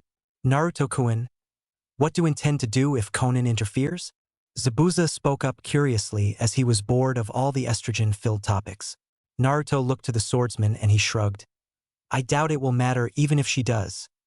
Even though she defeated Hanzo, she won't stand a chance against me." Gurren broke away from her girl-related topic with Tayuya and spoke up. "I have no doubt in your abilities, Naruto, but she isn't a pushover. Even Orochimaru fears her." Naruto stopped walking and turned to look at Gurren, who wore a distressed look on her face. He walked over to her and she backed into a tree. "Is my Gurren-chan worried about me? How sweet. Perhaps you want another demonstration of my power." The woman blushed heavily and placed her hands on his waist and leaned her head back. "Maybe I do." A loud cough could be heard coming from the group behind them. "Ahem. We don't have time for that, Naruto-kun. Gurren will just have to take my word for your power." Naruto laughed as he began to walk again, followed by Zabuza and a very bored Kimimaro, leaving the girls trailing behind the two. Haku shot a smirk at the older woman, sticking her tongue out, making her glare angrily at Haku. The crystal user began to whisper venomously, "If you ever interrupt us again, I'll cut that tongue of yours out." Haku laughed as she shot back. "Maybe you didn't catch the memo here, but Naruto-kun is my man, not yours." Tayuya entered the quiet conversation. "Sorry, bitches. You could tell by the way he was looking at me that I'm the best candidate for that slot." Gurren looked at her and laughed. "The only slot you're going to be filling is your own with that flute of yours." Haku laughed as she added, "Yeah, well, that's what your crystals are for too, bitch. Clearly you two are new and don't understand how things work around here. Zabuza and I have been following Naruto for 3 years now." Tayuya looked at her briefly and smiled. "Yeah, and you still haven't closed the deal from what I understand." Haku looked flustered as she looked at Tayuya angrily. "You'll pay for that one, bitch. Just you wait." The redhead laughed and looked back to Naruto, staring at his defined body through his Umbu attire. "Where did you guys get Umbu gear from anyways?" Tayuya asked, confused, as she continued staring at Naruto. Zabuza turned around, answered, much to her surprise. "We got those from some Kirigakure Umbu who decided to commit suicide by attacking us." She looked at him and laughed as Haku stated, "Yeah." Zabuza seemed to have enjoyed the encounter, if I recall. The masked swordsman laughed. "Yeah, well, those motherfuckers deserve it. I'm going back to Kirigakure once this is over." Kimimaro looked at Zabuza and sighed. My clan was wiped out trying to attack that village. The Bloody Mist is a very dangerous place. Zabuza turned to look at Naruto with beaming eyes. Yeah, well, you guys haven't seen what Naruto is capable of. I remember 3 years ago in Wave Country he destroyed an entire coastline with one jutsu. It was crazy. Kimimaro looked unconvinced as he stated, I seriously doubt that. I'd have to see it for myself. Not even Orochimaru could do things like that. Naruto turned towards the man and gave him a flat stare. Your religious zealotry towards that fiend is starting to make you look suspicious to me. I will tell you this one time. If you have any thoughts of betraying me, I will destroy you and your village with that jutsu. Kimimaro gave Naruto a sharp nod and a worried look as he turned to continue walking. I can understand your hatred for Orochimaru, but you must understand that he has done nothing but good things for me. It shames me to betray him like this. Naruto looked at Kimimaro again with a displeased look. I'm offering you something better. Not a place in some weak secondary shinobi village taking orders from a maniacal, power-hungry ruler whose only concerns are his own. I'm giving you a chance to fulfill your dreams in my service. I can make the nations tremble before me and grant a boon to all of my most loyal subjects. Tell me, would you turn that down? If you have a request, I will make time to hear it. The white-haired man thought for a moment before he spoke his mind. Orochimaru said the same thing. How am I to take your word over his? I am dying. As you know, being the last of my clan gives me a sense of obligation to restore their honor. Naruto placed his hand on the man's shoulder and looked him in the eyes. I am going places others only dare to dream. My name shall be remembered for what I am doing. My legacy shall be written in stone and my power shall be felt even by the stars themselves. Stand with me, Kimimaro, and be a part of that legacy. Let yourself become one of my champions, and see yourself remembered for all time. The white-haired man was taken aback by the inspiring speech. Naruto's promise of power was undeniable to the group that traveled with him.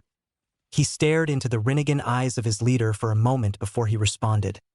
I had once dreamed as a child to become a legend, a hero. I've never thought about trying to do it. Until now, you shall help me achieve my dream, and I shall serve as one of your champions. I am the Ashen Knight. Kimimaro's resolve echoed clearly unwavering as he formed 2 blades from his arms and crossed them as he bowed to Naruto. Everyone with the exception of Naruto was staring in shock at his change of heart. Naruto offered him a hand and the man took it. The Jinchuriki pat him on the back and continued to walk. Zabuza looked at the scene in awe. Those things he said. They seem so distant yet so close at the same time. He is so sure of himself, so dedicated, invincible. Nothing is impossible. Maybe we truly can change this world. The girls were staring at their leader with even more infatuation than before, if it was even possible. Guren smiled as she managed to squeeze in between Kimimaro and Naruto to stand by him. She looked over at him with a smile. My dream is only to follow you forever, and to serve you in any way possible. Naruto looked over to the dreamy-eyed woman and smiled back. He put his arm around her shoulders and whispered in her ear. I'll make sure you live up to those words later. See how loyal you really are. The woman practically squealed with delight as she stared at him. Your wish is my pleasure.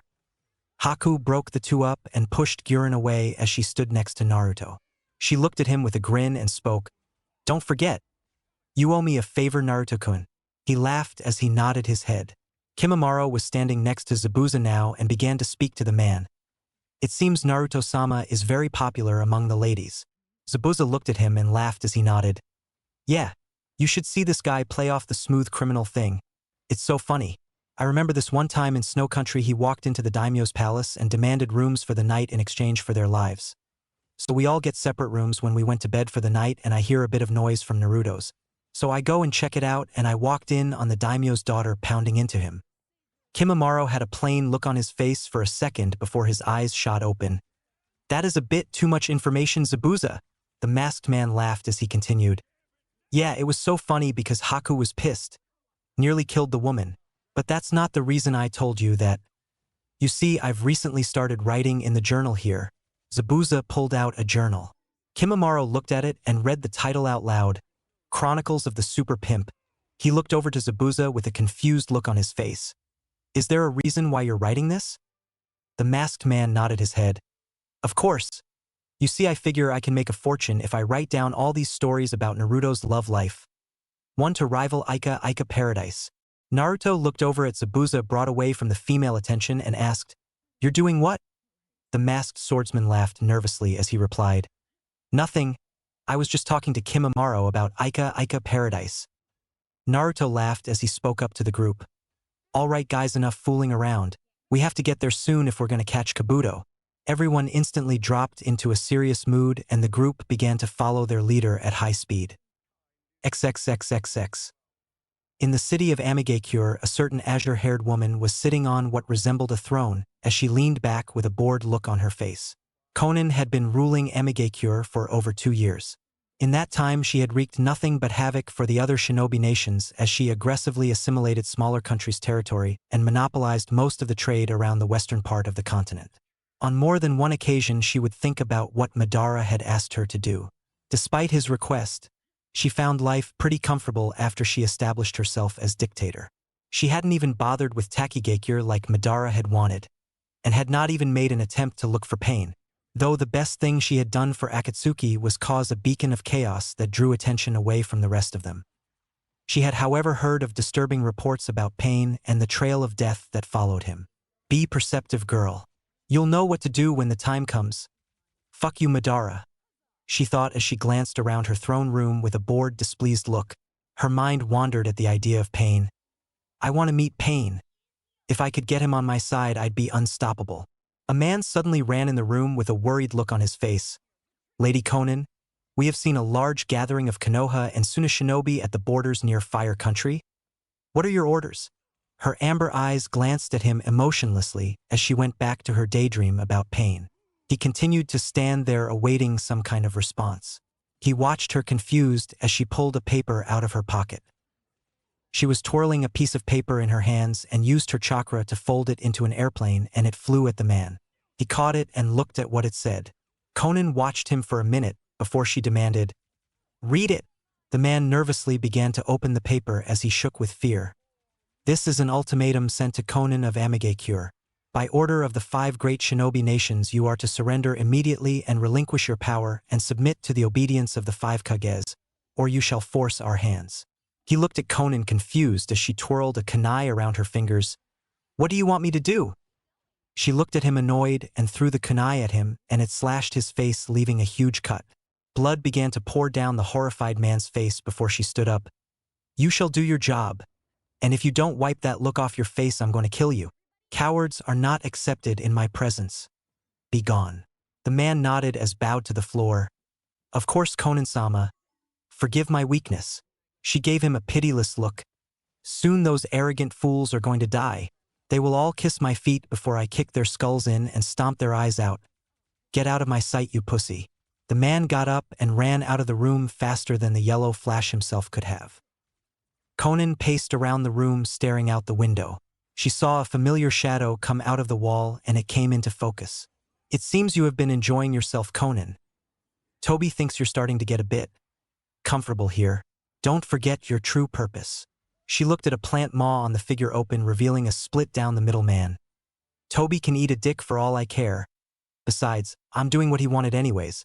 So the fools are on their way into our trap, I assume. Zetsu nodded as he continued.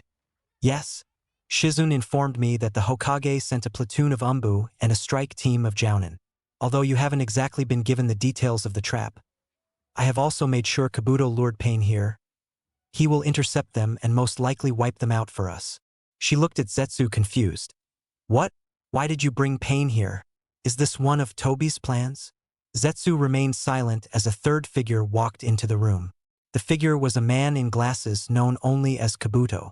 She looked at the man icily as she restated the question.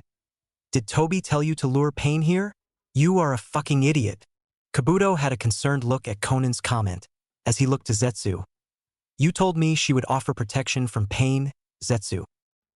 The plant man's dark half began to speak. You have served your purpose well, Kabuto, but your services are no longer required. Kabuto had a horrified look on his face as he turned only in time to see Konan stab him in the neck. She dug the blade around for a moment before slicing all the way across, beheading Kabuto completely. Konan wiped the blood from her blade as she looked at Zetsu bored. Bringing Pain here was a mistake. I can handle those Konoha fools without much trouble, but the Rinnegan is a different story. Zetsu looked at her for a moment and replied, "Didn't he ask you to go undercover and learn about Pain?" She shot an angry glare at him. "How do you know about that?" He looked at her plainly and answered, "I know everything that goes on. I'm just that good." She roared furiously at him. "Tell Toby to go fuck off. I am staying in AIM until we do our takeover." Zetsu sighed as he simply nodded. "Very well. Would you like me to quote that to him?" She smirked at his hidden joke. "I'll take care of Pain. And these Konoha pencil-pushing pussies. You got your report, now go." She waved off Zetsu and he left without another word. Conan looked at Kabuto's bloody body and just laughed at it. What a fool. Rule number 1 about being a ninja is never trust your friends.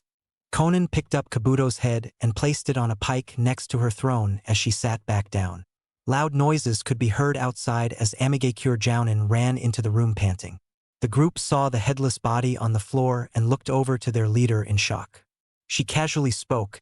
"He was a liability. People who fail to serve their purpose shall end up decorating my throne room. You, take that corpse out of my throne room." A Jounin began to drag the body out. Looks of fear were evident on the battle-hardened Jounin. Conan stood up and looked at them with amusement. "Is there some reason you needed to speak with me?" They traded worried glances as one man fearfully spoke up. "Konoha Nin have breached the walls to the village. They are on their way as we speak." She looked at the man and sighed. "Calm down. I will deal with them. Fear is the greatest weapon of any shinobi.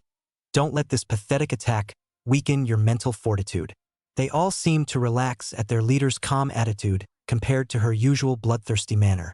She walked over to a wall and pulled off a mask that could only be recognized as Hanzo's breathing mask. Conan began to put it on, much to the surprise of the Jounin present. They feared Hanzo. They shall fear him in death as well. The group bowed as Conan turned to them with the breathing mask of the legendary Hanzo on. One man spoke up. "Long live the Amikage." She nodded as she heard a large explosion coming from outside again. The AIM Jounin all jumped in front of Conan as she sat back down on her throne and crossed her legs. Suddenly, a large group of Konoha and Sunanin poured into the room, all with weapons drawn in battle stances. One man who Conan assumed was the leader of the group had silver hair and a mask. He had one Sharingan eye as well. The shinobi all stared at Conan in wonder as she stood up and walked over to them. "Well, isn't this cute? A bunch of wannabe heroes working so hard to come meet me in person. If this is the best that Konoha has, then I might take it next." "How pathetic." She laughed as she inspected the ragtag team of Jounin in front of her with little interest. "Seems Suna has a death wish as well." Not taking kindly to her condescending manner, Sakura spoke up. "We've come to kill you, Conan. Konohagakure is the greatest shinobi village for a reason. And you're a fool if you presume you can defeat us." Conan looked at the pink-haired girl and began to laugh. "Well, you and I must be talking about a different Konohas if they allowed a pink-haired Barbie bitch to become a Jounin." Sakura gave the woman a glare as she violently retorted. "You've got some nerve, you masked freak. You wretch." Conan had a brief flashback of a similar dolled-up woman calling her a wretch, and she boiled in anger. "What did you just call me?" Conan was releasing enough killer intent to drown the room in fear as she felt her anger rising. Conan's arm shot out a barrage of paper that flew around Sakura and dragged her across the room.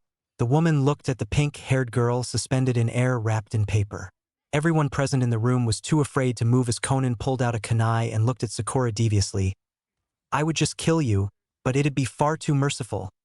No, I want you to suffer." Conan began to slice across Sakura's cheek, leaving blood trailing down the girl's face, making her cry out in agony. Shikamaru began to go through several hand seals, Kagemain no Jutsu, and suddenly shadows caught Conan in the jutsu. Shikamaru smirked as he boasted. "Seems you weren't as powerful as they said, or as smart." The woman looked at him mildly amused and began to mock him. "Oh, I'm caught in a shadow imitation jutsu. Whatever shall I do?" The others looked shocked as she began to disperse into hundreds of sheets of paper and reform behind Shikamaru. She stabbed in the back before he had a chance to react. Everyone gasped in horror as the man fell over bleeding. Conan casually released Sakura as she created more paper and began sending a barrage of explosive tags at the group. Most of them dodged the assaulting tags, although a large portion of the Sunanin weren't so lucky and fell over dead. Everyone looked shocked as they looked at the injured Shikamaru. Konan began to laugh as she looked to her jounin. Deal with them! The group did as commanded and a battle broke out between the two sides. During all the commotion, Kankuro managed to sneak out behind the door and started running away. We need backup! Chuji managed to rush past the group and made a desperate lunge for Konan before she surrounded him in paper. Suddenly his form turned into a ball as he tried to break out. She went through several hand seals and the ball began to squeeze and a loud cracking sound could be heard. Konan looked up to see that her jounin were getting their asses handed to them by Yamato's Mokutan Jutsus and Kakashi's attacks. She sighed casually as she kicked the dead Chuji back to the group. A loud scream could be heard from the last of her jounin dying from a chidori piercing his heart. Konan looked at Kakashi and smirked. So the fabled Kopinin himself thinks he has the power to stand against me? Sasuke charged a chidori and ran at the woman and Yamato launched several wood attacks to hold her in place. She easily avoided the two attacks as she dispersed again and reformed. Anko's snakes began to fly at her but were beheaded as several paper swords formed and sliced them. Konan laughed as she launched them at the woman who narrowly dodged them. Sasuke went through several hand seals and blasted fire out of his mouth, but it was countered by hundreds of paper blasts repelling it back. He growled in frustration as Konan levitated around the room and appeared behind him, elbowing him in the back of the head, bringing him to his knees. Yamato tried again to snag her in wood but was unsuccessful as she easily wrapped it in her chakra paper, making it blow up. Yamato began to shout, Mokutan, Jubaku Iso, would release. Curse binding nest. A large tree formed around the floating Konan and held her still. Ino Geld, Shintensin no Jutsu. Mind-body switch technique. Ino managed to land the attack on Konan, but it was immediately dispelled by Konan's strong willpower. Shino sent his insects to attack Konan in a desperate mad dash at her. He pulled out a kunai and wildly stabbed at her only to have his arms caught. She smiled as she wrapped his arms and began to twist them around his back. Cracking could be heard as she laughed out loud at the pain the man was in. She decided to spare him a bit longer and threw him down, carelessly staring at the group with a plain look on her face. She launched a large amount of paper and completely immobilized Yamato as she tried to asphyxiate him. After he passed out, she released the paper and it formed back into her body. Everyone stared in shock at how powerful she was. Sasuke spoke up again as he began to yell at her. You can't defeat all of us. She looked at him amused and laughed. Quite the contrary, none of you are even making a dent. It's so much fun to toy with arrogant fools. The masked man spoke up emotionally. You'll pay for what you've done to them. Suddenly, out of nowhere, Niji and Hinata both jumped at her in a tag team assault as they tried to use their gentle fist technique. She simply dispersed once again into paper and wrapped around Niji in explosive tags as they slid up his body and exploded, blowing him and Hinata away. The rest of the group looked shocked as Konan reformed and casually strolled closer to the group. Unfortunately, it looks as if your mission will have casualties. You have some nerve breaking into my village and trying to kill me. Those who sent you are fools. None can escape my wrath. Just look at this one. She pointed to Kabuto's head on a pike on her wall. Sasuke looked at the head in disbelief at the sight and looked to Konan.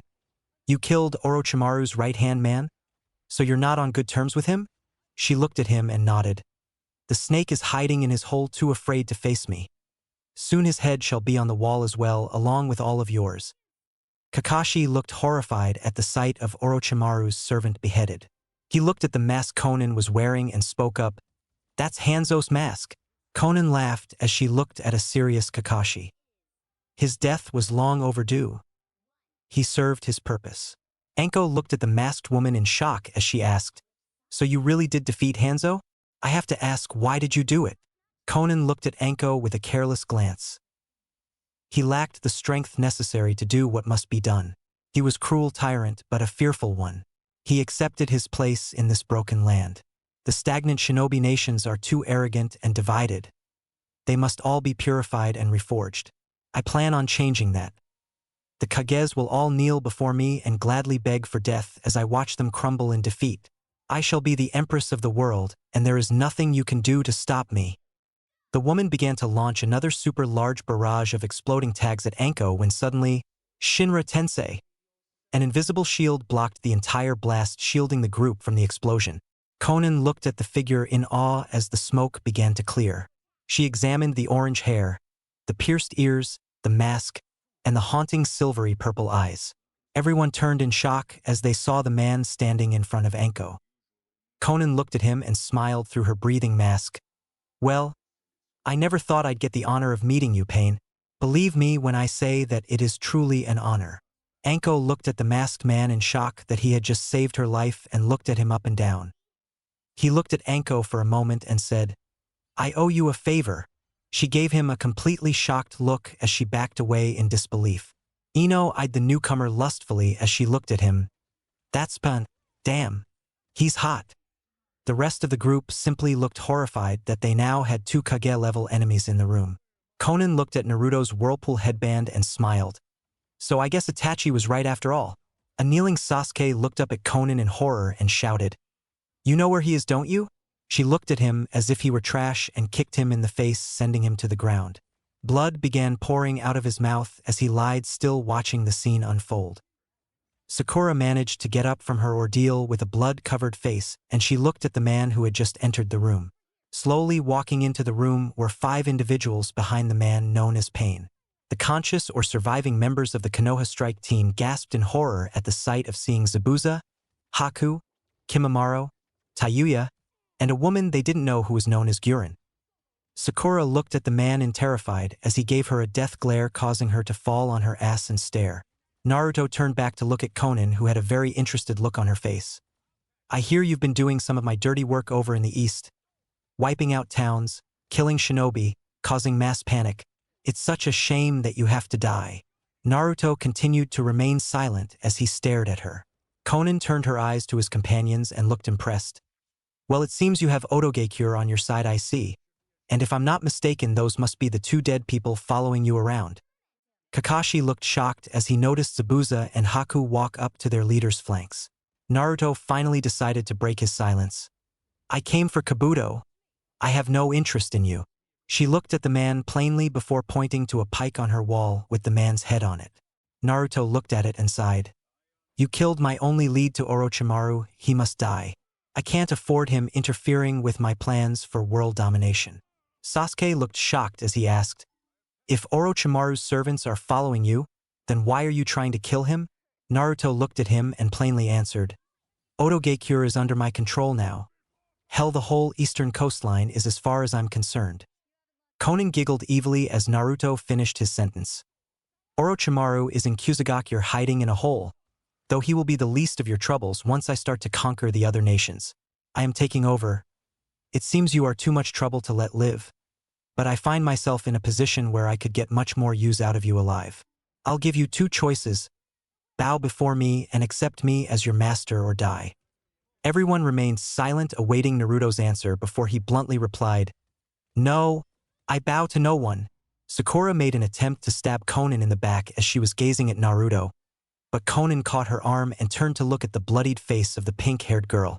She threw the kunoichi to the ground in front of Naruto's feet. Sakura turned to the figure and started to beg, "Please, help us." She was immediately silenced by Zabuza kicking her in the face. Naruto began to speak again. "I was thinking the exact same thing, except you bow to me." The 2 powerful shinobi simply stared at each other. Kakashi was watching the stare-off and thought, "This is what happens when an unstoppable force meets an immovable object." Conan began to pace in front of Naruto as she looked over his group. "You know, I kinda hoped you would say that." Suddenly Conan filled the entire room with explosive tags, detonating everything in the room. "Shinra Tensei." She looked over to see a completely unfazed Pain standing there. Naruto turned to his followers and he stated plainly, "This is between me and her. The rest of you go to Kusagakure and find Orochimaru. I'll catch up with you." The group had mixed looks of disappointment as they left the room. Haku voiced her opinion. "Are you sure, Pain?" He looked at the masked woman and nodded. She reluctantly left the room as he stared Conan down. "I don't know whether to find you arrogant or brave. Let's see how true the legend of Pain really is." Sasuke cut in unexpectedly. "Wait, if you're Pain, then you must know something about Naruto. What happened to him?" Anko tensed up at the mention of Naruto and began to stare at the man curiously. Naruto looked over at the Uchiha and laughed. He died 3 years ago. Sasuke looked at him confused as he stared at the Rinnegan eyes in horror. Kakashi decided to speak up. Are you really the sage of 6 paths? He completely ignored the man as he glanced around at the dead or injured shinobi. Seems you had no trouble with these fools, Konan. Though I'm surprised you let this many live until I got here. She looked at him for a moment and nodded. I'm glad you appreciate my handiwork. Such a shame that you won't submit to me. I've been looking forward to this day for a long time. Oh? Why would that be? She began to form her chakra paper into wings on her back as she began to float in the air. I think you know why. The 2 wings began to launch a non-stop blast of rapid paper shuriken. Naruto went through a series of hand seals and shouted, Yuha Repusho, Beast Wave Violent Wind Palm / Beast Wave Gale Palm. A demonic claw of blue chakra shot out of Naruto's palm and blocked the rapid fire and attempted to grab Konan. She laughed as she split into a dozen paper clones and they all randomly flew around at him. One managed to grab him and exploded, launching him out the window. He landed on an outside rooftop. The rest of the exploding paper clones followed suit, and Naruto blocked the remaining ones. Shinra Tensei. Konan flew out the window and began to levitate around him. Come on, Pain. I know you can do better than that. Don't play games with me. I want you. Naruto channeled his chakra into his back and felt 2 blue chakra wings emerge as he flew into the air to battle Konan. So you can fly too. We have such great chemistry.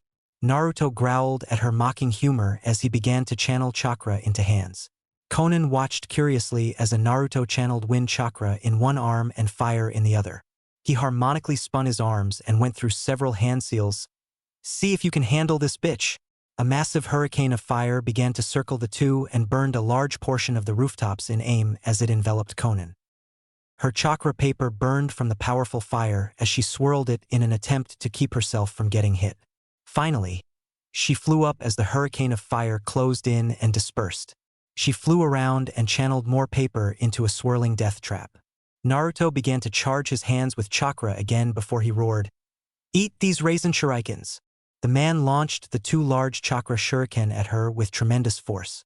She made a wall with her paper, but they were cut in half. Shit. You're just full of surprises, aren't you? The 2 shuriken closed in on her as she took a deep breath. Her entire body scattered into paper butterflies and they flew in all directions, allowing the 2 shuriken to fly off into the distance. She reformed shortly after and began to laugh. Hanzo had the same problem. All of his most powerful attacks count for nothing since he couldn't even hit me. Naruto glared at the woman in anger as he drew his sword. She began to laugh at him. You fool. You don't understand this yet, but you belong to me now. Naruto's anger rose. I am a god. I belong to nobody. She drew a kunai as he flew at her with incredible speed and tried to hit her. She formed the paper over her kunai and formed it into a sword. An intense sword fight broke out as Naruto began to fly around her at incredible speed, breaking and smashing his weapon fiercely against hers. She would split every time he made contact, much to his annoyance, and he began to charge his sword with energy. The sword glowed blue with chakra as he began to slice the paper into pieces. Konan tried to block the charged sword but had her own paper one shattered as it flew everywhere. Naruto charged his sword once again as he attacked. Futon. Ryujin Rinnegan. A blue dragon made of chakra swirled out of the blade and tried to attack Konan. She smiled as she sent all of her paper at the entity, completely immersing it before Naruto realized that they were exploding tags. He was blasted a good distance away as he fell hard to the ground. Konan flew at high speed after him and formed dozens of paper clones made of exploding tags. He blocked the first wave, Shinra Tensei, but unfortunately wave after wave kept coming at him and he flew into the air to avoid them but was met with a tremendous aerial kick, sending him flying away at insane speed. Finally, he crashed on the side of cliff edge and barely got out in time to dodge a storm of paper shuriken flying at him. Kyuubi began to speak in his head, much to his surprise. This bitch a fucking god too, it seems. This is ridiculous. Naruto inwardly growled as he responded. I've never faced an opponent like this before. Kyuubi started to sigh. She seems like she's trying to impress you. Naruto stood on the cliff edge and saw her land next to him. She looked at him curiously as he didn't even bother attacking her. Conan stared at Naruto as she panted heavily. The look he saw in her eye was one of regret. The two stared at each other silently as rain began to fall down heavily from the sky. Finally she spoke. "We're not so different, are we, Pain? I can see it in your eyes. The hunger for power, the anger against the world, the overwhelming sense of loneliness. You must have been an orphan, am I correct?" He looked at her for a moment as he sighed. He pulled his mask off and threw it to the ground. She examined the whisker marks on his cheeks curiously before asking, "So they treated you differently because you were a Jinchuriki?" Naruto looked at her sadly as a frown graced his face. "You know nothing of my pain. I fight because I must. From the day I was born I was forced to fend for myself. I had nothing and nobody." She looked at him sadly as she took off Hanzo's breathing mask and threw it to the ground as well. Tragedy was written over her face as she stared at Naruto. He stared at her captivating beauty but found it was almost sad to see her with such pain on her face. "I was an orphan too. Nobody cared about me. I had to steal, live in gutters, and get beaten to get by. Pain makes people strong. It made me strong. How did it feel the first time you killed somebody, Pain?" He looked at her and sighed. "I felt nothing. And it pisses me off that I couldn't force myself to care about ending the life of another person. But after a while you just get numb to everything." She frowned as she replied, "The first person I killed was a rich woman. She deserved to die. They all deserve to die. For the way I was treated. For the way I was forced to live. I am a fucking person, not a wretch."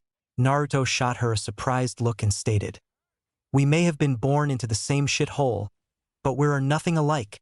What makes you think any different?" She had an angry look on her face as she began to cry. "Why won't you just give me what I want?" Naruto looked at her angrily. "What is it that you want?" She shot him a furious look as she demanded. "Nobody stands against me anymore. I take what I want. If you don't give up, I'm going to kill you, Pain." Naruto looked at her and felt a surge of rage flow through him. "Nobody steps on me anymore. Submit to me, Conan, or you'll die." She began to glare at him as paper wings formed on her back once again. She flew high into the sky, soaking more rain. Naruto followed her as chakra wings re-emerged from his back as he followed her. She roared at him, "Never!" She began to surround the two in a typhoon of paper and they began to circle the skies. "I regret having to kill you, Pain. Together we could have been invincible." Naruto looked at her fiercely before he shouted back, "I am invincible! Chibaku Tensei." The ground beneath the two shinobi began to split from the earth and started flying high into the air beneath their feet. Conan found she couldn't move her feet as the two of them were on top of a massive ball of earth. She felt herself sinking into the ball, tried to break free but couldn't. Naruto began to laugh. "There is no escape from this. You're going to die." She smiled at him as he channeled his jutsu harder. "If I die, then you're coming to hell with me." Naruto was shocked as she suddenly began to laugh manically. "Kami no Shisha no Jutsu. Paper person of God. I'm pretty sure. She's going to kill you both. Use my chakra and you'll live." The vortex began spawn more paper as exploding tags rained non-stop on the two. Naruto stopped channeling his Chibaku Tensei and looked up in horror at the non-stop barrage of exploding tags. He looked at Conan, who had an amused look on her face before he began to run at her and embraced her. "Shinra Tensei." The shield blocked the hundreds of explosions surrounding him and Conan. He looked around desperately before he tapped into the Kyuubi's chakra. He felt the enveloping surge of red chakra surround him and Conan in a shell as the exploding tags continued to rain. The ball that had formed in the sky was shattered into millions of pieces as it rained down upon the landscape. Naruto continued to hold Conan as he fell from the sky and landed with a thud, only surviving from the chakra shell. After what seemed like a lifetime, the explosions finally stopped and the shell dissipated, leaving a completely exhausted Naruto. He looked up at the sky and felt the rain continuing to fall even after the massive attack. His eyes began to sting painfully and his head throbbed. The water felt intoxicating and he slowly drifted into unconsciousness as he released Conan from his grasp. The woman rolled over still in shock. She blurrily looked around as she attempted to stand but fell back over. She saw Naruto's unconscious form lying next to her and began crawling towards him. As she reached him, she leaned over his defeated form and pulled out her kunai as she held it over him. She stared at him in disbelief as she looked around at the devastation their attacks had caused. He saved me. I can't believe we're both still alive. Conan threw the kunai to the side and stared at the sleeping form of the man longingly. She hovered over him for a minute as she looked at his face. She felt tears begin to fall down her face again as she stared at his form. He cares about me. He risked his life to save mine even though we're enemies. Without thinking, she pressed her lips against his and soon felt an overwhelming sense of drowsiness wash over her as she passed out on top of Naruto. XXXXX. Kakashi and his teammates were carrying the wounded and dead teammates from their failed mission as they made their way out of the Aim Palace. Much to Kakashi's surprise, however, another large group of Suna, Nin, led by Kankuro had been there to greet them and help them carry the wounded and dead. Kakashi felt sad as he looked at all the dead people Chuji, Niji, and all of the Umbu that came with them. Shikamaru was thankfully still alive, though his vitals were failing fast. Several Suna medics were carrying him as they made their escape. Among the list of injured included pretty much everybody except for Kakashi and Yamato. Anko had strangely gone missing, as well as Shizune. Kakashi looked around for the women but couldn't find them. He became worried and sighed deeply. Sasuke stood next to Kakashi as the Suna Nin began fighting their way out of the city for them. What happened to Pain and Conan?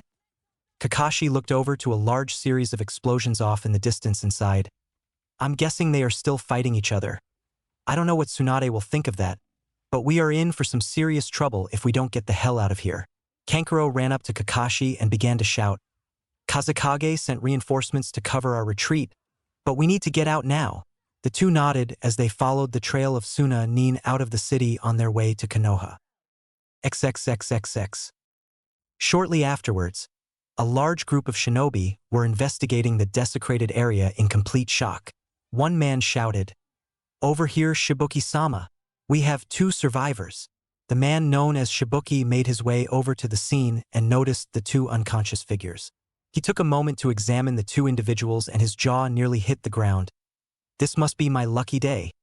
2 of the most notorious criminals in the world, Pain and Conan, unconscious. You 3 get the chakra restraints for them. Double for each of them. My father will be pleased to receive our new prisoners. A random Jounin spoke up. You mean this is Ban the Invincible? That's Lady Conan as well. Shibuki shot a fierce glare. Don't do anything stupid. Those are 2 of the most dangerous people in the world. Judging by this mayhem, I'm guessing they had a battle. Take them to Taki. My father will know what to do. The Jounin obediently did so and took the 2 with them as they left. XXXXX.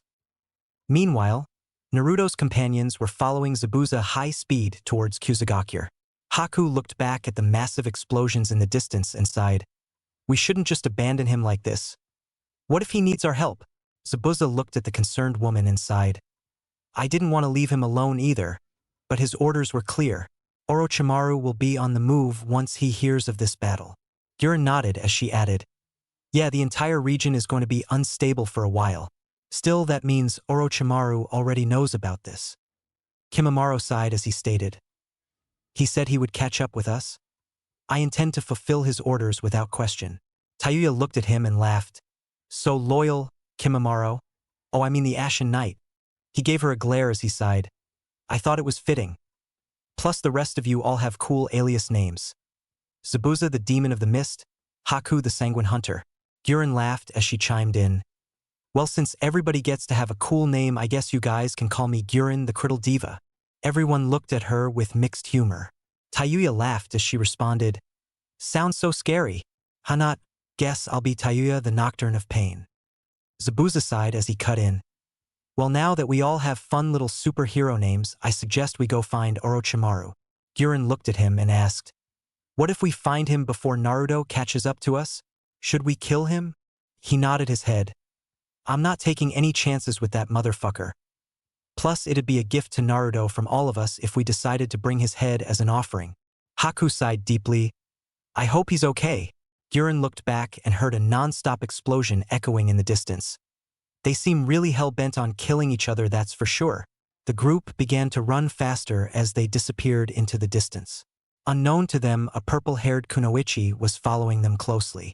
So Pain is Naruto, and he's trying to kill Orochimaru. Maybe if he shows back up, I can beg him to let me join his group. She continued to follow the group stealthily, hoping they wouldn't notice. XXXXX. A masked man was sitting by a lake at the Valley of the End. He stared at his statue and looked at it with pride. Now we just need about 10 of those in every village. And a dark figure emerged from the wall next to him and walked up to him. Toby, we have a problem. The man turned to look at Zetsu. So the plan didn't work? Zetsu sighed as he sat down next to the masked man and looked at him. Conan killed Kabuto as you requested, but she also broke the plan. Madara turned to look at the plant-like man as he sighed. That foolish girl and her own ambitions. What did she do? Zetsu looked at Madara and plainly stated. She engaged Pain in combat. I don't know who won though. By the time I reached the crater of the devastation, both of their bodies were missing. I am not sure, but I think that Conan killed them both. Madara felt an angry tone rise in his voice. What? That stupid girl. All of the pieces were falling into place. I had Pain in my grasp. Are you certain they are both dead? Zetsu's dark half began to speak. She used her most powerful technique. Nothing could have survived that. Madara looked back at him angrily. Damn! The Nine Tails can't be dead. He will eventually show up again. I don't want this incident hindering our plans any further. I want you to find the others and tell them to meet me back here. I assume by now we can formulate our plan to capture the Jinchuriki, and in time the Nine Tails shall reappear. Zetsu nodded as he stood up to leave. Before he left, Zetsu pulled a book out of his pocket. Shizun wanted me to give this to you. Apparently it is very valuable. Without another word, Zetsu left Madara alone. The Uchiha read title, Rakudo Sanin. This can't be it. The sound of footsteps could be heard and Madara turned to see who it was. A woman walked out of the shadows and sat next to him. The nations are in chaos. Konohagakure is vulnerable. He sighed as he looked at the book Zetsu had given him. Where did you find this book? She looked at him and smiled. I guess it belonged to the first Hokage. I saw it on Tsunade's desk. She claimed that Itachi's brother found it in the nine-tailed Jinchuriki's apartment. Tsunade said it was a historical account of the Sage of Six Paths written by his grandson. It also has commentary from cultists and scholars. He looked at the book interested as he began to open it and read. Shizun spoke up after a few minutes. What are my new orders, Toby? He sighed as he looked at her. Normally after I have no use for my agents I kill them, but not in your case. He took off his mask and looked at her calmly. His serene face matched the statue barely 50 feet from him exactly. Shizun was staring at him in shock. You're Madara? He laughed as he set the book down and stood up. Yes. You have served me so well since you were such a young girl, Shizun. You won't be going back to Konoha.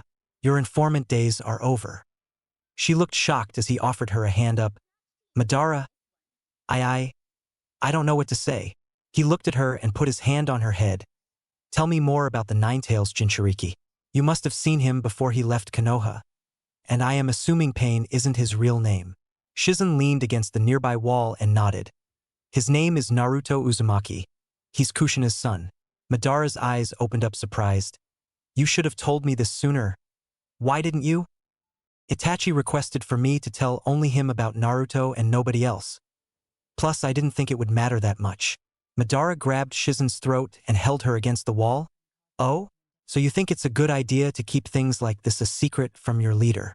She was choking as she barely answered. No. But Itachi threatened to kill me if I didn't. He released his grip, looked at her for a moment. He grabbed her chin and looked into her eyes. I suppose it's not your fault. Your weaknesses are my own failures as your sensei.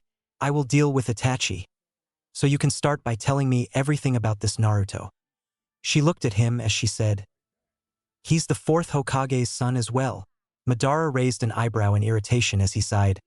Well shit. I had always wondered who Kushina's lover was. Shizun looked at him curiously and asked, Did you know her? An angry look crossed Madara's face as he replied, Yeah. She was my only regret in life. It shames me that I had to kill her, but I needed the Nine Tails to attack Konoha. It only figures that her son is the Jinchuriki of Kyuubi now. Shizen watched as Madara had a scowl on his face. That fox is more than just a biju. Chapter 8. Obsession. In the village of Konoha, a very pissed-off Hokage was sitting at her desk looking out a window. You got my entire Umbu platoon killed, and you had 2 casualties without even managing to get a single attack off on Konan. Kakashi, explain to me what went wrong. The masked Jounin sighed deeply as he held his head down in shame. We underestimated our enemy.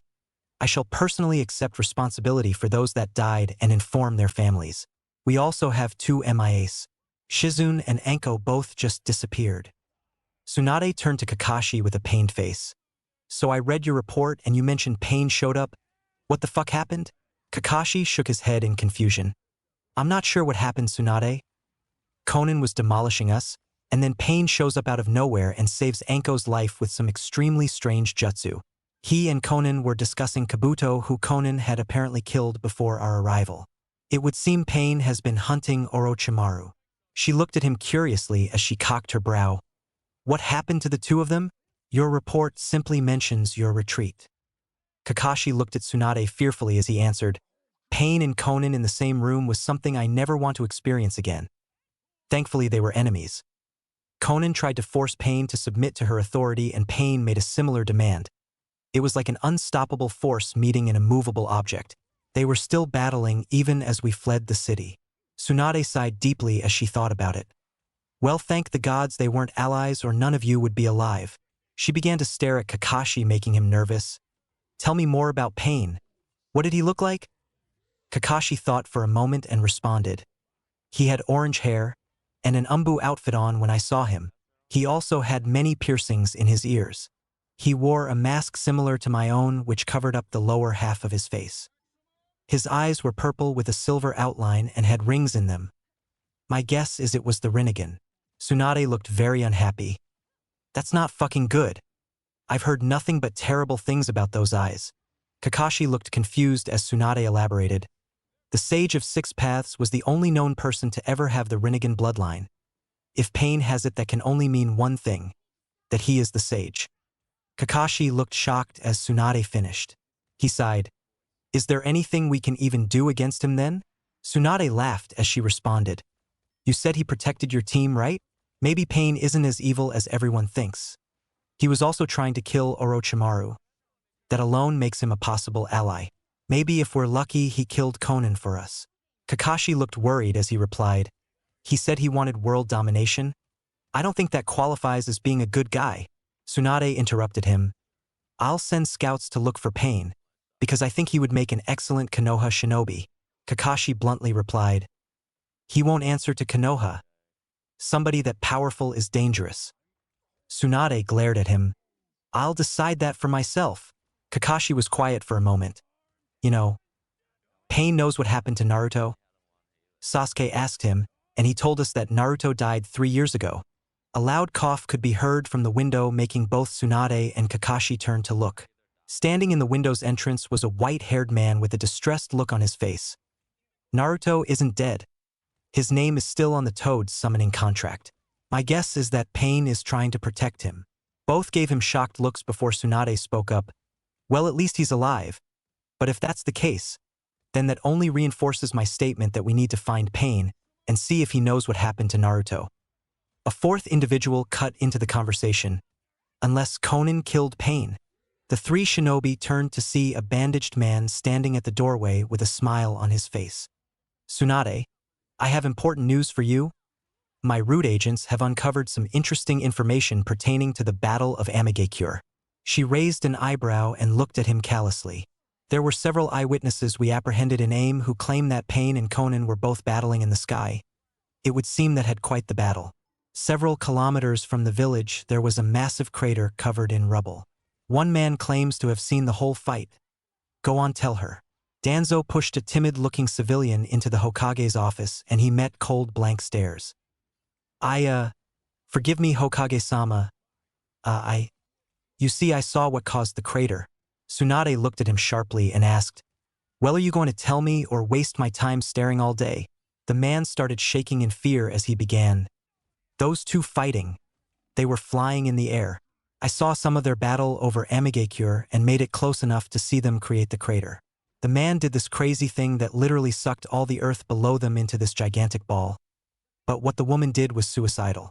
She did some weird attack that caused it to rain explosive tags for 10 minutes straight.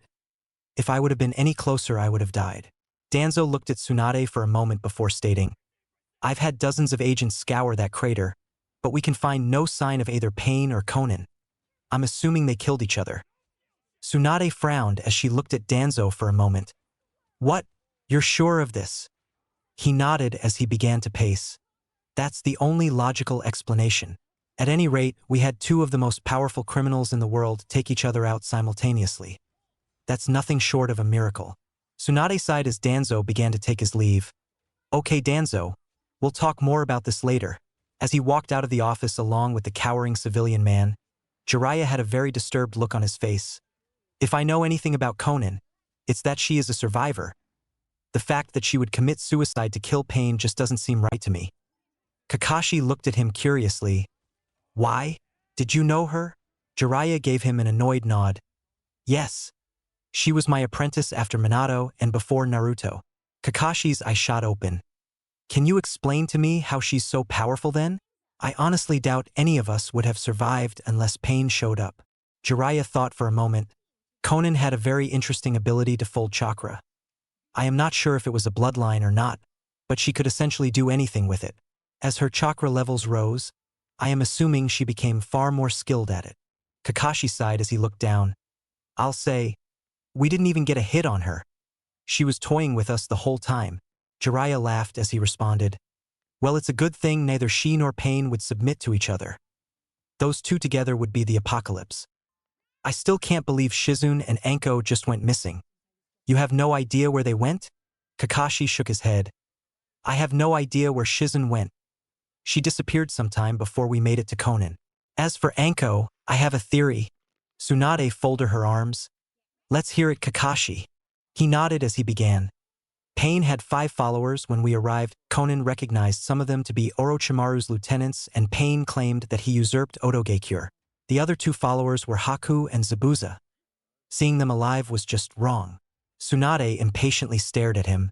I'm hoping you're coming to your point soon. He nodded.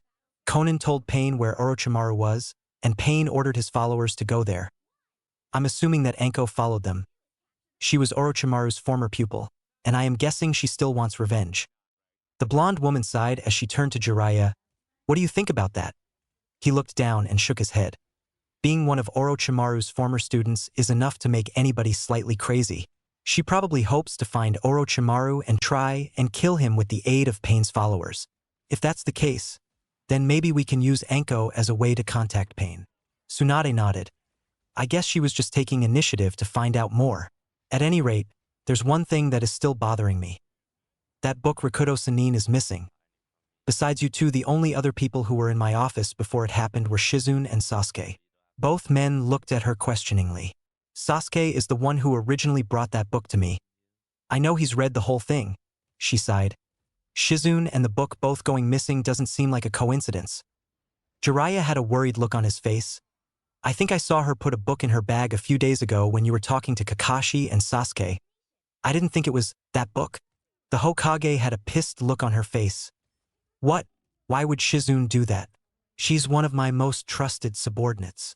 Kakashi looked down. She did seem a bit off last time I saw her. Tsunade glared. What do you mean, off? He laughed nervously. I mean, she wouldn't stop talking about Pain to Yamato, and she had this weird look on her face. Jiraiya cut in. Maybe she knew Pain was going to show up. If that's the case, then Shizune might not be as loyal as you think, Tsunade. She only huffed as she turned to look out the window. One fucking bad thing after another. XXXXX. Madara was sitting down at his favorite spot in the Valley of the End, on a cliff edge across from his statue near the waterfall. He was without his usual mask, casually reading a book. Very interesting. Seems revenge and suffering are the main themes of this chapter. Pain makes one powerful, and they use revenge to harness that power. So the Rinnegan was born from Pain. Kind of ironic that a Rinnegan wielder has the alias of Pain then. So inspirational. Let me see here, yes, chapter 12, The Man Who Became God. Madara eagerly began to read but was interrupted by a loud cough. He turned to see Itachi and Kisame standing behind him. He stood up and calmly turned around to face them. Silence filled the air for a moment before Madara spoke. I see you two got Zetsu's message to return. Tell me, did you find the Jinchuriki in Lightning Country? Kisame answered, yes, they have two Jinchurikis. One is the eight-tailed beast. Its container is the Raikage's brother, and the other is the Two Tails container, which is the Raikage's daughter. I don't know if Killer Bee and Yujito are related, but in this story they are. Madara sighed heavily. They will both be high priority to capture early. The duo nodded as Madara stared at Itachi for a moment. So, I hear you kept Pain's identity a secret from me, Itachi. Care to explain? The Uchiha had a plain, careless look on his face. No. Madara started to laugh as he paced around the younger man. I would prefer if we could do this the easy way, Itachi. The man continued to stare at Madara, and then a smile came to his face, confusing both Madara and Kisame greatly. Itachi began to start laughing as he spoke. Fuck off, pretty boy. The reason I didn't want you to find out is because you're Kushina's father, and would probably do something stupid. Kisame looked at Itachi perplexed and turned back to see an amused Madara, much to his surprise. Is that some kind of clumsy come on? Itachi, I respect the fact that you aren't a coward. However, Madara punched Itachi in the stomach at unseen speed and the Uchiha fell to the ground. Madara then punched Itachi in the jaw and an angry look flared on his face. If you ever bring up that stupid girl again, I'll put you in your own Tsukuyomi permanently. Itachi stood up and started to smirk. Very well, Madara-chan. Kisame just sighed as he glanced at Madara sitting back down and reading his book. I think Madara has a bit of a bromance going on with Itachi. Fucking weird-ass Uchihas. I think I'm spending too much time with them. What's with the book, Toby? Kisame asked as he noticed Madara carelessly ignoring the pair behind him. Madara turned to look at Kisame, annoyed. It's about the Sage of Six Paths. This book used to belong to Hashirama. Kisame looked to Itachi, who had a strange look on his face. Itachi wiped the blood out of his mouth and began to speak up. What happened to Conan? I've heard rumors. Kisame laughed. Who cares? Damn, is she a bitch? Madara turned from his reading again, annoyed by the question, and set the book down. The stupid girl tried to kill Pain. No, I mean Naruto. Itachi looked confused as he sat down next to Madara. You're serious? I had heard reports of her defeating Hanzo. I guess she got a bit too overconfident and thought she was invincible. Madara looked at him and scowled. Yeah, well, Zetsu said she committed suicide to kill Naruto, though I highly doubt he's dead. The Kyuubi cares very much about its survival. Kisame started choking. Wait, Conan did what? Damn it, I knew she was a bitch. Has to go off and kill herself before I can apologize to her and tell her. Both Uchihas were looking at the shark man, perplexed as he started to laugh. Ah, well, never mind that. Anyways, when are the others going to get here? Madara sighed as stared off into the distance. A few days, I suppose. You two get out of my sight until the others arrive. They both obeyed and left without a word. Madara looked back at the book and began to ponder.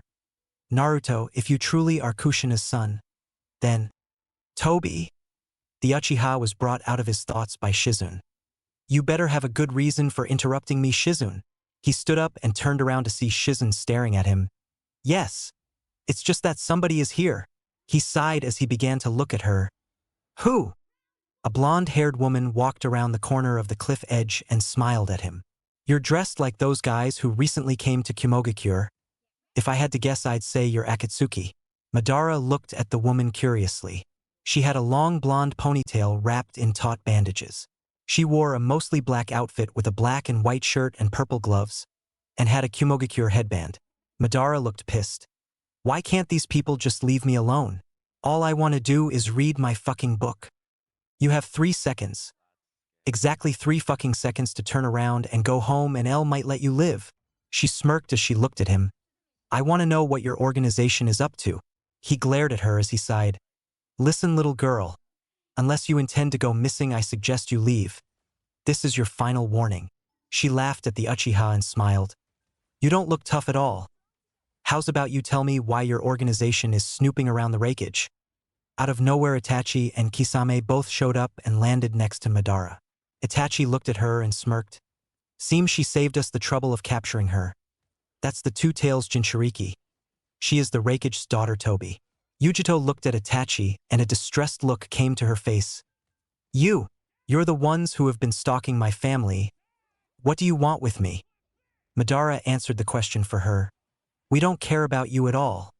We need the Nibi. Yujito had a horrified look on her face as she realized she was in danger. You want the cat, you can face it. She began to glow with a fiery blue chakra. Madara sighed heavily as he looked to Itachi. Deal with this problem. Bring her to me when you're finished. Itachi and Kisame both nodded as Madara walked away completely uninterested. Yujito began to shout. Hey, where are you going, Amur? Badass? Get back here. She was completely enveloped in the fiery blue chakra, and her eyes changed to a cat-like yellow. Kisame raised an eyebrow as she fell to all fours and began to grow in size. After a minute, she had a full transformation into a miniature Nibi. Itachi looked at her and stated, You stand no chance. She growled as she leapt at the duo at insanely fast speed. Kisame pulled out his sword and began to draw her attention. She pounced on him and tried to bite but was blocked as he held Samahata by the hilt and the tip into her mouth. As she bit the weapon, it began to suck her chakra up. Kisame grimaced as the Jinchuriki tried to overpower him. Itachi activated his Sharingan. Black flames suddenly enveloped Yujito, causing her to hiss in agony as she thrashed about in pain. Kisame then regained a grip on his sword and began to batter the Jinchuriki with it. The fiery blue chakra was sucked into the sword as he furiously sliced away at the giant cat. Finally, he stabbed the tip of the weapon into the cat's chest and sucked the rest of its chakra out. The black flames from Amaterasu dissipated soon after. Yujito was left lying on the ground, barely conscious after she returned to normal. She tried to stand up but soon felt somebody pick her up. Kisame slung the woman over his shoulder and casually walked back to Madara with Itachi. Kisame sighed. I think you and I picked the right partner, Itachi. That went smooth. The Uchiha nodded. Yes, Kisame, we have two suppression abilities. Plus our battle methods do complement each other well. Yujito began to squirm, trying to get out of Kisame's hold, but finally stopped since she was completely exhausted. Kisame nodded as he sighed. Yeah, if only it worked that well on the damn Ninetales. Yujito's eyes shot open as she asked, You tried to capture the Ninetales Jinchuriki? Who is it? The pair ignored her question as they made it back to Madara, who was reading his book again. Shizune was sitting next to him, staring at him with a worried look. Kisame dropped Yujito in front of Madara, and he looked at her for a moment before looking at Itachi and Kisame. Shizune, bind the girl. The woman looked at Yujito and nodded as she began to tie her up. Madara went over to the blonde girl lying against a wall, tied up, and knelt next to her. What do you people want from us, Jinchuriki? Madara sighed as he examined her further. She spit on him and he had a blank look on his face. Finally, he just punched her temple, knocking her out cold. He wiped off his face and began to laugh. Keep an eye on her, Shizune. The woman nodded as Madara returned to his favorite spot and began to read again. XXXXX. Sasuke was brooding in the Uchiha compound in Konoha. In his dark room at his house, he was lying on his bed staring at the ceiling as he began to think of Naruto. I guess he really is dead. But he did no Pain. Maybe Itachi killed Naruto. That must be why Pain fought Itachi. Pain did save us. He can't be completely evil. He was trying to kill Orochimaru too. Seems strange. Maybe he is trying to avenge Naruto's death. After all, if anybody knows where Itachi is, it'd be Orochimaru. Something's not right though. Those eyes. Naruto had those eyes in the Valley of the End. Could Pain be Naruto? No, it can't be true. Pain is the most dangerous criminal in the world. That's not Naruto. Images of Itachi came flooding into Sasuke's head and he boiled in anger. He killed everyone. Our clan, mom and dad, and now Naruto. Fuck. Screw this village, I'm going to find Itachi and kill him. Sasuke stood up and picked up his supplies from the return trip to Konoha, which he thankfully hadn't unpacked. He began to walk to the door. This time I won't be coming back until Itachi's dead, and I've discovered what really happened to Naruto. Sasuke began to walk out of the door to his house. XXXXX. Naruto was having a strange dream. He was in a cage in the middle of Konoha and was being pointed to and shouted at. Suddenly, the hundreds of people surrounding the cage began to shout as the sky went dark. An eruption of insults began to spew forth. "You killed my mother, you monster!" Another voice resonated loudly. "My two wonderful children. You butchered them, you fiend." He began to panic as the shouting became louder. "You're a fucking animal. You demon freak. I hope you suffer, monster." He felt rage course through him as the people shouted obscenities at him. He looked at all the people around him and he saw three figures walk up. One was Kakashi. "You don't belong on my team, demon." He looked around desperately as the other two figures began to speak. "You're such a dope. You could never be as good as me." The third figure was a pink-haired girl and she had a venomous smile as she spoke. "You are a loser, Naruto? What woman could ever love you? You deserve to be dead." He grabbed the bars of the cage and noticed his hands were covered in blood. Naruto exploded in anger as he reached through the cage and grabbed the girl's throat. Gasps of horror erupted as he squeezed so hard that her neck snapped. He began to roar, "Die!" His body glowed with red chakra and began to burn painfully as he destroyed his cage. Then he grew large and transformed into the Kyuubi. People were shouting in horror as he thrashed through the crowd, killing everyone. The sky began to rain blood as people were being massacred and Naruto soon lost his vision as it was enveloped in nothing but red. Finally, he heard a distant voice yelling at him, "Pain! Pain, wake up!" Naruto's eyes shot open in shock as he examined his surroundings quickly. He was underneath a very large tree on an island in the middle of a lake and was chained next to a huge pole in the ground. Across from him, next to a chakra pole, was a restrained Konin who was staring at him worried. He noticed the chakra restraints on his arms and legs and also noticed he was glowing dangerously with red chakra. Anger swept through him as he looked at them and he easily overpowered them and tore them off. Konin only stared in shock. "Pain!" He turned to look at the woman and growled.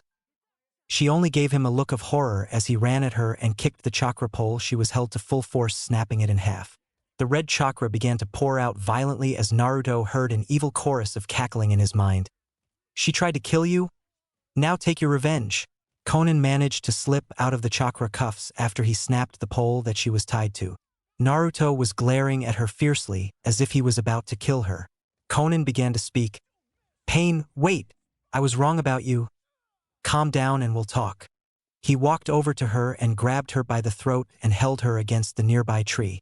She made no attempts to resist as she stared at him sadly. "Pain." Naruto looked into her sorrow-filled eyes and released his grip as he began to calm down. The red chakra began to recede, much to Konin's relief.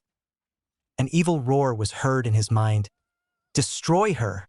Naruto shouted back in his mindscape at the fox. "Fuck you!" A deafening howl echoed in his head as the red chakra finished receding. Finally, he was back to normal, leaving a very relieved-looking Konin. She began to speak. "We're both in Takigakure right now. I don't know who brought us here, but I say we should go find out. I know we're not on the best of terms right now, Pain, but we owe it to each other to massacre this place." He began to look around and noticed a bridge nearby. Without another word, he began to walk towards it with a blank look on his face. Konin looked at him confused. "What's wrong with him?" She began to follow him and spoke up. "Aren't you going to answer me? Pain, are you with me or not?" He turned around and glared at her. "You're lucky I let you live. I don't have time to deal with your bullshit. My friends need me right now." She was giving him a strange look and darkly replied, "You saved my life, Pain? Or should I say Naruto?" His eyes opened in shock as she walked closer to him. "How do you know who I am?" She sighed as she elaborated. "I'm not stupid like those Konoha nin who asked about you. Judging by the fact that you told them you died 3 years ago, which just so happens to be around the time Pain appears." He stared at her and let out a long, drawn-out sigh. "What do you want from me, Konin?" She looked at him oddly and looked away. "Isn't it obvious?" He glared at her angrily. "Go away. You made your intentions clear. I won't bother with one such as you. If you stay out of my way, I'll let you live." He started walking off again with an irritated look on his face. Her blood began to boil in rage as she yelled at him. "Then why bother to save my life? Did you do it so I could suffer more? Did you want to see me on my knees at your feet before you killed me?" He continued walking as he ignored her comment. She began to shout, Don't turn your back on me. She ran over to him and tried to stab him with a kunai. He caught her arm and then the other one as it swung in. She gave him a pained stare as he held her hands in his own, causing her to drop the weapon. Damn it! Don't walk away. Please don't leave me. Naruto looked at her curiously as she began to look down in shame. She slowly began again. I'll do anything. I'm so tired of being alone. Naruto let go of her hands and she looked into his Rinnegan eyes. He gave her a confused stare. You want to come with me? Why? She began to blush as she gazed at him. Nobody has ever done anything like that for me before. I just can't stop thinking about it. About you. Naruto looked at her shocked and spoke in disbelief. What are you trying to say? She gazed longingly into his eyes and began to whisper. You're not like the others, you understand me, and whether you'll admit it or not, you nearly sacrificed everything for me. His tone began to soften as his angry attitude receded. Some beauty in the world is worth saving, such as yourself. I was wrong, Kanan, we are the same. I saved your life because you are a worthy adversary deserving of my respect. She blushed scarlet as he smiled at her. She knelt down in front of him much to his surprise and began to speak. I'll follow you, Naruto. Allow me to be your second. Let me stand by your side. Kyuubi entered his mind once again. Maybe she will be useful after all. Naruto gave the kneeling woman a confused look. Why the change of heart?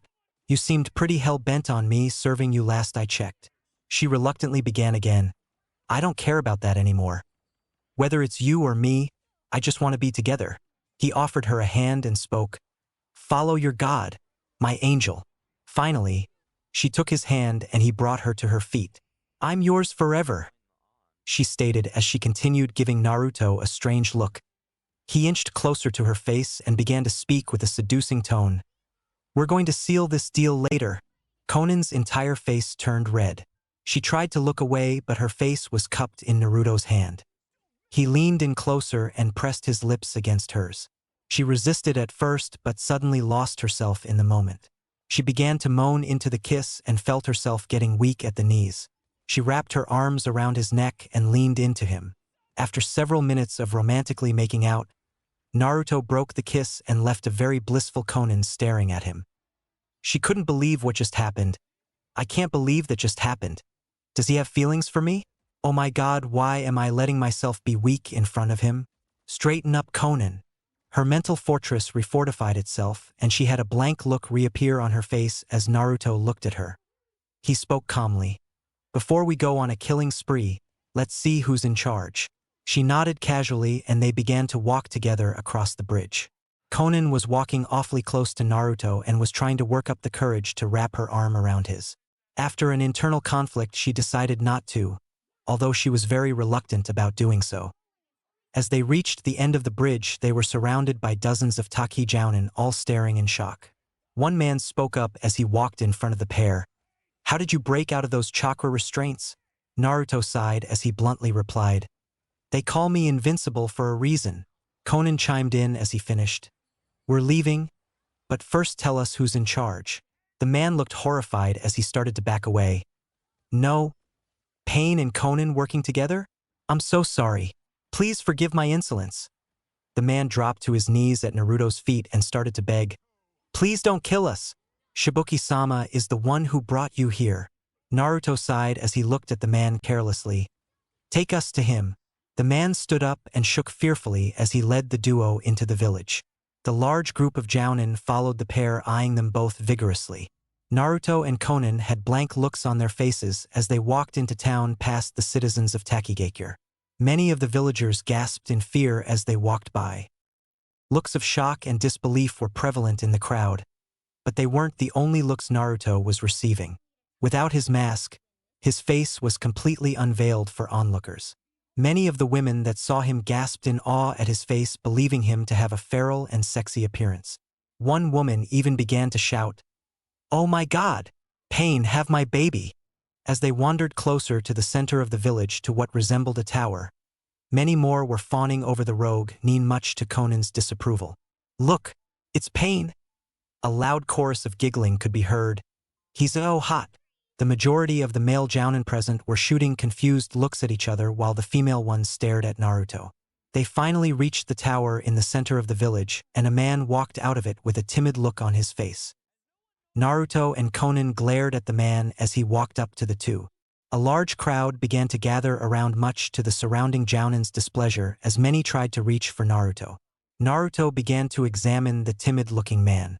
He had long brown hair, jet black eyes, and a concave jawline.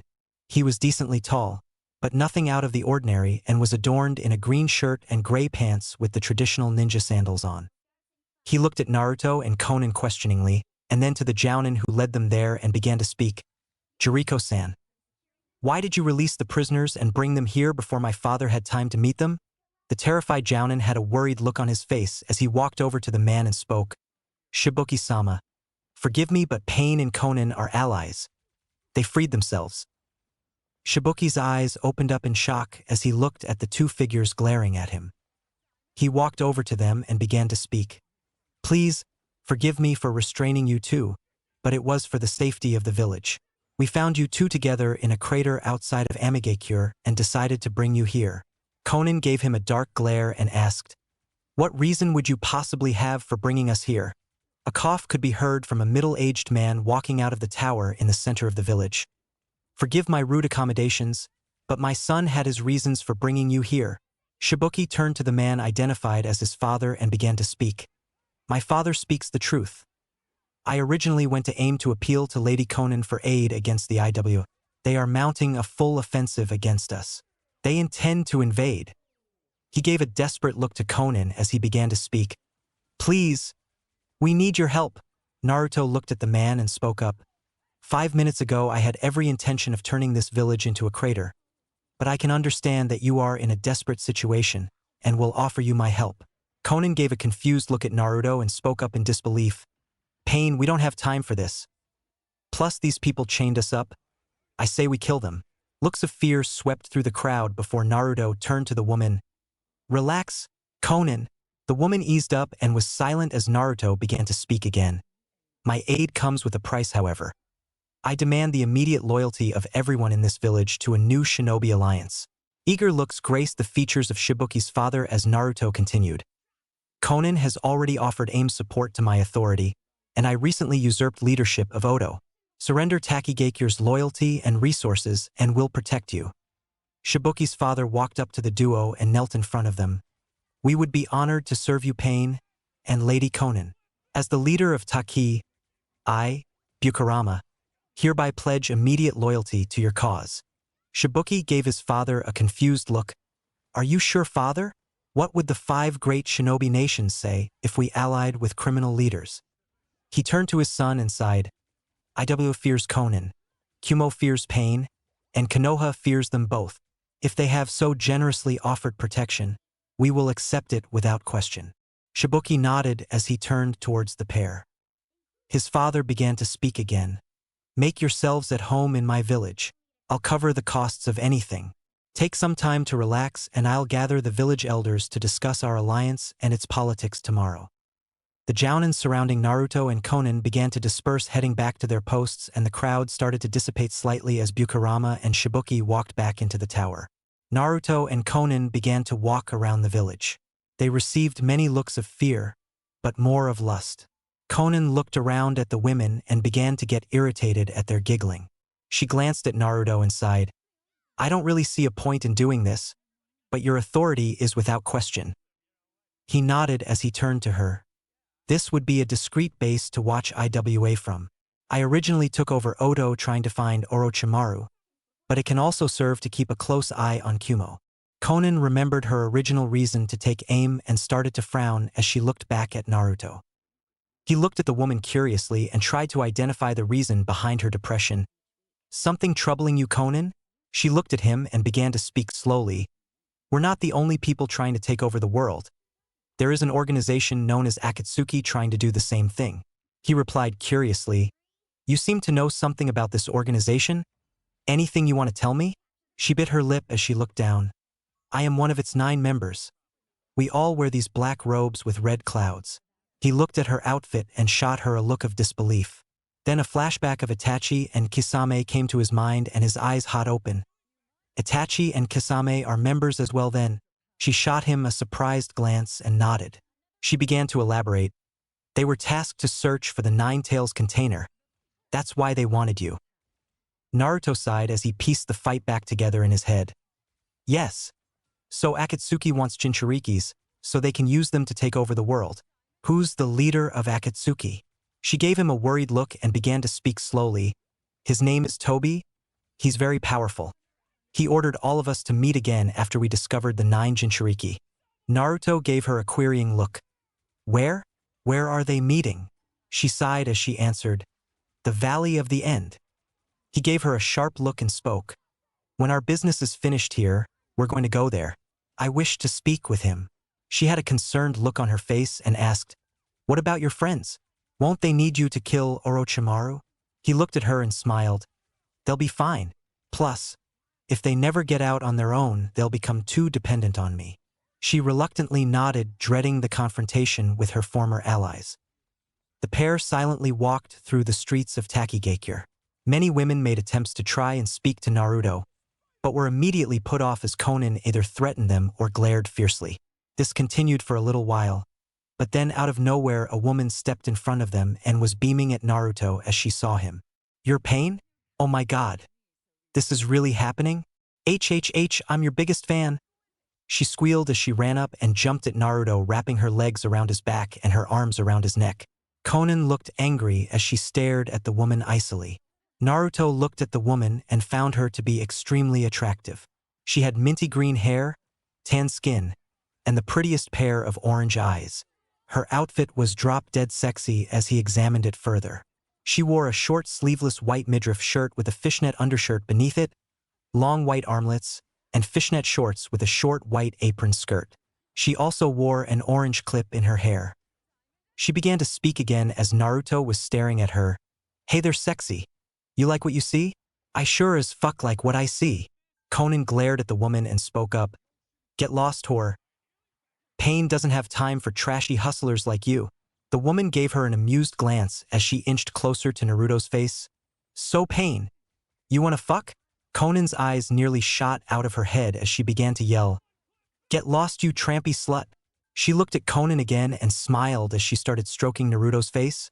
Oh? You don't like it when I do this? Konan began to unleash some of her paper as she watched the scene in disgust. The girl gazed into Naruto's eyes and began to sigh passionately. Your eyes. They're so incredible. Konan was about to snap as she balled her fist in a jealous rage. The green-haired girl finally pressed her lips against his. Naruto was shocked at first, but made no attempts to resist the beautiful woman as she explored his mouth with her tongue. She moaned into the kiss caused Konan to explode in rage as she ripped the girl off of him and covered her in paper. Konan started to punch her repeatedly, much to Naruto's surprise. After a few punches, spikes jutted out of the paper-covered girl, and she sliced her way out of it and glared at Konan. What's your fucking problem, you stuck-up bitch? Konan leered at the woman darkly and spoke. You don't get to touch him. The woman laughed as she stuck her tongue out at Konan. Ah, somebody's jealous. Don't be mad because he likes me more than you. Konan venomously retorted. You slut. Keep your hands off my man. Naruto looked at her confusedly and Konan blushed deeply, realizing what she just said. She looked away in embarrassment as Naruto looked back to the mint-haired perky girl. I'm sorry, miss. I don't think we caught your name? She grabbed his hands in her own and inched close to his face again. So you want to get on a first-name basis after all? My name is Fu. Now that that's over with. She immediately began kissing Naruto again, and he heard laughter in his head. Ha ha ha ha ha ha. This is priceless. Tell me you're going to mate with this girl. I think she's into you. Naruto laughed inwardly at Kyuubi's comment as Fu deepened the kiss and began to moan again. Konan had never been so jealous in her entire life, and she pounced on Naruto and Fu in a fit of envious rage. She grabbed Fu's neck and the two began to roll around on the ground. A group of onlookers watched the scene curiously as they noticed the two women fist fighting on the ground. Naruto sighed as he walked away, leaving the two girls alone. Fu was wrestling with Konan in a jealous fit of anger. Fu began to ask, What's the big deal? I'm not stealing your boyfriend. I just want to have sex with him. Konan growled back. And you think that's okay? Pain's mine. Get lost, you sleazy nymphomaniac. Fu gave Conan an irritated glance as her perky mood turned sour. I'm gonna tie you up and force you to watch him fuck me. Conan wrapped the girl in paper again, but she easily sliced out of it with spikes that came from her arm. Fu began to imitate an orgasm. Oh yeah, pain. Right there. You know what I like? Conan roared as she pulled out a kunai. You're going to die, you slut. Finally, Shibuki intervened as he ran over. Fu, stop bothering our guests. And please don't insult Lady Conan.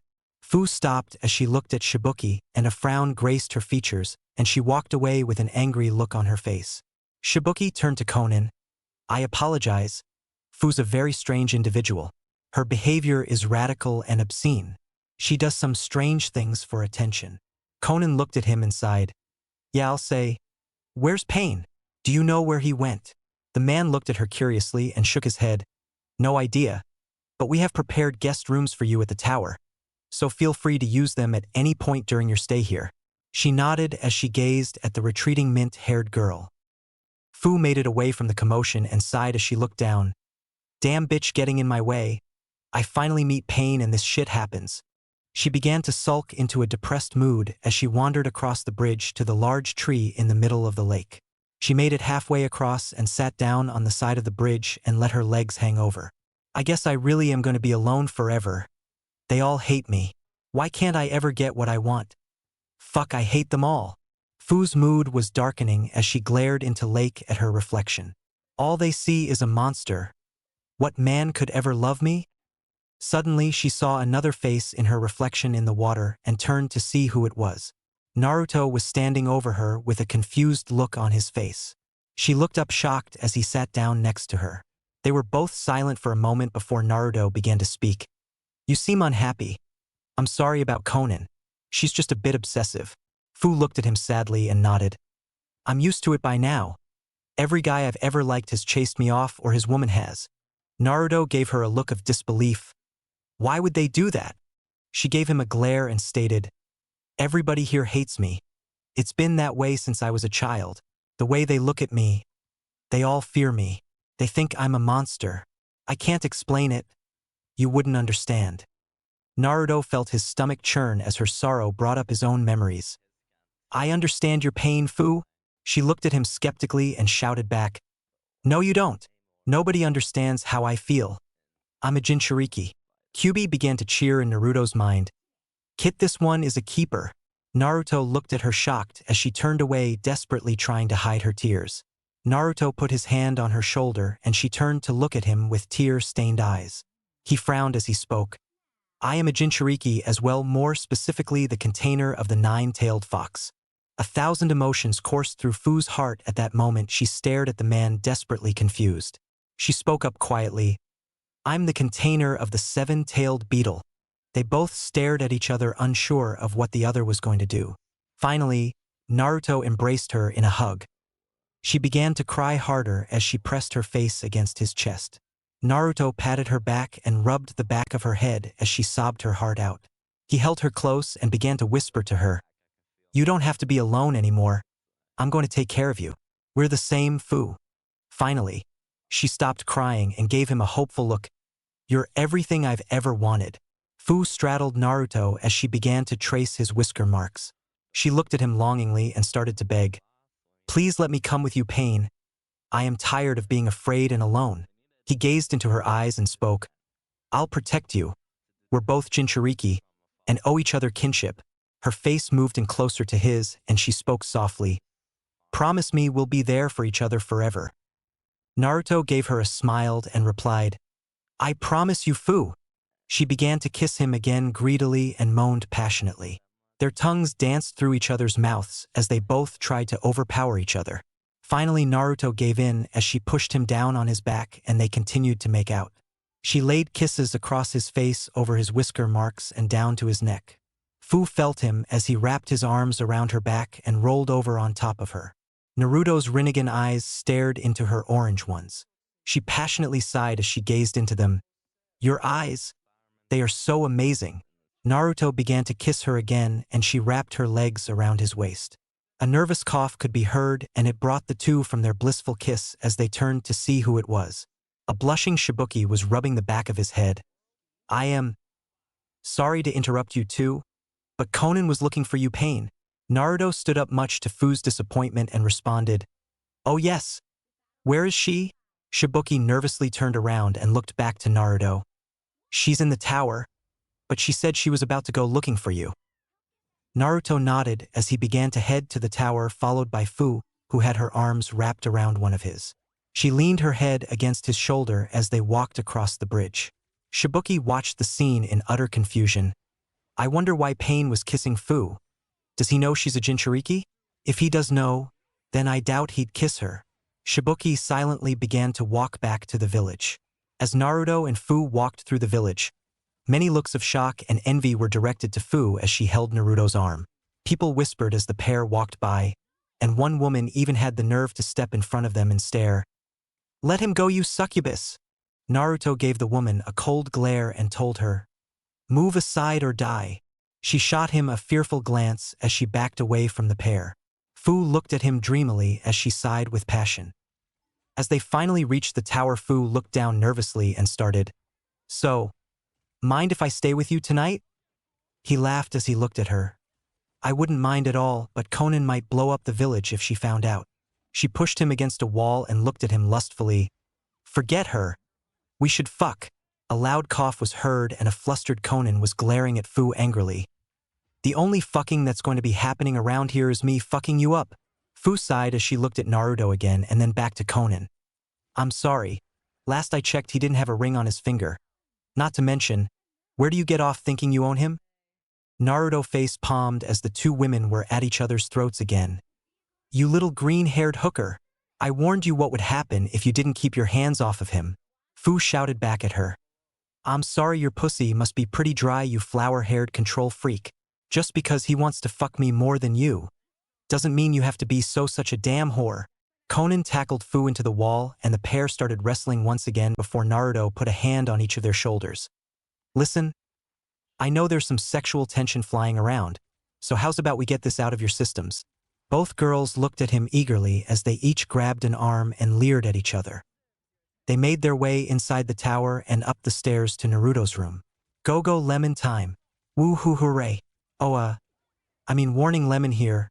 Naruto closed the door behind him as he entered his room with the two women. They immediately began to strip him of his clothes. Conan took a kunai and sliced a line down his shirt, ripping it off as Fu pulled his pants down. She blushed deeply at the bulge in his boxers as she stared up at him with seducing smile.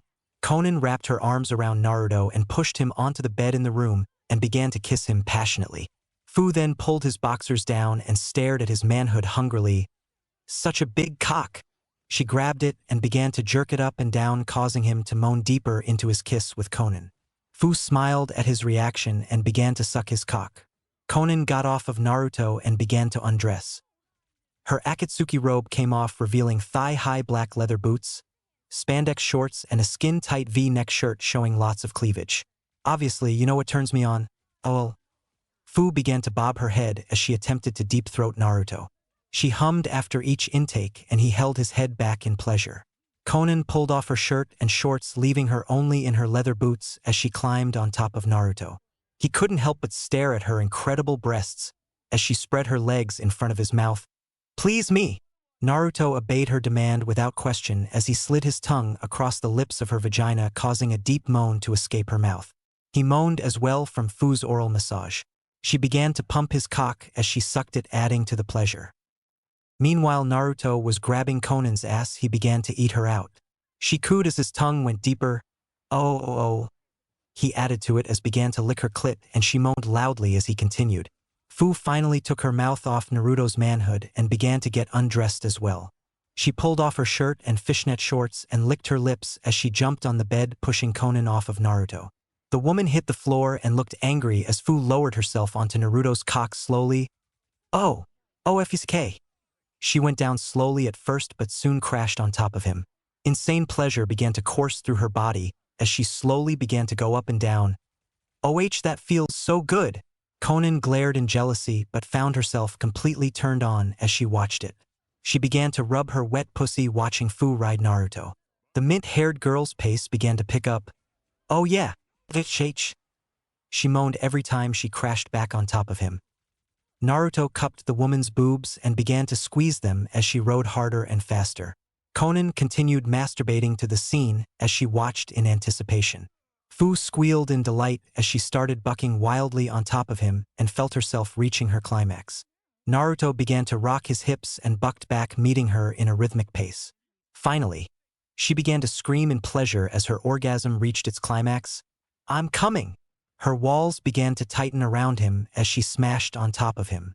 She rode out her orgasm and began to giggle. Ha ha ha. Conan couldn't take it anymore and kicked Fu off of Naruto, causing her to violently fall off of his cock. He turned to Conan and she pounced on top of him as she kissed him romantically once again.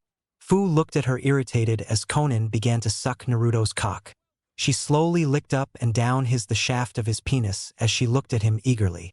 Finally she spoke sexily. "You have no idea how bad I want this." He stood up off the bed and pushed her against a wall as he smiled. "Oh, I think I do." Naruto grabbed each one of her thighs in his hands and spread her legs as he held her against the wall. She yelped as he entered her, and she wrapped her hands around his neck. He began to pound into her, causing loud moans to escape her mouth. She banged her head against the wall every time he hit her G-spot. OH right there. Fu was lying on the bed and decided to follow Conan's example as she masturbated to the scene. Naruto continued to pound into her, and as his pace sped up she began to pant desperately. Conan moaned like a whore as Naruto smashed her pussy. She began to buck off the wall and swung her hips to match his pace. "Oh, Naruto. Yes, right there. Oh, fuck me." Fu's eyebrows rose as she heard the foreign name and looked at Naruto. "Naruto? So that's what Pain's name is." She continued to watch as Naruto demolished Conan against a wall. The woman was lost in a sea of pleasure as Naruto continued fucking her. And Conan's orgasm reached its peak. HHHH. Naruto. Coming. Conan shrieked as she was enveloped in pure ecstasy. Fu got up and walked over to Naruto and began to kiss him as he pulled out of Conan. Fu cut in playfully. "My turn." Naruto laughed, but Conan pushed Fu back and began to shout. "Back off, bitch. I'm not done yet." Fu tackled her but was thrown against the bed as Conan jumped on top of her. Kyubi began to cheer in his head. "He shoots, he scores. Twice." Naruto began to laugh as they wrestled on the bed. "This is going to be a long night." XXXXX. Naruto's team had made it to Kusagakure without much trouble and had been searching for sign of Orochimaru. So far, Guren appeared to be the only person even finding leads as they had been wandering through the small village. The group was incredibly bored as they eagerly awaited the return of their leader. Haku spoke up in a worried voice. "He hasn't come back yet. It's not like him to just forget about us. I wonder if he's okay." Zabuza spoke up casually. "He'll be fine, Haku, though I wish he'd get here soon. I don't have any inspiration for my book." Kimimaro shot him an annoyed glance as he sighed. "I still can't believe you made me read that junk." Guren looked at Zabuza curiously. "What book? What's it about?" Zabuza had his mask off and was beaming with pride as he pulled the book out of his pocket. "Say hello to Naruto's sex life? Chronicles of a Super Pimp. It comes complete with 5 separate one-night stands and several mutual developments with some of you." Haku face-palmed as Guren grabbed the book and began to read it. Her face got red as she read the part with herself and started blushing. "HY, I didn't surrender to my feral instincts as I begged for him." Zabuza laughed as he shot her a Jiraiya look. "It's all about perspective. But anyways, how did that lead of yours work out, Guren?" She sighed as she looked at Tayuya and Kimimaro. "We're going to have to go undercover and kill him. I'm pretty sure he doesn't know about us yet since Kabuto died before he could tell him." Zabuza looked at her and shrugged. "What are me and Haku supposed to do then?" She laughed as she pat him on the head. "Lots of bounty hunters pass through this town. I'm sure that'll keep you entertained."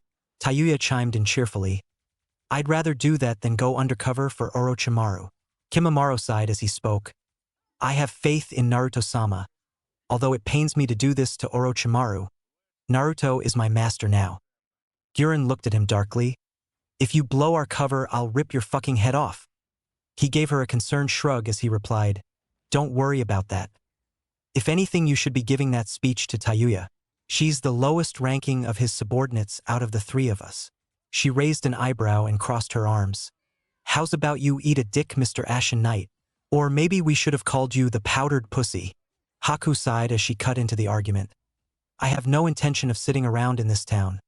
I say we split up and meet again in Odo a few weeks from now. Zabuza gave her an approving look as he nodded. Yes, Haku, and I have unfinished business with Yagura. Guren shook her head in disapproval. Naruto wouldn't want us splitting up. It'll make it easier for our enemies to pick us off. Haku replied swiftly. But it also makes us a target if we're all gathered without Naruto-kun to protect us. Zabuza stood up and looked at Guren. You three take care and kill the snake for us. We're heading to Kirigakure. Guren sighed as she looked at Zabuza and Haku. Be safe, you two. Kimimaro, let's go.